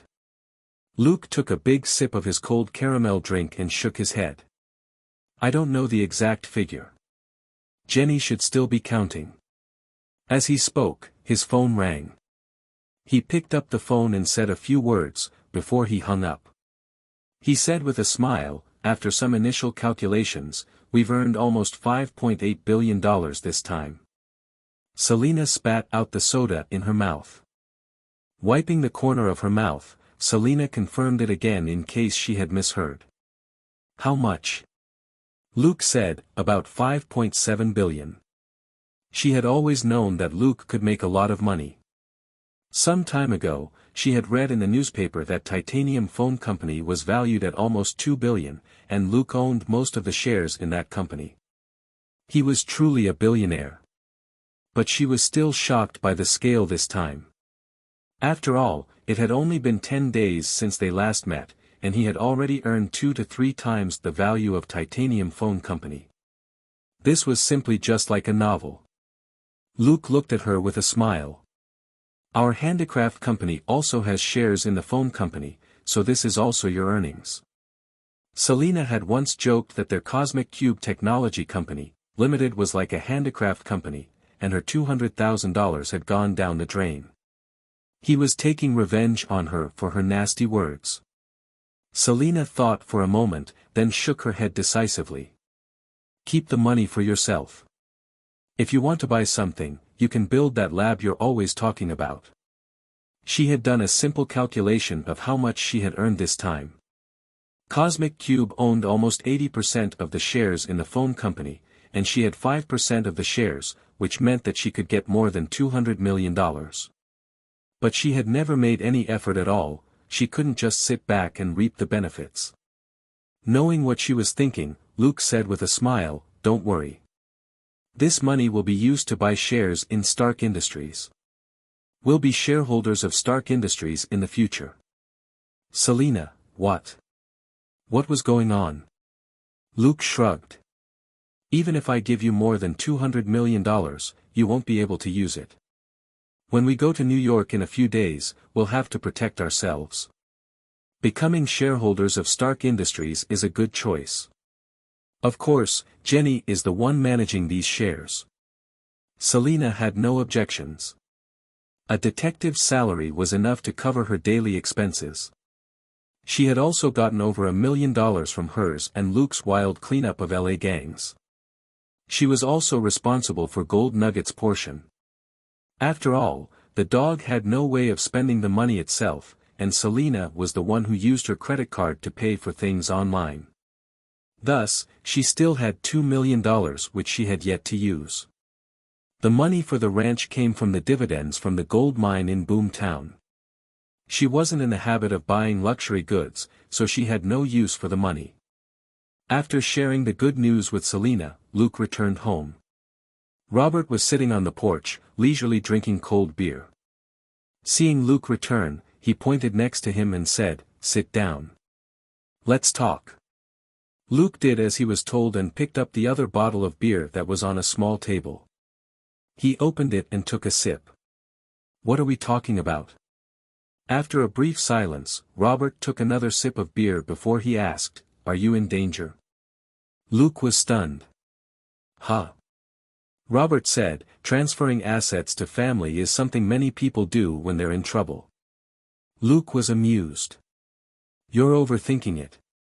I just don't want those companies to be under my name." Robert was suspicious. "Really?" Luke shrugged. "I don't want the paparazzi to track me down to ask why I'm still a detective when I'm so rich."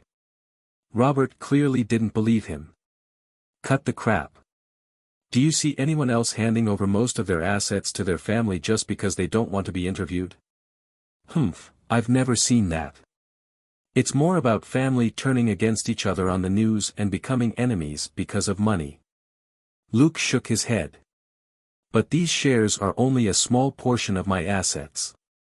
"Robert, are you F***king kidding me?" Luke said, "Wait, I brought you a gift." He then got up and entered the house. Soon, he returned with a small box and handed it to Robert. "This is a new phone. It's similar to the satellite phone I gave you last time." Robert opened the box that had no packaging. Looking at the item inside, he found it a little familiar. This looks like the phone that was advertised on TV.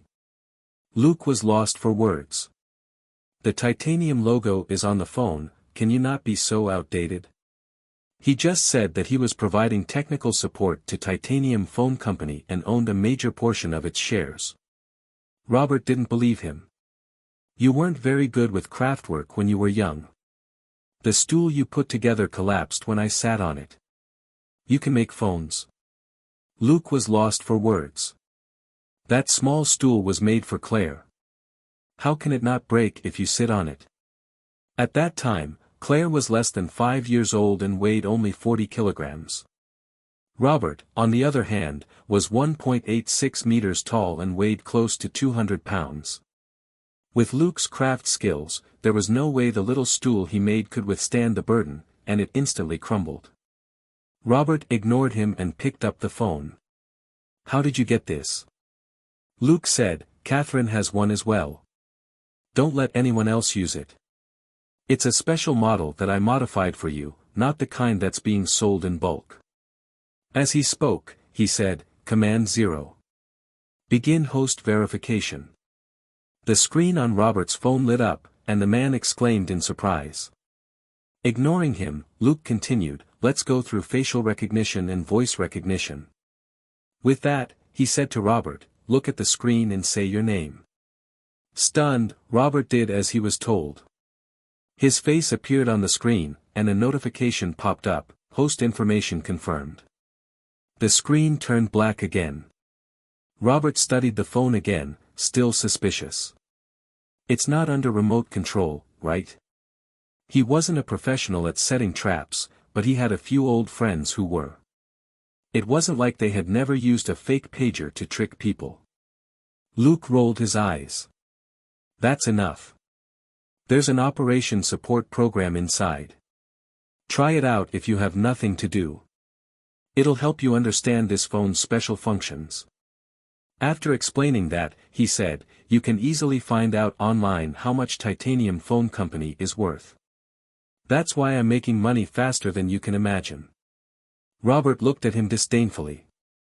What does making a quick buck have to do with the shares? Luke said, fine, it indeed doesn't really matter. The truth is that with these shares, you'll have a new identity, which will be good for keeping you safe. Robert asked, what new identity? Luke said, shareholders of Stark Industries. Robert was lost for words. Are you making up stories?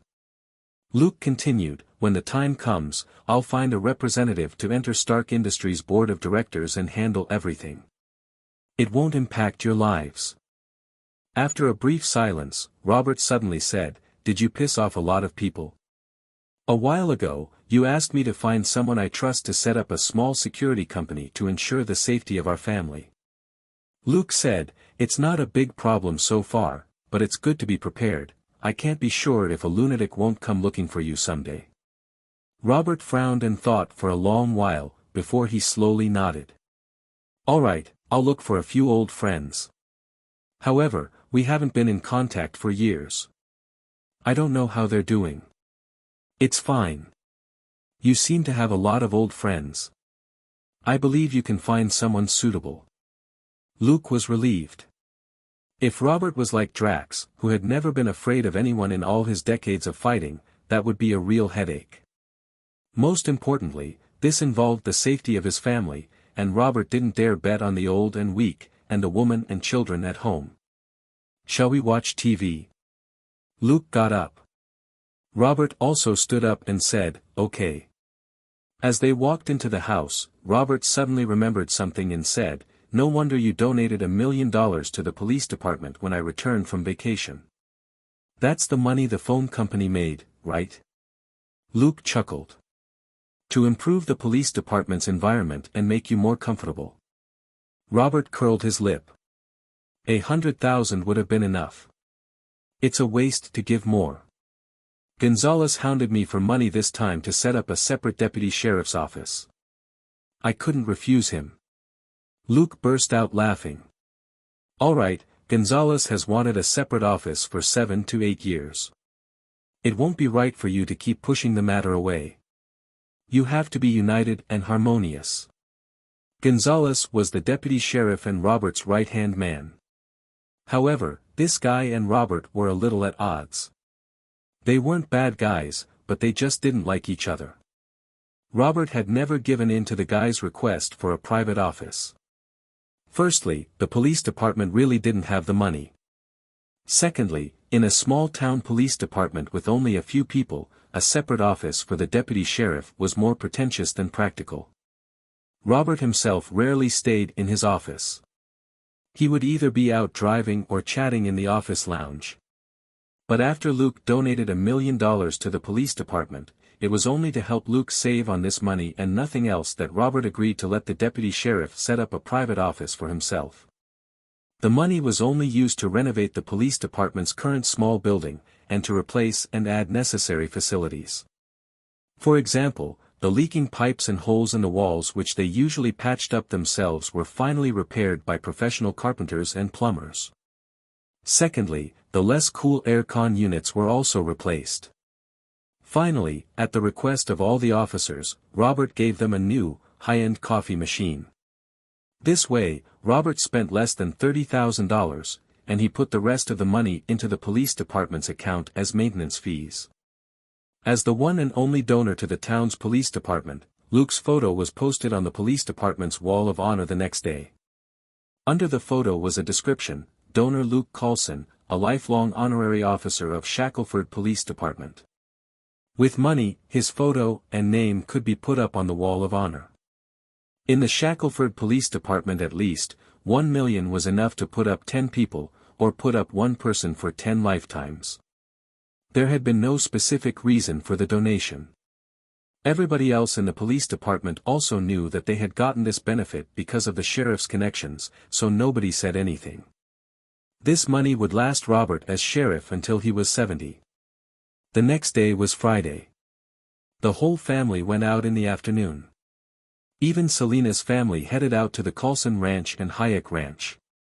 The two ranches were neighbors, and had been handed over to the same professional team to handle. When they saw Drax, the stubborn old man hugged Luke and swatted him a few times as he finally vented over the surprise which Luke gave him. Next was everyday life at the ranch. Work, ride, drink beer, and eat meat. They could do whatever they wanted. While Luke and Selena were enjoying their family holiday at the ranch, a storm was brewing in Los Angeles. 3 days after the uncle and nephew fell out, Tony Stark held a press conference. When Luke saw the announcement about the press conference last night, he specially turned on the TV early in the morning to see if Tony would go crazy and court death like in his previous life. He also called Selena and told her to come and enjoy the show together. Sheriff Robert was skipping work again today. He sat at the dining table with Luke and watched the TV that was in the living room. Looking at the middle-aged man on the TV, Robert smacked his lips and said, "From the looks of it, he's rich." Luke said, "You're rich now. Remember to put that disdainful look away when you say, rich, in the future." Robert said, "Rubbish, you're the one who's rich, not me." Luke shrugged. "Whatever you say, but you're a rich man by law." Robert snorted and couldn't be bothered to argue with him. He started discussing the rich person on TV again. Does this female reporter hate him? She's been targeting him. Luke said, they slept together, he threw her away. It's that simple. Robert said, "Humph, rich people." Luke didn't say anything this time. It was indeed very easy for rich people to act like this. At the very least, they didn't need to think about wasting money when picking up girls. It was precisely the lack of money that made it hard for most people to pick up girls. Robert quickly glanced at Luke and asked, "Then how about a rich man like you?" Pondering for a moment, Luke shook his head. "I'm much more upright than he is." Robert was doubtful. "Was I mistaken?" "Luke Carlson, be honest with me, are you messing around now like this person on TV?" Luke shook his head decisively. "No. How could he compare with Stark? The number of women Stark had interacted with in 1 year would be enough to last Luke a lifetime. There was nothing wrong with a certain tycoon in this regard, he was just that diligent. On TV, Tony had already raised a blue piece of paper and was reading the lines on it. This was the speech provided by Agent Phil, who had been a professional cleaner for more than 10 years. This agent also provided 50 professional witnesses who would prove that the tycoon had been partying on a particular yacht that night. Countless thoughts flashed through his mind, and finally, a dark figure appeared in his head. The eyes behind the blood-red lenses seemed to be provoking him, and he then made a cheerful decision. The truth is, Tony paused, then threw away the blue paper in his hand. I'm Iron Man. Boom. Almost everyone in the audience stood up. Among the reporters, only the picky female reporter was still sitting with her arms crossed. Her long legs were crossed, but her eyes were filled with shock. Just now, she had only wanted to give some heartless guy a hard time. She wasn't prepared at all for this earth-shattering news. Phil smiled bitterly at the back of the venue and said to Pepper, who had a helpless expression on her face, I'll get going first. It's going to be busy again for a bit. Goodbye, Miss Pepper. Pepper quickly got up. Agent Coulson, thank you for everything you've done for us.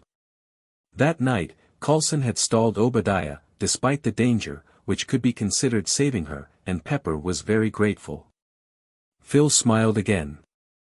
No need. That's my job.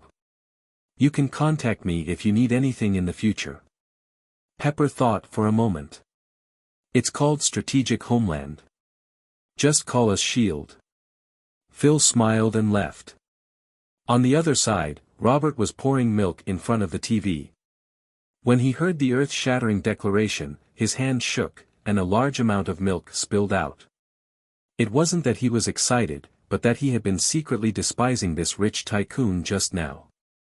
Phrases like, bad guy, and weak chicken, and I can beat up 50 of this guy, had popped up in his head, but this person turned out to be Iron Man.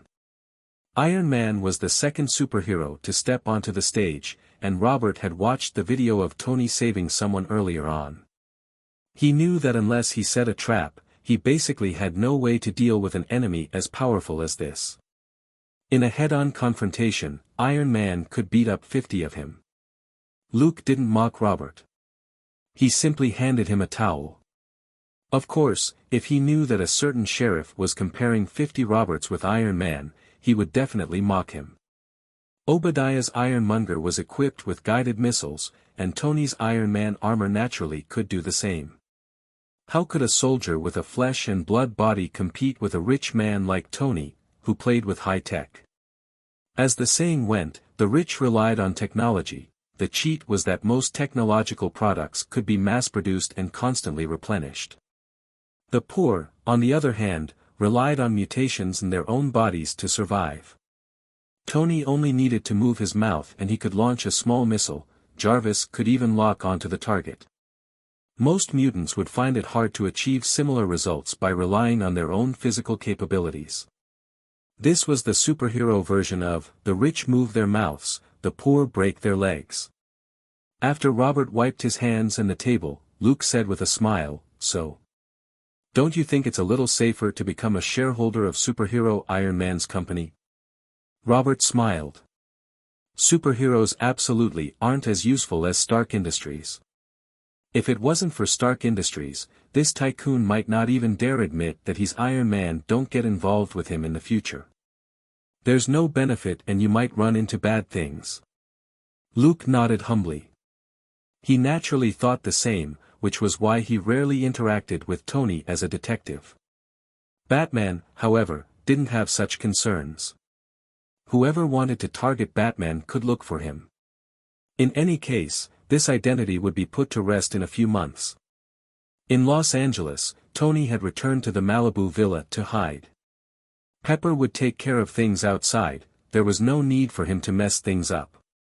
Pepper even asked him half-jokingly, you did it on purpose, didn't you? So you can hide and study this thing you brought back. As she spoke, she looked at Ironmonger in the basement. Tony laughed. There really was no need to answer that question. He simply released his authority and had Pepper use the funds in his secret accounts to secretly buy back Stark Industries shares. This time, he was going to become the real owner of Stark Industries. He couldn't let that stupid board of directors sweep him out like garbage again. The shareholders on Obadiah's side would also be kicked out of the company.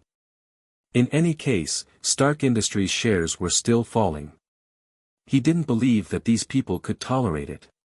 But that was Pepper's job. What Tony was most interested in was Ironmonger in front of him, or more precisely, the damage on its body. Looking at the perspective drawing of Ironmonger which Jarvis projected on the virtual screen, Tony mumbled, each time, he cut into the ports of the outer joints or cut off certain control wires. These were very targeted attacks which basically destroyed Ironmonger's mobility. Jarvis said, "Yes, sir." Comparing this with the video we filmed at the time, we can confirm that Batman knows quite a bit about the structure of Ironmonger. Tony felt his scalp go numb. This guy only saw Mark I once, and he already researched countermeasures. He's the first person to know my real identity. Is he monitoring me? Although he wasn't sure if that was the case, he immediately instructed Jarvis, formulate a new security plan for the villa. Hesitating for a moment, he continued, have all the security guards in the villa take leave and wait to be checked. He couldn't trust the security guards now. A few nights ago, Obadiah had almost killed him, but the security guards hadn't noticed anything unusual. Then, Batman arrived in time to save him, but the security guards had still been unaware. Even if he didn't find anyone suspicious after a thorough investigation, they still needed to be retrained. Tony didn't continue with this line of thought, this matter would still take time. It was still better now to continue studying Batman. What about the residue on the damage to Ironmonger? He asked. Jarvis said, it's a chromium alloy, but it's nothing special. It's very widespread on the market. Tony frowned. From the dagger? Jarvis said, uncertain, it could just be the plating. Tony sighed. Fine, this guy wouldn't be so careless as to let me track him down through the raw materials. He played the video of Batman attacking Ironmonger again. After watching it for a moment, he mumbled, my previous estimation of this guy's combat ability was completely wrong. If Mark II didn't have high-speed flight and long-range attacks, it would be hard to beat him. Jarvis said, yes, sir. Batman has only ever used darts, so it's uncertain if he has a way to break through Mark II's defense. Tony shook his head. To be able to find Ironmonger's weaknesses so easily, his skill level isn't low either. If he uses that knife to attack some of Mark II's joints, he might succeed.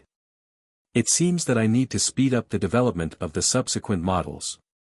Saying that, he looked at the pager on his wrist. After hesitating for a long while, he finally didn't activate it, but he didn't take it off either. He could just wear it like this, in any case, the style was alright. That was what he thought, but he still couldn't help but complain, this color is too ugly. How about, giving it a gold and red coat? After watching the live telecast of Iron Man's real identity, Luke and Selina said goodbye to their families. The 2 people and 1 dog hitched a ride with the ranch vet, Ferreira, to Dallas, where they took a flight to New York. After exiting LaGuardia Airport in Queens, the 2 of them took a taxi to their new home in Clinton, New York. Standing in front of their new place, Selina murmured, is this the surprise you were talking about? Laughing, Luke hugged her and said consolingly, see that? It's a 5-story building. You can choose any of the 4 floors except the first. Of course, if you want, you can choose 2 floors and sleep on a different floor every half a month. Selina rolled her eyes. Even if I were a moron, I would only change rooms every half a month. The 2 of them weren't in a hurry to go in. Instead, they looked around the 5-story building. Luke had carefully selected this place, he had even analyzed information provided by Damon. Calling it small was in comparison with a skyscraper. The truth was that it had been used as a processing plant for a long time. It wasn't an apartment with many units, so every floor was spacious. The 5 floors added up to more than 1,500 square meters, not including the basement and the roof. That was why Luke had spent so much money on the building. The small house in Los Angeles wasn't bad, but it was too small. In the end, he had to secretly build a basement. Now that they were in New York, their new place naturally had to be spacious. However, he still had to do some illegal renovations. According to the law, the buildings in Manhattan couldn't be renovated willy-nilly. The building owners had to register with the relevant departments and get permission before they could start. But probably nobody in the Clinton area would check for illegal renovations. The main bulk of the building had old and mottled red brick walls and wide, rusting window frames. The glass windows were covered in thick dust. It was clear that nobody had lived here for a long time. Selina couldn't help but click her tongue. Our new place is really new. It was built 100 years ago, right? Luke smiled. Sorry, according to records, it isn't that old. It's only been 64 years, and can't be considered a historical relic. Selina's face twitched. It's older than my grandmother. Luke was lost for words. Selina's mother, Sandra, had given birth to her when she was 16, and her grandmother had given birth to Sandra when she was 17. However, I quite like it. Selina changed the topic. From the outside, it looks like it's in that loft style you mentioned before. Is it the same inside? Luke chuckled. You'll see. Selina didn't think much of it. She continued, it's just that the environment around here doesn't seem great. Luke said, if law and order in Clinton is good, then there aren't many places in New York that are safe.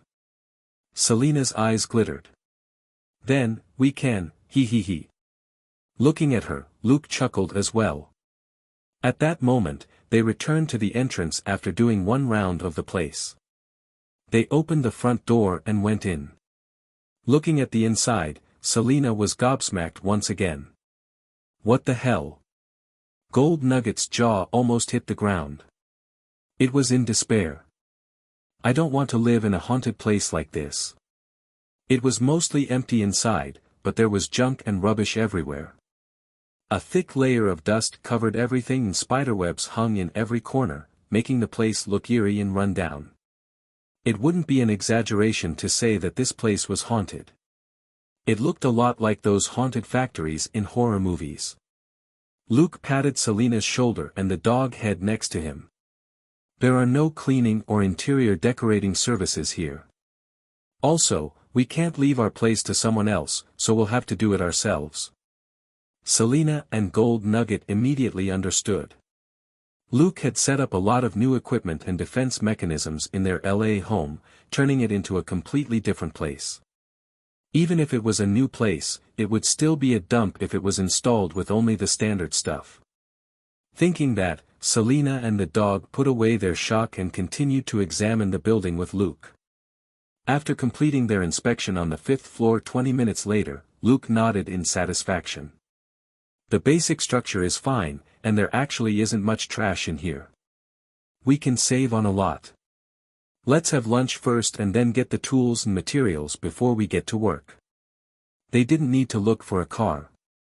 They quickly went down a few lanes, and arrived at a Shake Shack in Times Square 10 minutes later. It was already past the peak lunch period, but Luke and Selina waited in line for almost 20 minutes before they walked out of the fast food restaurant with their gains under the gazes of the staff and customers. No matter how delicious Shake Shack was, few people would buy over 100 hamburgers and a lot of dessert and fries in one go. They ordered their food separately and pretended that they didn't know each other, or they would have been surrounded by even more people. More than 200 hamburgers was enough to feed a regular gathering of office staff. When they came out, Gold Nugget jumped around them, not forgetting to whine like crazy. Its nose could easily pick out that this absolutely wasn't rotten fast food, this didn't lose out to In-N-Out. It smelled so good. The meat patties would absolutely be juicy, and the dessert very sweet. As a carnivore with a sweet tooth, it was very satisfied with the smell. Luke ignored the dog. If he didn't, the guy would know that Luke didn't object. If Luke didn't object, some dog head would open its big mouth and gorge itself. This was a main street. Luke didn't want people to stand around and watch a dog eat dozens of kilograms in one go. Those who didn't know might think that he was abusing the dog. That wasn't a joke. It wasn't rare for owners to be punished under the law for overfeeding their pets until they became obese. It was Selena who loved the dog head the most. She knew why Luke didn't turn around. She secretly fed Gold Nugget 2 hamburgers and a milkshake before she stopped and said in a low voice, "That's all for now. If you finish your share now, you'll only be able to watch us eat later." Gold Nugget decisively restrained itself. It didn't want to watch them eat. That would make it feel inferior. They took a taxi to Central Park and found a more secluded corner in which to enjoy their lunch. Just before they finished lunch, Luke made a call and confirmed the time and location with the movers. After lunch, 2 people and 1 dog left the park and waited for 2 trucks on a nearby road. They got into the trucks and returned to their new place. With the help of the 2 drivers, Luke used a flat cart to quickly move everything from the trucks into their new place. The 2 drivers waited anxiously for Luke to finish, then said goodbye and left in the trucks. Their company didn't have a simple background, or they wouldn't dare do a delivery here. But if the drivers were beaten up or robbed, the company wouldn't make a fuss about it either. They certainly didn't want to hang around in a rotten place like Clinton. Closing the door, Selena rolled up her sleeves and said, "Let's get to work. We have a new place, we can't always sleep in a hotel, right?" Luke rolled up his sleeves and said, "Let's get to work." Selena waved her hand. "Gold Nugget, go." Gold Nugget stared blankly. Huh. They then started working their way downward from the 5th floor. This was the floor that Selena had chosen, while Luke had chosen the 4th floor for his bedroom. Selena and Gold Nugget were mainly responsible for cleaning. Selena was nimble, and responsible for climbing up and down. As a dog, Gold Nugget could hold a mop in its mouth, and it cleaned up the dust on the ground as well as dragged out the rubbish. Selena's constitution had been improving steadily, and her strength and endurance were close to 30 by the system's measure. Although she didn't have any physical buffs, she was 3 times better than an ordinary person.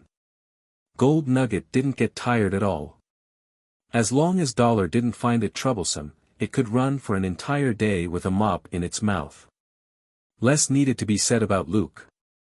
He only needed to sleep for 2 hours every day. Apart from that, he was a human motion machine. The 3 of them started working like crazy at 4 in the afternoon. Apart from a simple hot meal for dinner, they worked until midnight. There were now 2 temporary bedrooms and a simple kitchen on the 2nd floor. The problem of eating, sleeping, and washing up was solved temporarily. After that, Selena and Gold Nugget went to wash up and rest. Luke washed up simply and readjusted his renovation plan. There were some minor problems with his previous plan after doing an on-site inspection, so now was a good time to make changes.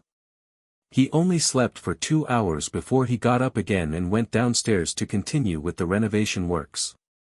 That was the advantage of this new place. There were several floors between them. As long as he wasn't smashing down walls, it wouldn't affect Selena's rest at all. When Selena woke up at 7, she saw Luke making breakfast in the kitchen. She yawned. "Where did you buy the ingredients?" Luke chuckled. "I found a 24-hour supermarket in Times Square, but the ingredients are quite ordinary. Make do with this for now. You can buy some better ingredients from the supermarket in the morning." Gold Nugget nodded vigorously. When it came to food, it hated making do the most. But as long as Luke and Selena did so, it could only follow suit. However, making do every now and then wasn't a big deal. It had seen a few large freezers offloaded from the trucks yesterday. He had gotten Selena to ask Luke about it earlier. In the end, the fiend said that one was specifically for gold nuggets use, to store all its favorite seafood and meat. The freezer was more than 2 meters long and 1 meter wide, and would easily store half a ton of ingredients. Given gold nuggets' current appetite, a full freezer would be able to last it for at least a week. For this glutton, this was the warmest concern that the fiend had ever shown it. Also, the other freezers would contain its favorite desserts and dairy products. This was simply heaven. The dog head who had been reluctant to part with its LA home finally threw away its sadness and devoted itself to the construction of its new home. After breakfast, Selena left with Gold Nugget and went to the moving company to pick up their Los Angeles car.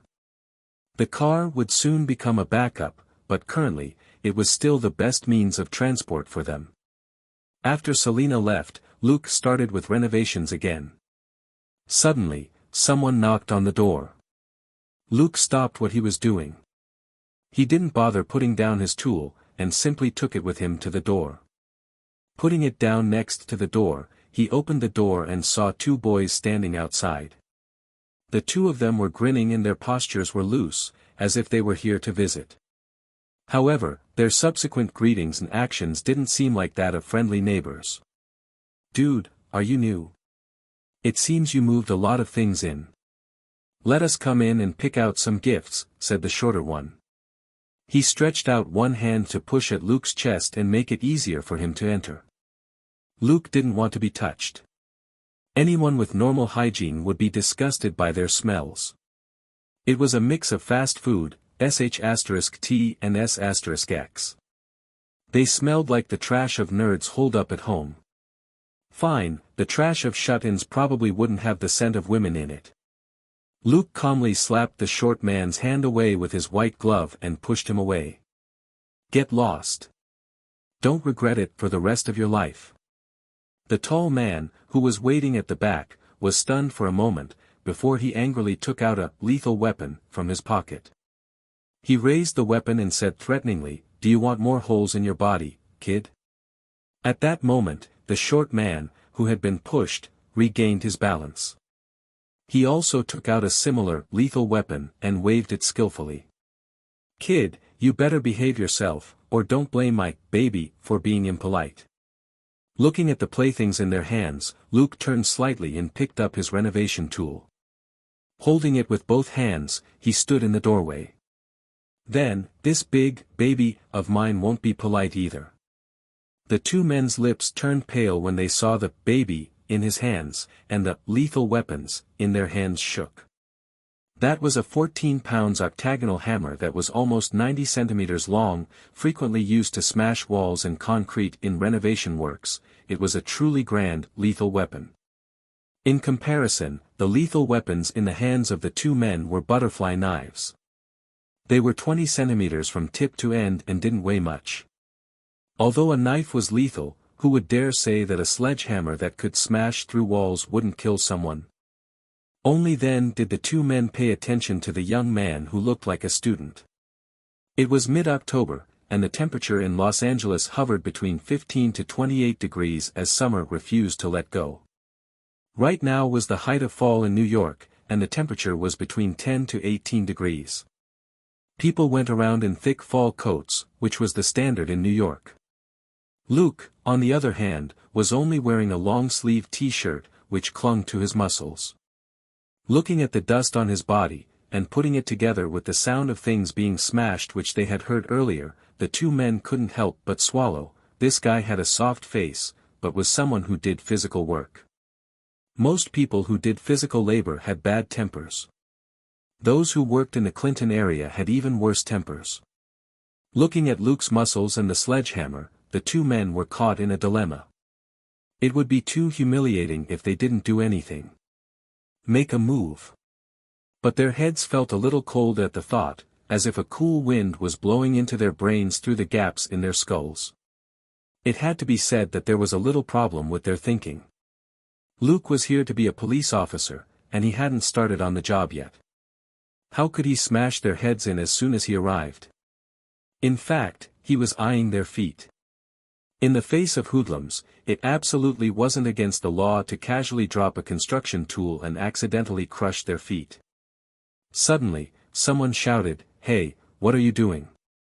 The silent confrontation between the two parties was broken.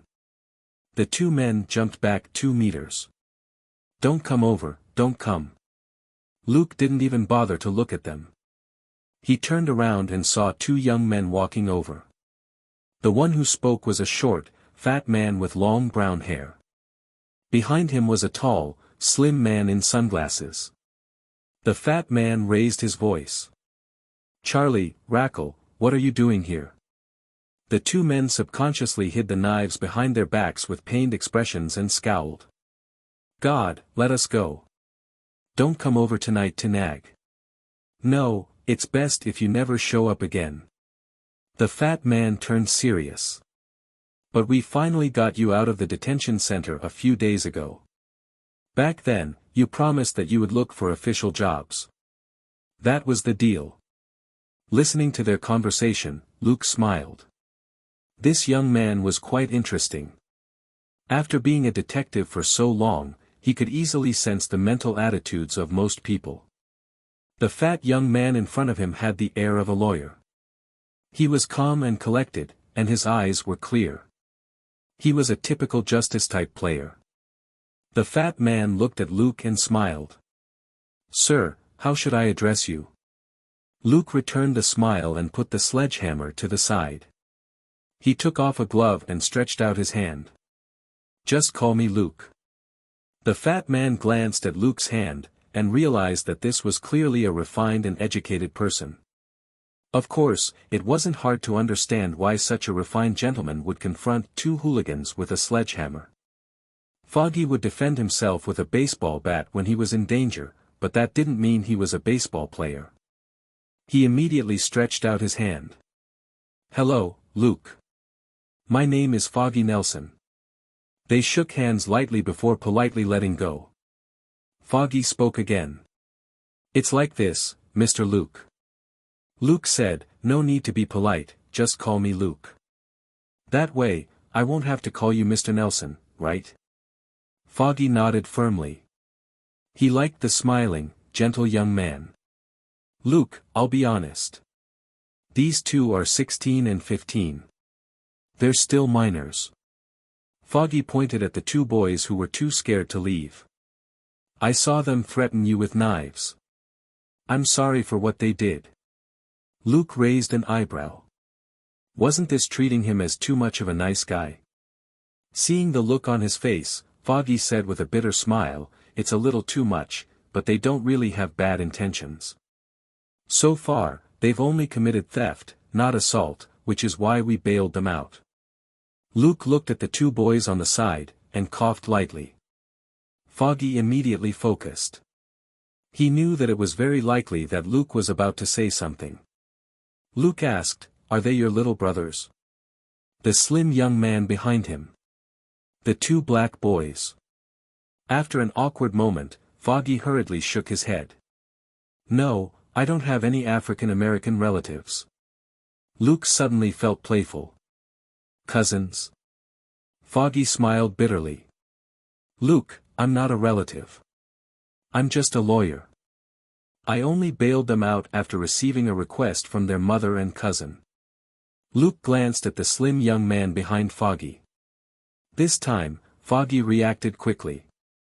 "He's my partner. He doesn't have any African American relatives. No African American cousins either."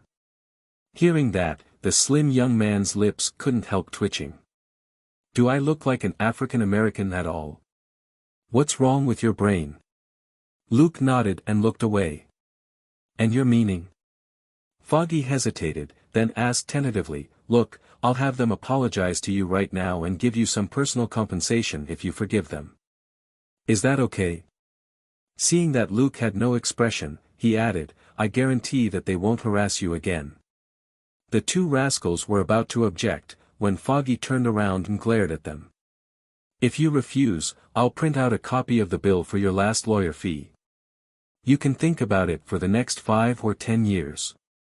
It's fine if you don't understand." I can help you put together a repayment plan and tell you exactly how much you have to pay me every month. Full of despair, two boys sagged listlessly as the knives behind their backs fell to the ground with a clatter. Then you might as well send us back to the detention center. Instead of saying anything, Luke observed the two boys. Foggy turned around and looked at him sincerely. Luke, they're just kids. Give them a chance, okay? Pondering for a moment, Luke suddenly asked, are they really not your cousins? Looking at their expressions, Luke smiled. It was just a joke. However, they don't seem to have any money, so I'll let them go. The two boys seemed encouraged by the good news. But, Luke continued unhurriedly, there has to be compensation, in case they think they can get away with their crimes. Foggy was even more straightforward this time. Sure. As long as you don't injure them badly, you can do whatever you want. The lips of the two boys turned pale again. Bro, do you have to be so ruthless, just because we didn't pay you a lawyer fee? Luke waved his hand. I'm not interested in beating up kids. However, did you just say that you want them to get jobs?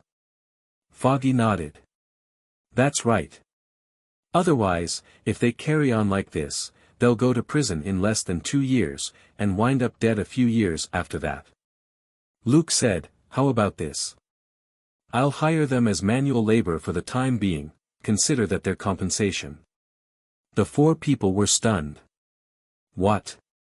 This sounded more like Luke giving them compensation, not the other way round. Luke, however, continued, I'll be renovating my place for the next few days. I'll leave all the construction waste to them.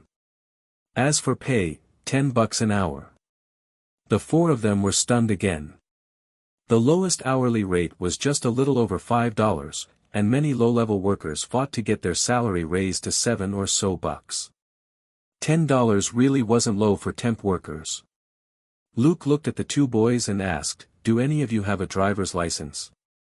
The two boys shook their heads, but the shorter one added, I can drive, but I don't have a license. Luke wasn't surprised. This was a nation on wheels. He had been little more than 10 when Drax egged him on to drive a tractor and a pickup on the ranch. To get a driver's license, you had to do a written exam. The short man certainly didn't like that, so he didn't take the driver's license. Then find a trustworthy driver with a driving license. I'll pay him $10 an hour too. He'll be responsible for taking you to the garbage dump. If you can find a car to transport the rubbish, I'll cover the cost of that too, he said. The two boys looked at each other, and the shorter one said, then, what are we doing? Luke glanced at him and said, of course, the driver is only responsible for driving. You'll focus on moving the trash. The two boys widened their eyes. What? Luke said unhurriedly, if you have professional skills, you can make money with your skills. If you don't have any skills, you just have to do manual labor. Isn't that reasonable? You don't have a driving license. The short man gritted his teeth in frustration. He knew how to drive, and he even drove pretty well. He just didn't want to take the exam. With one misstep, he could only work as a manual laborer. Don't accept the job. He looked at Foggy and dismissed the naive thought. This guy would definitely force him to accept the job. If he didn't accept it, Foggy would definitely pay him a home visit, and his cousin would nag him for days. Under the watchful eyes of Luke and Foggy, the short man nodded gloomily. All right, I'll find a driver later. Luke nodded in satisfaction. Remember, what I want is for the construction waste to be sent to a waste disposal company. You won't get paid if you simply throw it anywhere. The short guy hurriedly said, you have to pay for the access to the waste disposal company. Luke said, I'll pay. Do you think I expect you to do it? The short guy lowered his head. He had no money and could only accept his fate. Foggy suddenly interjected, Charlie, is your cousin still at home? She has a pickup. Charlie was stunned. You want my cousin to drive? Foggy smiled. I trust her. Charlie had nothing to say. Foggy's obvious meaning was that he didn't trust him, and that it would be best to have someone who could deal with him keep an eye on him. Plus, his cousin could make a bit more money while she was at it. Foggy looked at Luke. Is that all right? Luke said, yes. You're Charlie, and you're Rackle, right? The two boys nodded. You can start work now. The sooner you start, the more you get paid. With that, Luke opened the door and gestured for them to enter. Charlie and Rackle looked at the door, which they had been dying to enter earlier, but now felt like a prison door. Their legs felt heavy. But under the gazes of Luke and Foggy, they could only enter. When they entered the house and saw the heap of rubble in the hall, they moaned in despair. Charlie couldn't help but roar in his head, "Are you renovating or demolishing the house? Why is there so much trash?" Luke wasn't demolishing the place, but in fact had dug a temporary pit in the lounge. Coupled with the rubbish that had been cleared out from the 5th and 4th floors yesterday, there was a lot of it. Outside, Foggy said goodbye. "I'll call Charlie's cousin, Claire Temple. She'll be here soon." Luke said, "Okay." Foggy pointed at a building diagonally across the street, where they had been before they arrived. "That's my and Matt's office. The Nelson and Murdoch law firm on the 3rd floor is ours. If there's anything, you can find us there." Luke said, "Okay." With that, Foggy shook hands with him. Releasing his hand, Luke walked over to the slim man and extended his hand. "Matt, nice to meet you. Let's talk when we're free." Matt held out his hand to shake Luke's before letting go. Looking at his hand, Luke smiled. How interesting for a lawyer who had just graduated to have hands like that. He watched them return to their law firm more than 20 meters away. Looking at Charlie and Rackle, who were staring at the rubble, he smiled. "How is it? You must be so happy with this deal." The two boys glared even more. "Can you speak human language? You want us to move all these things?" Luke had done it on purpose. Was earning money a happy thing? No. For idle kids, moving bricks was the greatest torture. For them, stealing was an even easier way to earn money. The important thing for them was that it was easy and quick. Before, casually nicking and selling things could earn them a few dozen bucks. They now would only get as much after painstakingly moving bricks. How could that be the same? Luke knew exactly what these hooligans were like, which was why he didn't mind paying them. He could order these two fellows around for half a day after spending just dozens of dollars. This made Luke very happy. Walking over to the side, he took out 2 pairs of utility gloves and tossed them over. Then, he pointed at a small flat cart on the side. "You can use that to move the trash. It's easy. Get the rubbish to the door first. When Charlie's cousin arrives later, we'll move it to the car." Then, he returned to the other side of the lounge behind a partition and started digging. The trash heap was in a corner by the door, and wouldn't stop Luke from renovating. Crestfallen, Charlie and Rachel put on their gloves and got to work. The cart that Luke gave them wasn't big, but it was sturdy. They hadn't done any moving before, and didn't know how to make use of tools like rope or sacks to increase their efficiency. The trash fell off the cart as they worked, and it was highly inefficient.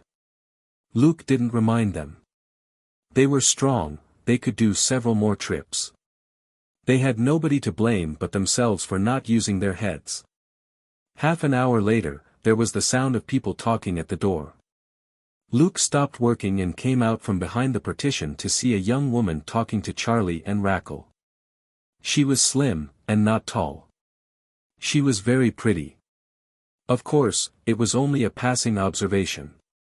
As she spoke to the two boys, the woman looked around and saw Luke coming out. She waited until Luke reached the door before she stretched out her hand. "Hello, Mr. Luke. My name is Claire Temple, and I'm Charlie's cousin. I'm really sorry about today." Her movements weren't flustered at all. She didn't express any guilt, but more helplessness instead. Luke let go and said, hello, Miss Temple. You know what happened with Charlie? Charlie has done too many stupid things for me to be agitated anymore. She smiled bitterly. You don't have to pay him for this job. I'll help out until you're done renovating this place. Luke interrupted her. Miss Temple, this is a deal I made with Charlie and Rackle. They're the ones in the wrong. I don't need anyone else to compensate me. Seeing that Temple was about to speak again, he continued, I'm a man of principles. They're taking my money, they have to do things seriously, you know what I mean. After a moment of silence, Temple agreed. All right, but consider me as just helping out. Luke chuckled. This is a business transaction. If you don't want the money, you don't have to come. I'll find someone else. Temple frowned before she nodded helplessly. Okay, I'll work hard. She then looked at her cousin, Charlie, and his best friend, Rackle. They'll work hard, too. I called Rackle's mother before I came. She's happy that Rackle found an official job. Luke finally smiled. That's for the best. Also, you're just the driver. Don't steal Charlie and Rackle's jobs, alright? Charlie and Rackle, despair.jpg. Looking at the two boys, Temple realized that the young man was using this job to deal with these two loafers. Thinking this, she really didn't plan to help. Rather than let these two boys go off to nick things, it was better to let them enjoy the taste of hard work. For the rest of the morning, Luke was busy making a racket inside while Temple supervised Charlie and Rackle outside. It was almost noon when Selina returned. Looking at the old pickup truck at the door, the two boys who were moving the rubbish, and Temple, who was ordering them about, she found it a little strange. She stopped the car by the road and walked through the open door. Luke, you found these people to move things? Luke said from behind the partition, yeah. They just so happened to be looking for odd jobs, so I had them move out the construction rubble for me, otherwise it would be in the way. Selina walked over and pushed aside the plastic sheeting. Looking at Luke, who was busy in the pit, she said with a smile, those two don't look like hardworking people. Luke chuckled. They wanted to pick out a few things from our place as small gifts, when they were taught a lesson by an enthusiastic senior. The woman is Claire Temple, she's the cousin of the shorter guy, Charlie. She also has authority over the taller one, Rackle. She's responsible for supervising them to make sure that they don't get their hourly pay for nothing. Selina burst out laughing. $10 was indeed twice the minimum salary, but if renovation workers were to do it, the salary would be more than double. Also, looking at their expressions, it was like they were in a labor camp. They weren't happy with the hourly pay at all. After that, Selina pulled another flat cart out of the house to move a huge pile of food and necessities inside. Panting, Charlie and Rachel watched as Selina took out elastic ropes and boxes from the house and easily tied everything together and piled them onto the cart. She was done in 2 trips. The two of them exchanged dismayed looks. Why did it feel like something wasn't right? Temple sighed. Where did your brains go? It's been a few hours, and someone even gave you a live demonstration, but you still look muddled. Uncultured. How scary. Temple couldn't help but curse her cousin and his friend in her heart. But just like Luke, she didn't say anything, either. It would be best if the two of them didn't cause too much trouble. After a simple lunch, Luke and Selina were busy the whole afternoon. Only then did Luke put down his tools, and he walked to the door with a wad of cash. Looking at the two boys who had collapsed at the door, he nodded in satisfaction. You did well today. Here's your pay. He divided the bills into 3. After placing 2 thin stacks on the two boys, he gave the third thick stack to Temple. Temple looked at the thick wad and didn't reach for it. What's this? Luke said, your pay today is $100, which is the same as theirs. The rent for the car is $300, including fuel. Finally, there's $500 for the waste disposal company. I called to ask them. With an exasperated sigh, Temple accepted the cash. She had paid the waste disposal fee with the intent of compensating Luke, but he wouldn't accept it at all. Remembering how Luke emphasized that he was a man of principles, she didn't insist. She had just lost her job, and indeed didn't have much money. $500 was already a lot for her. After giving her the money, Luke walked over to the two boys and patted their shoulders. "We'll start work at 9 tomorrow, and finish at 5. Don't be late." "We have to come again tomorrow," the two boys said weakly. Luke nodded with a smile. "That's right. I gave you 2 extra hours of pay today. Aren't you happy?" The two boys were so happy that they wanted to die immediately. They had worked for 5 or 6 hours non-stop, which had felt like hell. In the end, Luke told them that they had to continue tomorrow. They suddenly sympathized with their mother and cousin. They felt that they would die of exhaustion if they did this every day, but their mother and cousin had been working for years. Looking at their expressions, Luke was satisfied. "You have an eye on my new place. If I don't make you work hard for a week, it'll be a waste to give you such a high pay." Because Luke had to keep some things confidential, he could only put most of the dirt and stones he had dug out into his inventory and deal with it himself later. That was why the two kids had it easy today. According to Luke's plan, the renovations would last 5 to 7 days, and several days after that would be mostly spent on interior decorating, which wouldn't generate too much construction waste.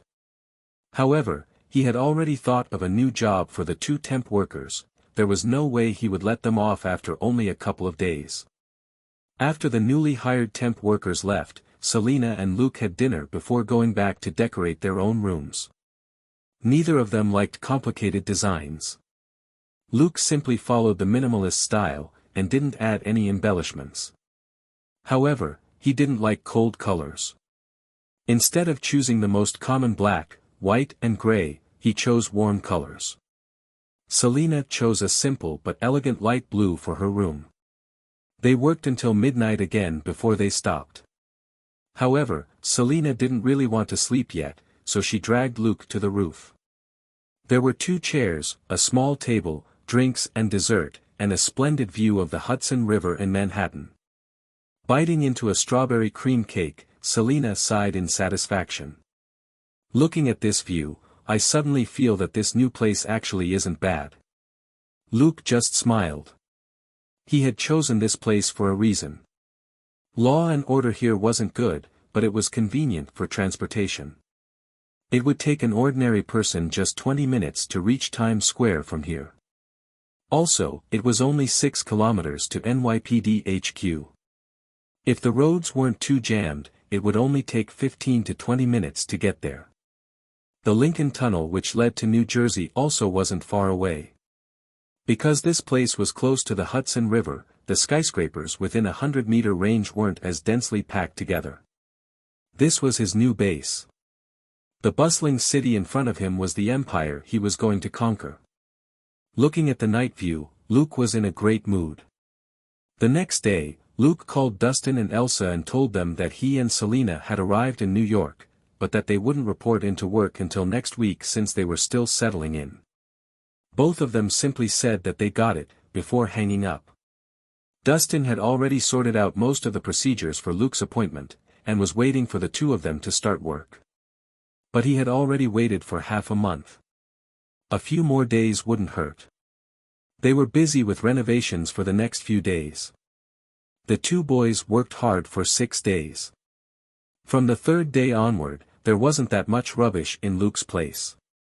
After all, there weren't many places to tear down inside the small building. The 2 boys thought that they would soon be free from this forced temp job, but Luke and Temple exchanged a few words in private on the side. Temple came back and told them that they had a new job, moving construction materials. With Temple and the 2 boys, there was no need for Luke to hire a professional moving company. He even doubled their hourly pay to $20.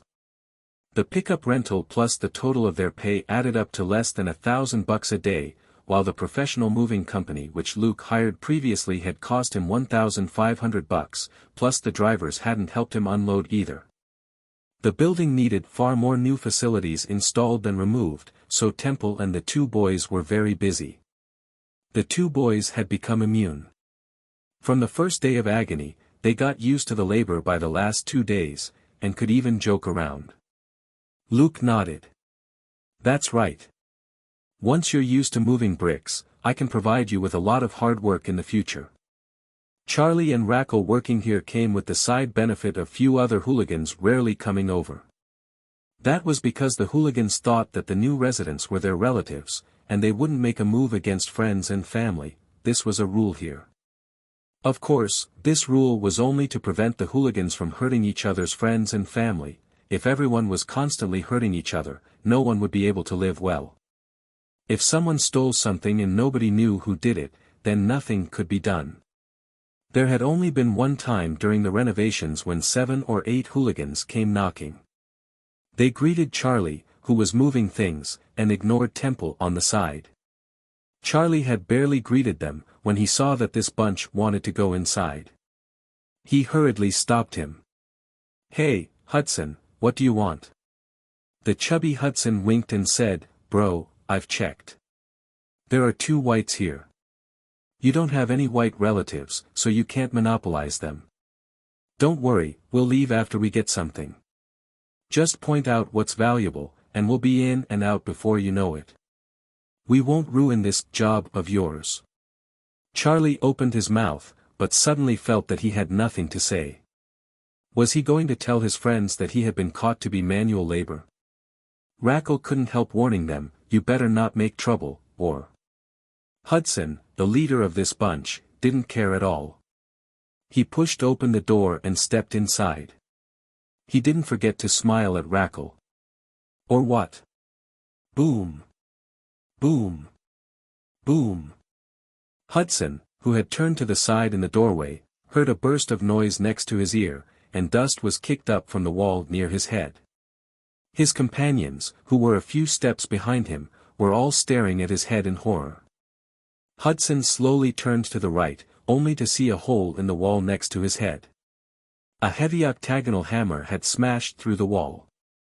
The hole was less than 20 centimeters from his head. He swallowed hard and looked around the place. A young man walked over with an apologetic smile and apologized loudly. "I'm sorry. I was in the middle of renovations and my hand slipped." "Were you hurt?" "Hudson, do you think I'm an idiot? That's a damn anti-slip handle. No matter how slippery it is, there's no way this thing would fly across half the room and smash through the wall." When his eyes fell on the young man's hands, however, he immediately stepped back and bumped into his friends. Walking to the door, Luke took the hammer out of the wall and smiled at the hooligans outside the door. "What's up?" They looked at how he was holding a sledgehammer in his right hand and an electric cutter in his left, and they stepped back. If his hands slipped again, they would die. After they took 2 steps back, a black shadow fell from the sky. Bang! Bang! There was a dull thud as a gray-black substance sprayed over the ground. "Oh dear, my hand slipped too. It didn't kill anyone, did it?" A pleasant female voice came from the second floor. If it were any other time, the hooligans would instantly be full of sweet talk at this voice. Everybody, however, sweated hard and retreated a few meters to look up. However, although the window on the second floor was open, nobody could be seen. There was an overturned cement bucket where they had been standing before, and it was the cement inside that now covered the ground. By a conservative estimate, the bucket of cement weighed 10 kilograms. If they hadn't stepped back just now, it would have hit someone in the head. Temple, who was sitting in the car, smiled bitterly. She knew that the young couple wasn't that simple. Those who didn't lack money but dared to live in Clinton either had blind guts or were very capable. Given how relaxed and smart the couple were, they definitely weren't the former. Just now, she had seen Selena take a look out the window on the second floor, before bringing the bucket of cement over and throwing it down. Her temper wasn't as charming as her voice. The leader, Hudson, had it the worst. His head had almost been smashed open by the sledgehammer, and he was the closest to the cement, which had already turned his snow-white sneakers a splotchy gray. Luke smiled apologetically. "Sorry for dirtying your shoes. How about you take them off and I'll send them to the dry cleaners?" Hudson was about to fly into a rage, when he saw Charlie and Rackle standing by the door with anxious expressions, gesturing and mouthing silently at him. The three of them often played together, and the way the two were gesturing was like a bucket of cold water over his head. Hudson forced a smile and bowed. "So, sorry to bother you when you're renovating. I have other things to do, so I won't trouble you with the shoes. I know someone at the dry cleaners, I'll do it myself. Goodbye." He backed away as he spoke, and was 8 to 10 meters away before he turned around and ran off. What a joke. Charlie and Rackle had been telling him, "Run away. This is a professional who can kill you." Clinton had poor law and order because there were many people with gray or even black characters who lived here. Compared with those who killed for a living, or those supervillains who killed for fun, hooligans like them could be considered good citizens. It wouldn't be the first time that hooligans who didn't know their place pissed off the wrong people, only to have their entire families killed the next day. They were just half-grown kids who could only rob passers-by and steal things. They didn't dare fight such a ruthless professional. Just like that, the 7 or 8 hooligans ran off, leaving behind a trail of gray cement on the sidewalk. Luke turned his head and looked at the 2 relieved kids on the side. "It seems those were your friends. Then, you're responsible for cleaning up this mess. Don't damage New York's public hygiene." Charlie and Rackle looked at the cement which Luke was pointing at. "What? Wasn't it that hot-tempered beauty who threw down the bucket? She was the one who ruined public hygiene. How did it have anything to do with them?" Charlie immediately raised his hand.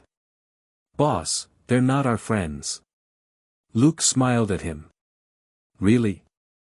Then, it's very likely that my hand will slip the next time I see them." His sledgehammer seemed to stir when he said that. Charlie looked at the lively hammer and swallowed. After struggling with his thoughts for a moment, he nodded painfully. "I'm sorry. I remembered wrongly. They are indeed my friends. I'll clean this up." Although he wasn't as close to Hudson as he was to Rackle, they had grown up together, and he didn't want to see their heads explode. He was being obedient now because Luke had talked with his cousin, Temple, a few times in the last few days, and he didn't deliberately keep his voice down. From their conversations, Charlie heard Luke and Selina mention the names of several big shots in the Clinton area. But when they talked about these people, Luke and Selina weren't like everyone else, who either bragged or asked around about them. Instead, they wanted to verify these big shots' glorious achievements with Temple. Also, when Charlie had been cleaning up the trash on the roof a few days ago, he happened to see Selina on the 5th floor with a bag. His nose twitched, and he could confirm that there was a strong smell of gun oil from the bag. Looking at the shape and size of the bag, he was certain that it could only be a gun inside. Also, there were at least 2 rifles or shotguns in this big bag. Normal people couldn't keep rifles at home, and most gang members usually only had pistols. Those who liked to keep rifles at home were usually military fans, professional gang members, mercenaries, or assassins. Charlie was leaning toward the last possibility. Unlike with other professions, where a fierce appearance was the best, assassins needed a harmless-looking disguise, which would save them a lot of trouble. After a few days of interaction, Charlie realized that both Luke and Selina were very strong, and he was even more certain that they were professionals. Thus, even though he had to work very hard, he didn't dare leave. Charlie felt a chill run down his spine when he thought of how Luke had said that he was a man of principles. If he took this assassin's money and ran off, what if the man killed him free of charge? He even told his cousin, Temple, about his guess. She stared at him for a long time like he was an idiot, before she said, "Read more books when you have time." Don't watch those assassin movies all the time. Charlie could only feel depressed. He and his cousin had never been on the same wavelength. They didn't have anything in common. Didn't she understand that movies came from real life, and were even better than that? He looked at Luke and Selena again. The way they behaved, wasn't it like that movie about the assassin couple? Also, law and order in Clinton was bad, but property prices here weren't cheap at all. After all, this was still the heart of Manhattan. Luke and Selena were both good-looking and had money, so why would they buy a house in Clinton? The only possibility was that they were assassins, and their money was the kind that couldn't see the light of day, which was why they had come to settle down in the Clinton area. Since he couldn't count on his cousin, Charlie shared this little secret with Rackle, and warned him to be careful. Luke and Selena could tell what Charlie was thinking. The guy couldn't hide much on his face, and he only lowered his voice a little when talking to Rackle. Whenever the two boys were chatting, Luke and Selena would often sit at the window above them and smile as they listened to Charlie analyze the two assassins upstairs. After the Hudson incident, Luke finally had peace. These hooligans all shared the same information. Apart from petty theft, the only thing these loafers could do was talk big and gossip. Many of them were half-grown kids who constantly committed minor offenses but never major crimes. These were the most annoying for Luke. As the system's appetite grew daily, he had little interest in fighting these small fry. Petty theft wasn't enough for Luke to be ruthless with them. But if he was targeted by these little rats, who knew what disgusting thing they might do if he and Selena were at work? Things like smashing windows, graffiti and dumping sh*t were cheap and easy to do. So, the scarier Charlie made Luke and Selena sound, the better. The hooligans had their own way to survive. Without enough money as a lure, they wouldn't mess with professionals. As for the professionals around this new home, they would probably fall soon. When it came to those who had committed the most heinous crimes, the ghost butcher, who had rested for half a year, couldn't endure his hunger any longer. On their 7th day in New York, Luke and Selena finally completed the preliminary renovations. Luke gave the money to the two boys, who were panting at the door, and said with a smile, "This temp job is over." The two boys cheered. Luke didn't interrupt them. He waited for a bit, before he said, however. The two immediately fell silent and looked at him pitifully. They were afraid that he would say that there were other odd jobs waiting for them. As expected, Luke said, "However, I still have a lot of odd jobs for you." Both of them were devastated. When would this bitter life end?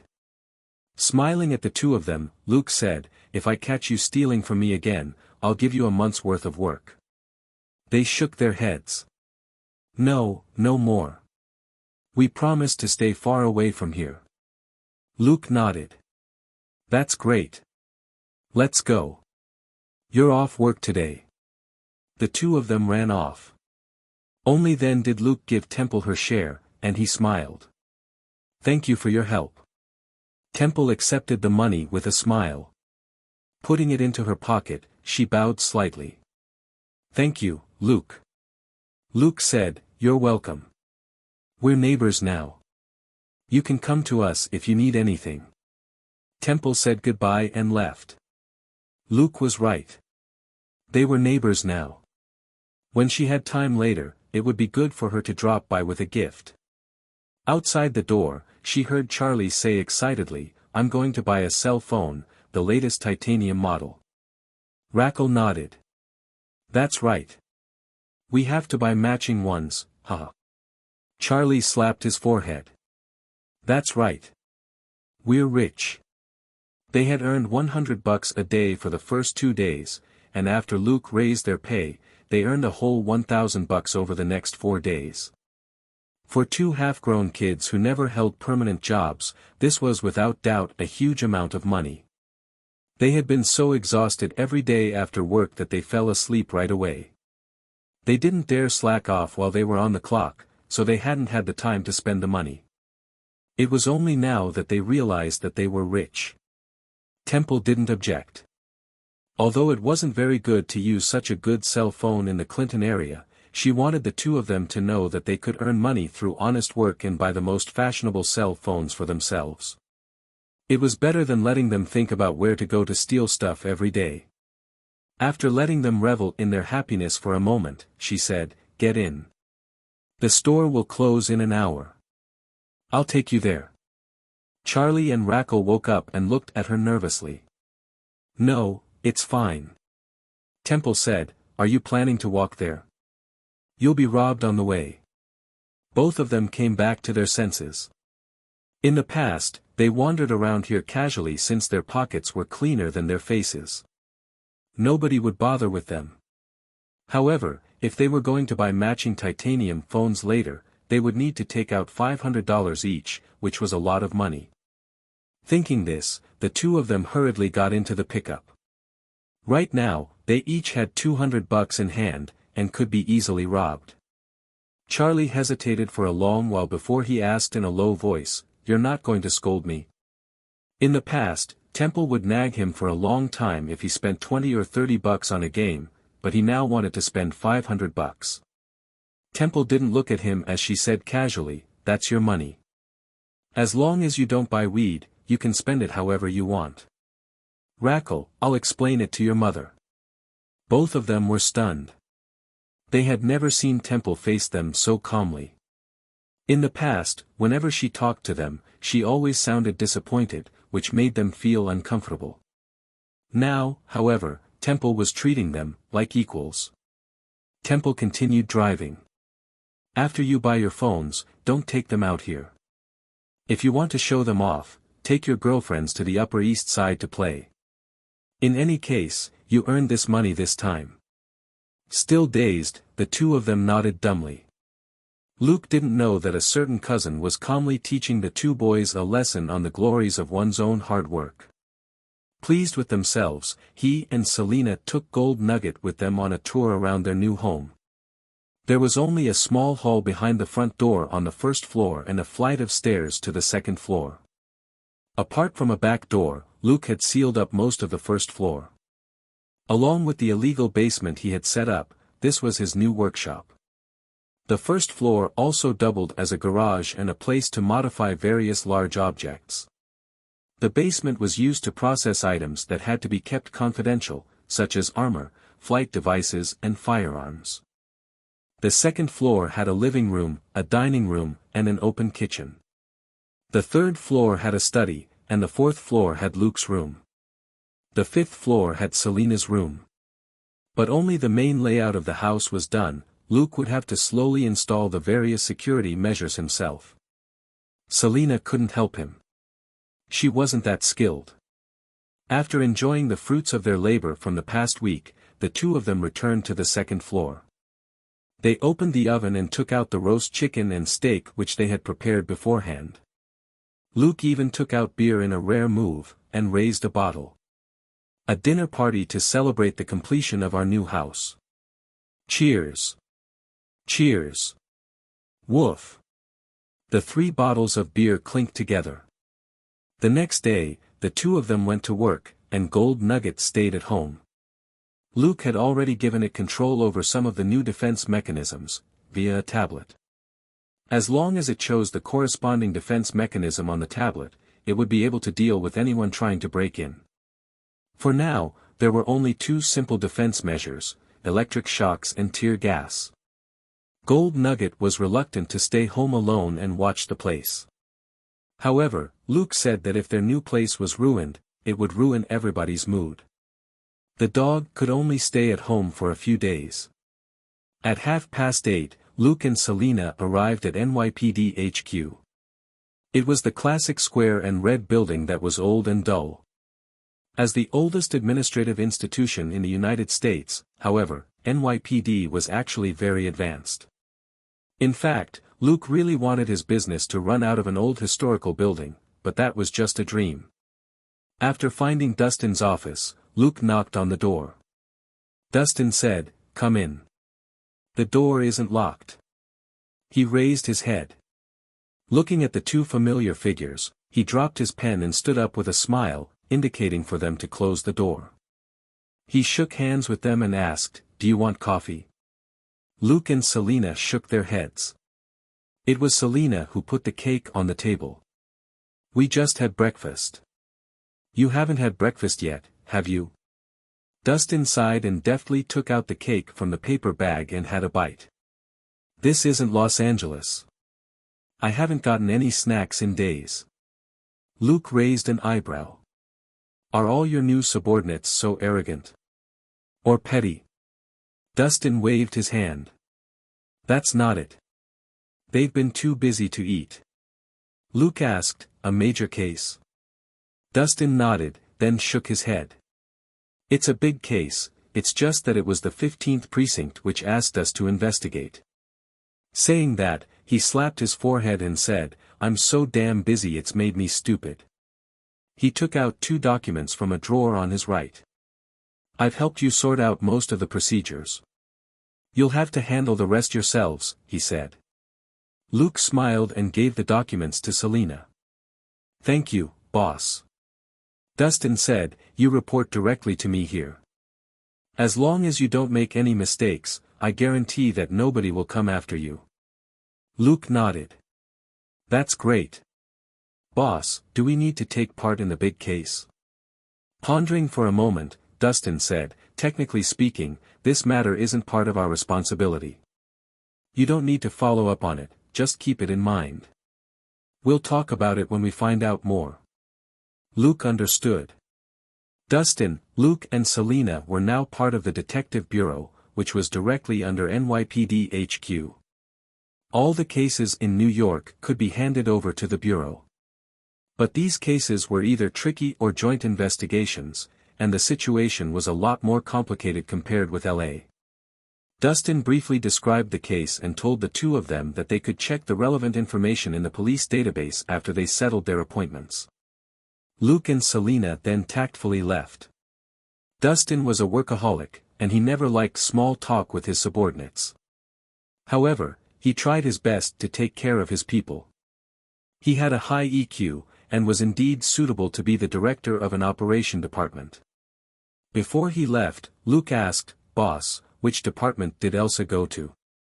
Dustin said, "HQ's intelligence department." Luke chuckled. "Hee, that's a pretty good position." Dustin glared at him. "That's true, but be discreet when you get information from her. She'll make things easier for you." Luke saluted. "Yes, sir. Goodbye, sir." With that, he ran off. Selena smiled and said goodbye as well before she closed the door, and Dustin's glare suddenly relaxed. He leaned back in his chair and murmured, "It's good that you're here. We can do something big now." Something had happened in New York recently, and many of the police departments were working overtime. It wasn't easy for Dustin to adjust the deployment of police officers. The biggest problem was that he didn't know much about his subordinates. He could only learn about them on paper, but that wouldn't cover all their characteristics. The only guy who was good at fighting was a troublemaker. He was a live wire compared with Luke. Dustin was both excited and glad that he had shamelessly asked Luke and Selena to transfer over. With these 2 reliable subordinates, he would have a lot of room to maneuver. With Luke and Selena here, he could solve many tricky cases without needing to rely on his new subordinates. In 2 months at most, his subordinates wouldn't be able to hold on anymore. Some of them would collapse under the pressure, and he would be able to control the Detective Bureau. Unaware of Dustin's thoughts, Luke and Selena began with the familiar reporting procedure. This was already Luke's 4th time in a year, and Selena's 3rd time. With Dustin's prior arrangements, reporting was much simpler. They got their pictures taken and their IDs, registered their guns and car, were assigned desks, and so on. They were done in an hour. After putting their nameplates on their desks to indicate that the desks were occupied, they went to the intelligence department. Looking at Elsa, who was busy in one corner of the office, Luke knocked on the desk and said with a smile, "Boss, you're not getting better treatment here." Hearing his voice, Elsa smiled and said jokingly, "Talking nonsense again. After greeting Selena, she said, "Use my name from now on, this isn't LA, and I'm not your boss anymore." Luke shrugged. "You're my boss. As long as Dustin isn't jealous, no one will care." Elsa snorted and didn't bring it up again. Her words had just been a reminder that she was new here, and people might gossip if they heard Luke call her boss. "Tell me, why are you here?" Elsa's voice was muffled as she ate the cake which they gave her. Luke said, "I want to know more about the explosions in Clinton." Elsa paused for a moment. "The boss asked you to investigate this?" Luke shook his head. "I'm just asking. After all, Selena and I are living there." Elsa's eyes widened. "What? You're living there?" She put down the cake and asked solemnly, "Do you know what that place is like?" Seeing Luke nod casually, she hesitated for a moment before she said, "I know that you're not scared, but you should be careful. It's too chaotic there. According to our intelligence, the explosions were the aftermath of an internal conflict. There have been several gang wars in that area, and quite a number of people have died. The 15th precinct reported only 5 deaths, but from our intelligence, it should be no less than 30. Luke raised an eyebrow. "Are they hiding the death toll? Are they afraid it's too big a responsibility?" Elsa shook her head and said in a low voice, "Not entirely. You can ask anyone about the 15th precinct, it's pretty dirty." Luke understood. They actually have the nerve to try and reap benefits from this? Elsa curled her lip. "The only thing we can guarantee isn't a problem with the 15th precinct is the Statue of Liberty at the door. After all, that was only put up a year ago." Luke and Selena were both lost for words. So, every single person in the 15th precinct might be a dirty cop. That was truly shocking. Previously, Luke had heard a lot about the explosion from Temple and the 2 boys. Some said it was a gang fight, some said it was a terrorist attack, and some said that it was a truck carrying dangerous goods which exploded. It now seemed that it really might be a gang fight. Although the environment in Clinton was chaotic, it wasn't normal to cause multiple explosions and kill dozens of people. This meant that there was a problem with the balance between the underground forces. If this continued, the innocent might be implicated. If dozens of civilians all died at once, it would make international headlines. Most gangs didn't want to become celebrities. Pausing for a moment, Elsa seemed to be thinking about something. A moment later, she said in a low voice, "It said that a black mask has appeared there, and is causing trouble for those gangsters every day." Luke and Selena weren't too surprised. They had already heard about it from Temple and the other 2. "We've heard the residents there talking about the Black Mask, but they seem to think that he's a vigilante who fights criminals, like Batman," Luke said. Elsa said, "I've also heard that rumor. He does seem like Batman, and he only attacks criminals. Also, he only injures them at most, and never kills anyone." She looked around, and seeing that nobody was paying attention to them, she said in a low voice, "However, the 15th precinct has labeled him a gang killer, and blames him for the previous explosions. Do you understand?" Luke lowered his voice. "The 15th precinct is targeting him?" Elsa said, "According to the files from the 15th precinct, the Black Mask is responsible for the explosions and previous gang killings, but from what I've read, there were too many loopholes. Also, the 15th precinct isn't willing to drop the case, and insists on getting involved." Of course Luke understood. The police could of course focus on a particular target in certain cases, but insisting on pinning the blame on someone without key evidence was very foolish. More importantly, the identity of the Black Mask was unknown, he wasn't suitable to be used as a scapegoat. The police would just continue to slap themselves in the face if they couldn't catch the Black Mask. The smart thing would be to identify more suspects, especially certain gangs.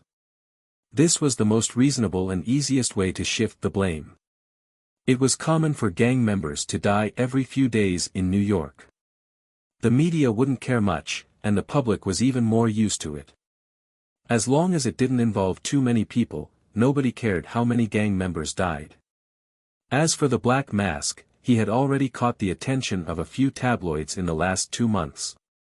Once the 15th Precinct stance was revealed, many people would be curious about the identity of the Black Mask and why he killed those gang members. After all, the title of New York's Batman was something the public would eat up. There wasn't anything great about a gang fight. Got it, I won't interfere, Luke said to Elsa. Elsa was relieved. She knew that Luke was good, but the Clinton area was like a mud hole that was hard to move around in. The scariest thing most of the time wasn't your clear enemy, but your so-called teammate. After listening to this, Luke and Selena were about to leave, when someone hurried over and smiled brightly at them. You're finally here. I got here before you did. Surprised at first, Luke and Selena smiled. Liz, what game are you playing? It was Elizabeth. She was dressed in the same fresh and clean style, in black pants and a white blouse without any accessories. However, Luke could tell with his sharp eyes that this wasn't ordinary office wear. It would have cost at least $1,000. This rich young lady knew how to improve her living conditions. He chuckled inwardly. Elizabeth smiled and gave them half hugs before she said, "The boss asked if I was willing to come to New York, and said that you were coming too. I haven't graduated from my teacher's tutelage yet, so I agreed." Luke glanced at Elsa, and saw that their old boss was the same as ever. As expected of Dustin's former subordinate, she was just as good at roping people in. Dustin had used Elsa to increase the chances of Luke and Selena agreeing to the transfer. Elsa, in turn, had used Luke and Selena to convince Elizabeth. Elizabeth, however, didn't notice Luke's expression. She continued, "But the boss said that she needs someone here. I have to help her out here with admin for a while, and I won't be able to go out in the field with you for the time being."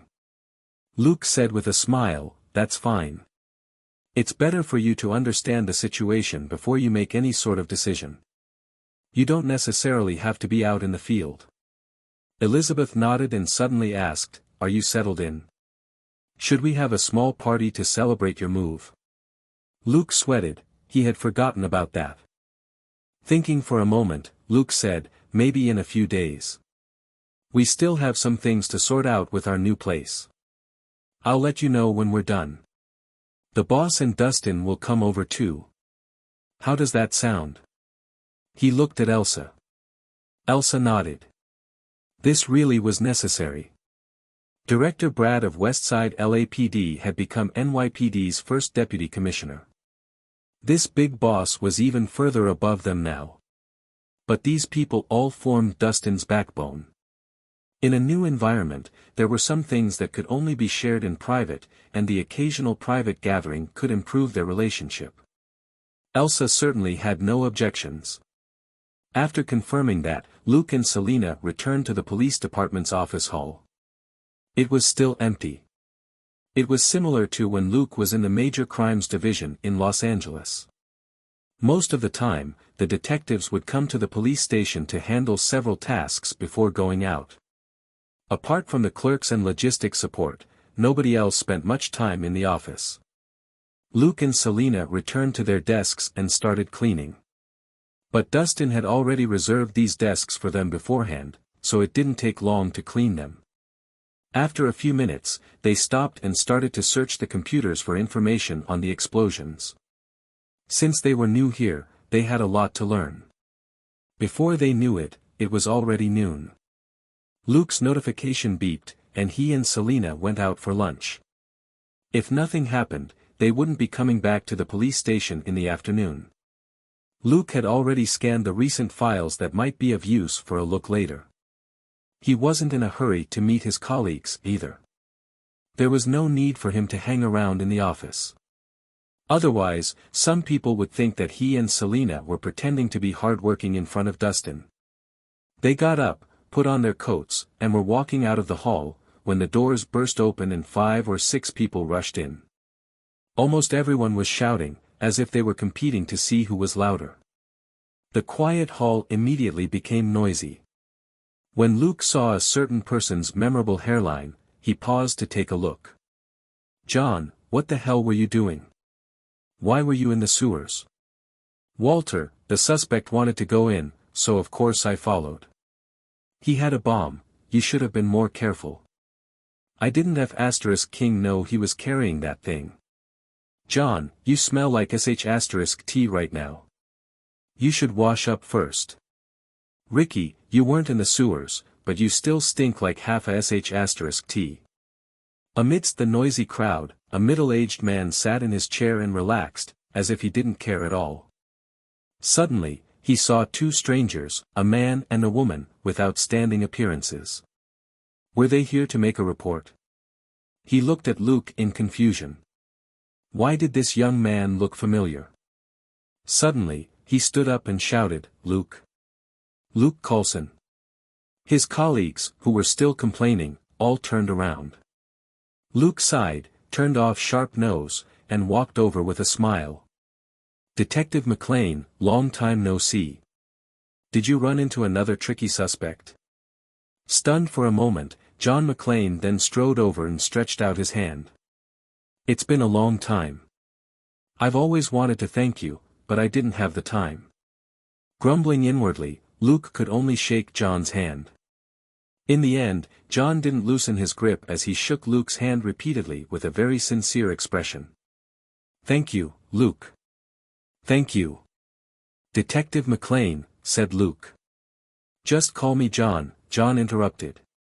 Luke said, "John, you actually helped me settle things back then." John said casually, "Don't be so polite. You're not from LAPD's Central Precinct. Right, are you here on a business trip? Do you need my help?" "No need to be polite, I'm familiar with this place." Smiling, Luke finally shook back. "Let me reintroduce myself. Luke Coulson, NYPD HQ detective, your new colleague." "John, what?" Luke gestured at Selina and said, "This is my partner, Detective Selina Hayek. She transferred here with me." John subconsciously let go and stretched out his hand to Selina. Selina cursed a certain shameless person in her heart for playing such a trick. But she could only smile and shake John's hand. "Hello, Detective McLean. Call me John." But this time, John was very normal. He only shook her hand politely before he let go. After exchanging greetings with Selina, John turned his attention back to Luke. "Why did you transfer? Wait, are you the gold young master they mentioned?" The people behind him had complicated expressions. Clearly, they referred to them. Luke's expression didn't change as he said with a smile, "My elder is indeed an old cop, but he's a sheriff in the countryside. If you know any young masters with connections, remember to bring me with you for a look." John didn't care that he had exposed his colleagues talking behind Luke's back. He was only amazed. "It's really you? I always thought they were kidding. How can a 19-year-old kid come running over to our place? Even 10 lives wouldn't be enough." His colleague's face darkened. "Fine, we're still alive and haven't died 10 times over. Thanks ever so much." John continued smiling. "So, that person is you. It seems I'll have a colleague I can rely on in the future." Behind him, the faces of his unreliable colleagues couldn't be any darker. Luke didn't care how black the faces of his new colleagues were. They talked sh*t about him behind his back, but he wasn't angry. Now that John was talking sh*t about them in front of everybody, that was only fair. He simply smiled. "Of course. You can call me if you need me."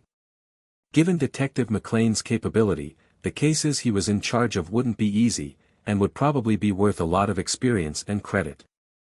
Naturally, Luke didn't mind establishing a personal relationship with the detective. After the unexpected meeting, Luke and Selina shook hands with their other colleagues and left after going through the motions. After Luke and Selina left the hall, their colleagues immediately stared at the smiling John. "Tell us, John. Who are they?" asked a young female cop with blonde hair. John took out a wrinkled pack of cigarettes from his equally wrinkled Hawaiian shirt, shook one out, and took a drag on it.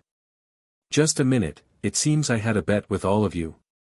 I bet that the person who would be coming absolutely isn't some gold second-generation heir. It seems I won. Everybody exchanged looks. Finally, the middle-aged man gritted his teeth and threw $10 at John. If you can't explain yourself, don't even think about taking the money. The other detectives took out their wallets and threw $10 or $20 bills at John. Hurry up and tell us, or lunch is on you. John grabbed the notes and stuffed them in his pocket. He puffed on his cigarette, then coughed. I'm thirsty after all that running. The blonde police officer left. Fine, I'll get you some water. When I come back, you better tell us. If you don't tell us the inside information, you'll have to pay for the water. John casually put his legs on the desk. Then get me a Corona.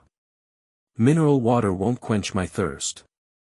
The blonde officer gave him the finger without looking back as she left. A few minutes later, John took a swig of his cold Corona and smiled at his colleagues. Do you remember when I became a detective again? Everybody was stumped. Why had the topic suddenly switched to John? The middle-aged man frowned. Cut the crap and be serious. John took another sip of beer before he said, I'm serious. Before Christmas last year, I was demoted to detective, and I was suspended, so I went home to LA. Any of you remember what happened in LA on Christmas Eve? Everybody's minds instantly whirled. They were all detectives here, so was John, and so were the two young newcomers, so what happened could only have been a major case. Only a major case in Los Angeles would reach the ears of NYPD. The vault robbery at Nakatomi Plaza. The blonde officer who was frequently in charge of gathering intelligence was the first to give the correct answer. John nodded with a smile. And? The middle-aged man with a mustache reacted quickly. You were involved. John nodded. The man asked a second question. Was Luke involved? John nodded again. Everybody's faces changed. It was the man with the mustache who said, according to the internal report on the Nakatomi Plaza robbery, a detective from New York and a detective from Los Angeles worked together to kill more than 50 terrorists and solve that huge case. Don't tell me that was you and Luke. John gave him a thumbs up and took another sip of beer. Everybody sucked in their breaths. The case had been analyzed by the entire police department. New York was even more populated than Los Angeles, and had more vaults than Los Angeles. NYPD HQ often dealt with major cases, and they had studied this case many times. But back then, nobody could figure out how the two unnamed detectives had worked together to kill more than 50 professional robbers and keep the hostages safe. In that situation, all the conditions were working against the two detectives, yet in the end, it was the detectives who killed all the robbers. Looking at their expressions, John finally said, We're all old colleagues here. I've told you, but remember to keep it a secret. Everybody nodded silently. Being a detective was dangerous to begin with, and there had been countless cases of people taking revenge after a case. The more ruthless a detective was, the more likely they became a revenge target. John and Luke were prime candidates. Naturally, their identities had to be kept a secret. So, when John returned last time and everybody had been analyzing the case, nobody mentioned the fact that he was a live witness. Firstly, he had to lay low at the time, and secondly, he had to consider his own safety. Seeing everybody nod, John finished his beer and stood up. Look on the bright side. I'm going to take a shower. Nobody has cleaned the sewers in decades, they really stink. One of the detectives couldn't help but ask, what bright side? Another colleague who can kick ass has joined the police force. Don't you think that's a good thing? John left without looking back. Everybody exchanged looks, what he said was right. Why was John so damn awesome? It was precisely because he could fight and dared to risk his life, which was why he got the risky cases. Once he made a move, everybody else would follow, and the danger would be much less. If it wasn't for John, at least 2 or 3 of them would have already medically retired, or outright gotten memorial services. Thinking that, everybody relaxed. A reliable teammate was worth far more celebration than some second-generation heir. A lousy teammate could get them killed if they were unlucky. Only the middle-aged man still had a dark look, as if he was thinking of something unpleasant. "I'm going to take a shower. I feel like I just crawled out of a pit of sh*t. "Shut up," it was John who crawled out of the pit. "You just stood at the opening and smelled the old swamp gas. You have the nerve, weren't you hiding further away than me?" Amidst the noise, they left the hull. In his office, Dustin looked away and sighed helplessly. Actually, he didn't want Luke to get any recognition, since it would be much more dangerous for him. However, McLean happened to work for the Detective Bureau. Dustin could only remind Luke to be careful. He lowered his head and got back to work. After Luke and Selena left the police station, Selena sighed and said, "The explosions are a lot more complicated than I thought. Who knew it would have to do with internal police matters?" Luke said casually, "If it wasn't for the fact that we worked for Dustin in LA, this is actually very common." Only then did Selena appreciate that solitary middle-aged man. "Thank you, boss, for not being such a schemer." Luke chuckled. He had reservations about that. Dustin had a bottom line, but he wasn't inflexible. Of course he was making money on the side, but it would be aboveboard and via legitimate means. The country had laws for lobbying. As long as people knew how to manipulate them, the money they made would be legal. Selena simply sighed and asked, "What about this case?" Luke said, "We'll make it clear to the police that we won't interfere." Selena burst out laughing. "Are we going out for a spin tonight, then?" Luke smiled. "We've been renovating for a week, I think it's time we brush up on our combat skills." At 9 in the evening, Selena heard Luke say from behind her, "Okay, you can look in the mirror now." Hearing that, she walked to a mirror on the wall and examined herself. "Where's the original beast?" "Don't need it anymore." Luke said with a smile, "That was a test product, mainly to collect your data and your habits." Beast and Terminator made a name for themselves in Los Angeles. They can't appear in New York, at least not anytime soon. Selena sighed. Knowing what she was thinking, Luke said with a smile, "Don't worry, I'll keep the beast armor. If you like it, I'll put it here as a souvenir." Selena nodded quickly. "Okay." Luke said, "Shouldn't you be more concerned about the second-generation beast armor you're wearing?" Selena moved around and twisted her wrists before she pressed her hands on the workbench and performed a backflip. It seems there's less of an impact on movements, it's also very light." As she spoke, she ran forward and performed a somersault before landing on the floor. There's basically no sound even with such violent movements, so it's a lot stealthier. Luke reminded her, the auxiliary system has also been modified. You can link to a voice-controlled drone. We'll test the function later. Selena nodded. "So why aren't you changing into your outfit?" Smiling, Luke opened a closet next to him.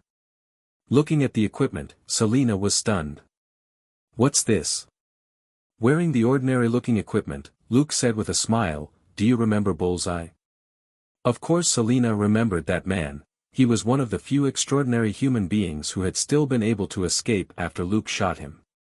She nodded. The sharpshooter from the donut shop murder. He even killed one of Harrison's men and caused a series of explosions. What does this equipment have to do with him? Luke nodded and fixed his black Zorro hat on his smiling helmet. The explosions were because Bullseye blew up his subordinates when avoiding his pursuit. Then, he pointed at the smiling face on his helmet. Selena immediately understood. "You were the one who ran Bullseye off." Luke chuckled through the helmet's mic in a low and magnetic voice. "No, he was the one who ran Bullseye off. Selina rolled her eyes. Fine. What's his name? V. A few minutes later, the two of them were running over the rooftops of New York's buildings. Selina jumped, and the small device on her back activated in half a second, giving her a slight push to fly over 20 meters and land on a nearby building. The moment her hands and feet touched the wall, they provided enough suction to bear her weight. She was already moving upward after dispelling the momentum. After playing a few times, her initial caution turned into excitement. She stopped climbing the building like a gecko, and instead, tapped her hands and feet lightly against the wall as she leapt upward. "This armor is fun," she said excitedly to Luke. Luke said, "Take your time to get used to it. When you're free, you can practice flying, and you'll be able to glide like Batman." Selina's eyes glittered. "Really? That's great. But what's with your clothes? Why do I feel that they're just clothes?" Luke said, "You're right. It doesn't have many functions." Like Selina, he was using the suction function in his feet to move up the wall. However, Selina's body was parallel to the stairs, and she was kicking off of her toes to exert force. Luke, on the other hand, was at a right angle to the stairs and moving at a leisurely pace as he nevertheless kept up with Selina. V wouldn't use too many high-tech equipment. In the end, this identity was similar to Batman. Therefore, V's equipment was more like clothes, which provided a certain level of protection and disguise, and had a few minor functions. In gaming terms, Batman used metal armor, Big Dipper used leather armor, and what V was wearing could at most only be considered a piece of cloth. However, apart from his trump cards of elementary telekinesis and elementary annihilation, V could use most of his abilities whenever necessary, and his combat ability wasn't bad. He wondered when his old friend Bullseye would hear of his appearance. Bullseye would definitely make an interesting expression. Smiling, Luke landed next to Selina. At that moment, the two of them were standing on the edge of a building that was more than 30 stories high. The streetlights in the distance were like a river, and the buildings were like stars. "How beautiful!" Selina exclaimed. Even Los Angeles couldn't compare with this place. This was Manhattan, New York, the most populated place in the world. "Let's go. My fists are hungry." Luke smiled. The two of them flew down into an old building not far away. In the hall at the bottom of the building, a few people were talking about something in high spirits. More than 10 women, who were only in their underwear, were packing goods, as 4 or 5 armed guards patrolled the area. "Finally, it's our turn to get rich," a middle-aged man bellowed excitedly. Another Caucasian man hurriedly agreed. "Owen, you're too smart.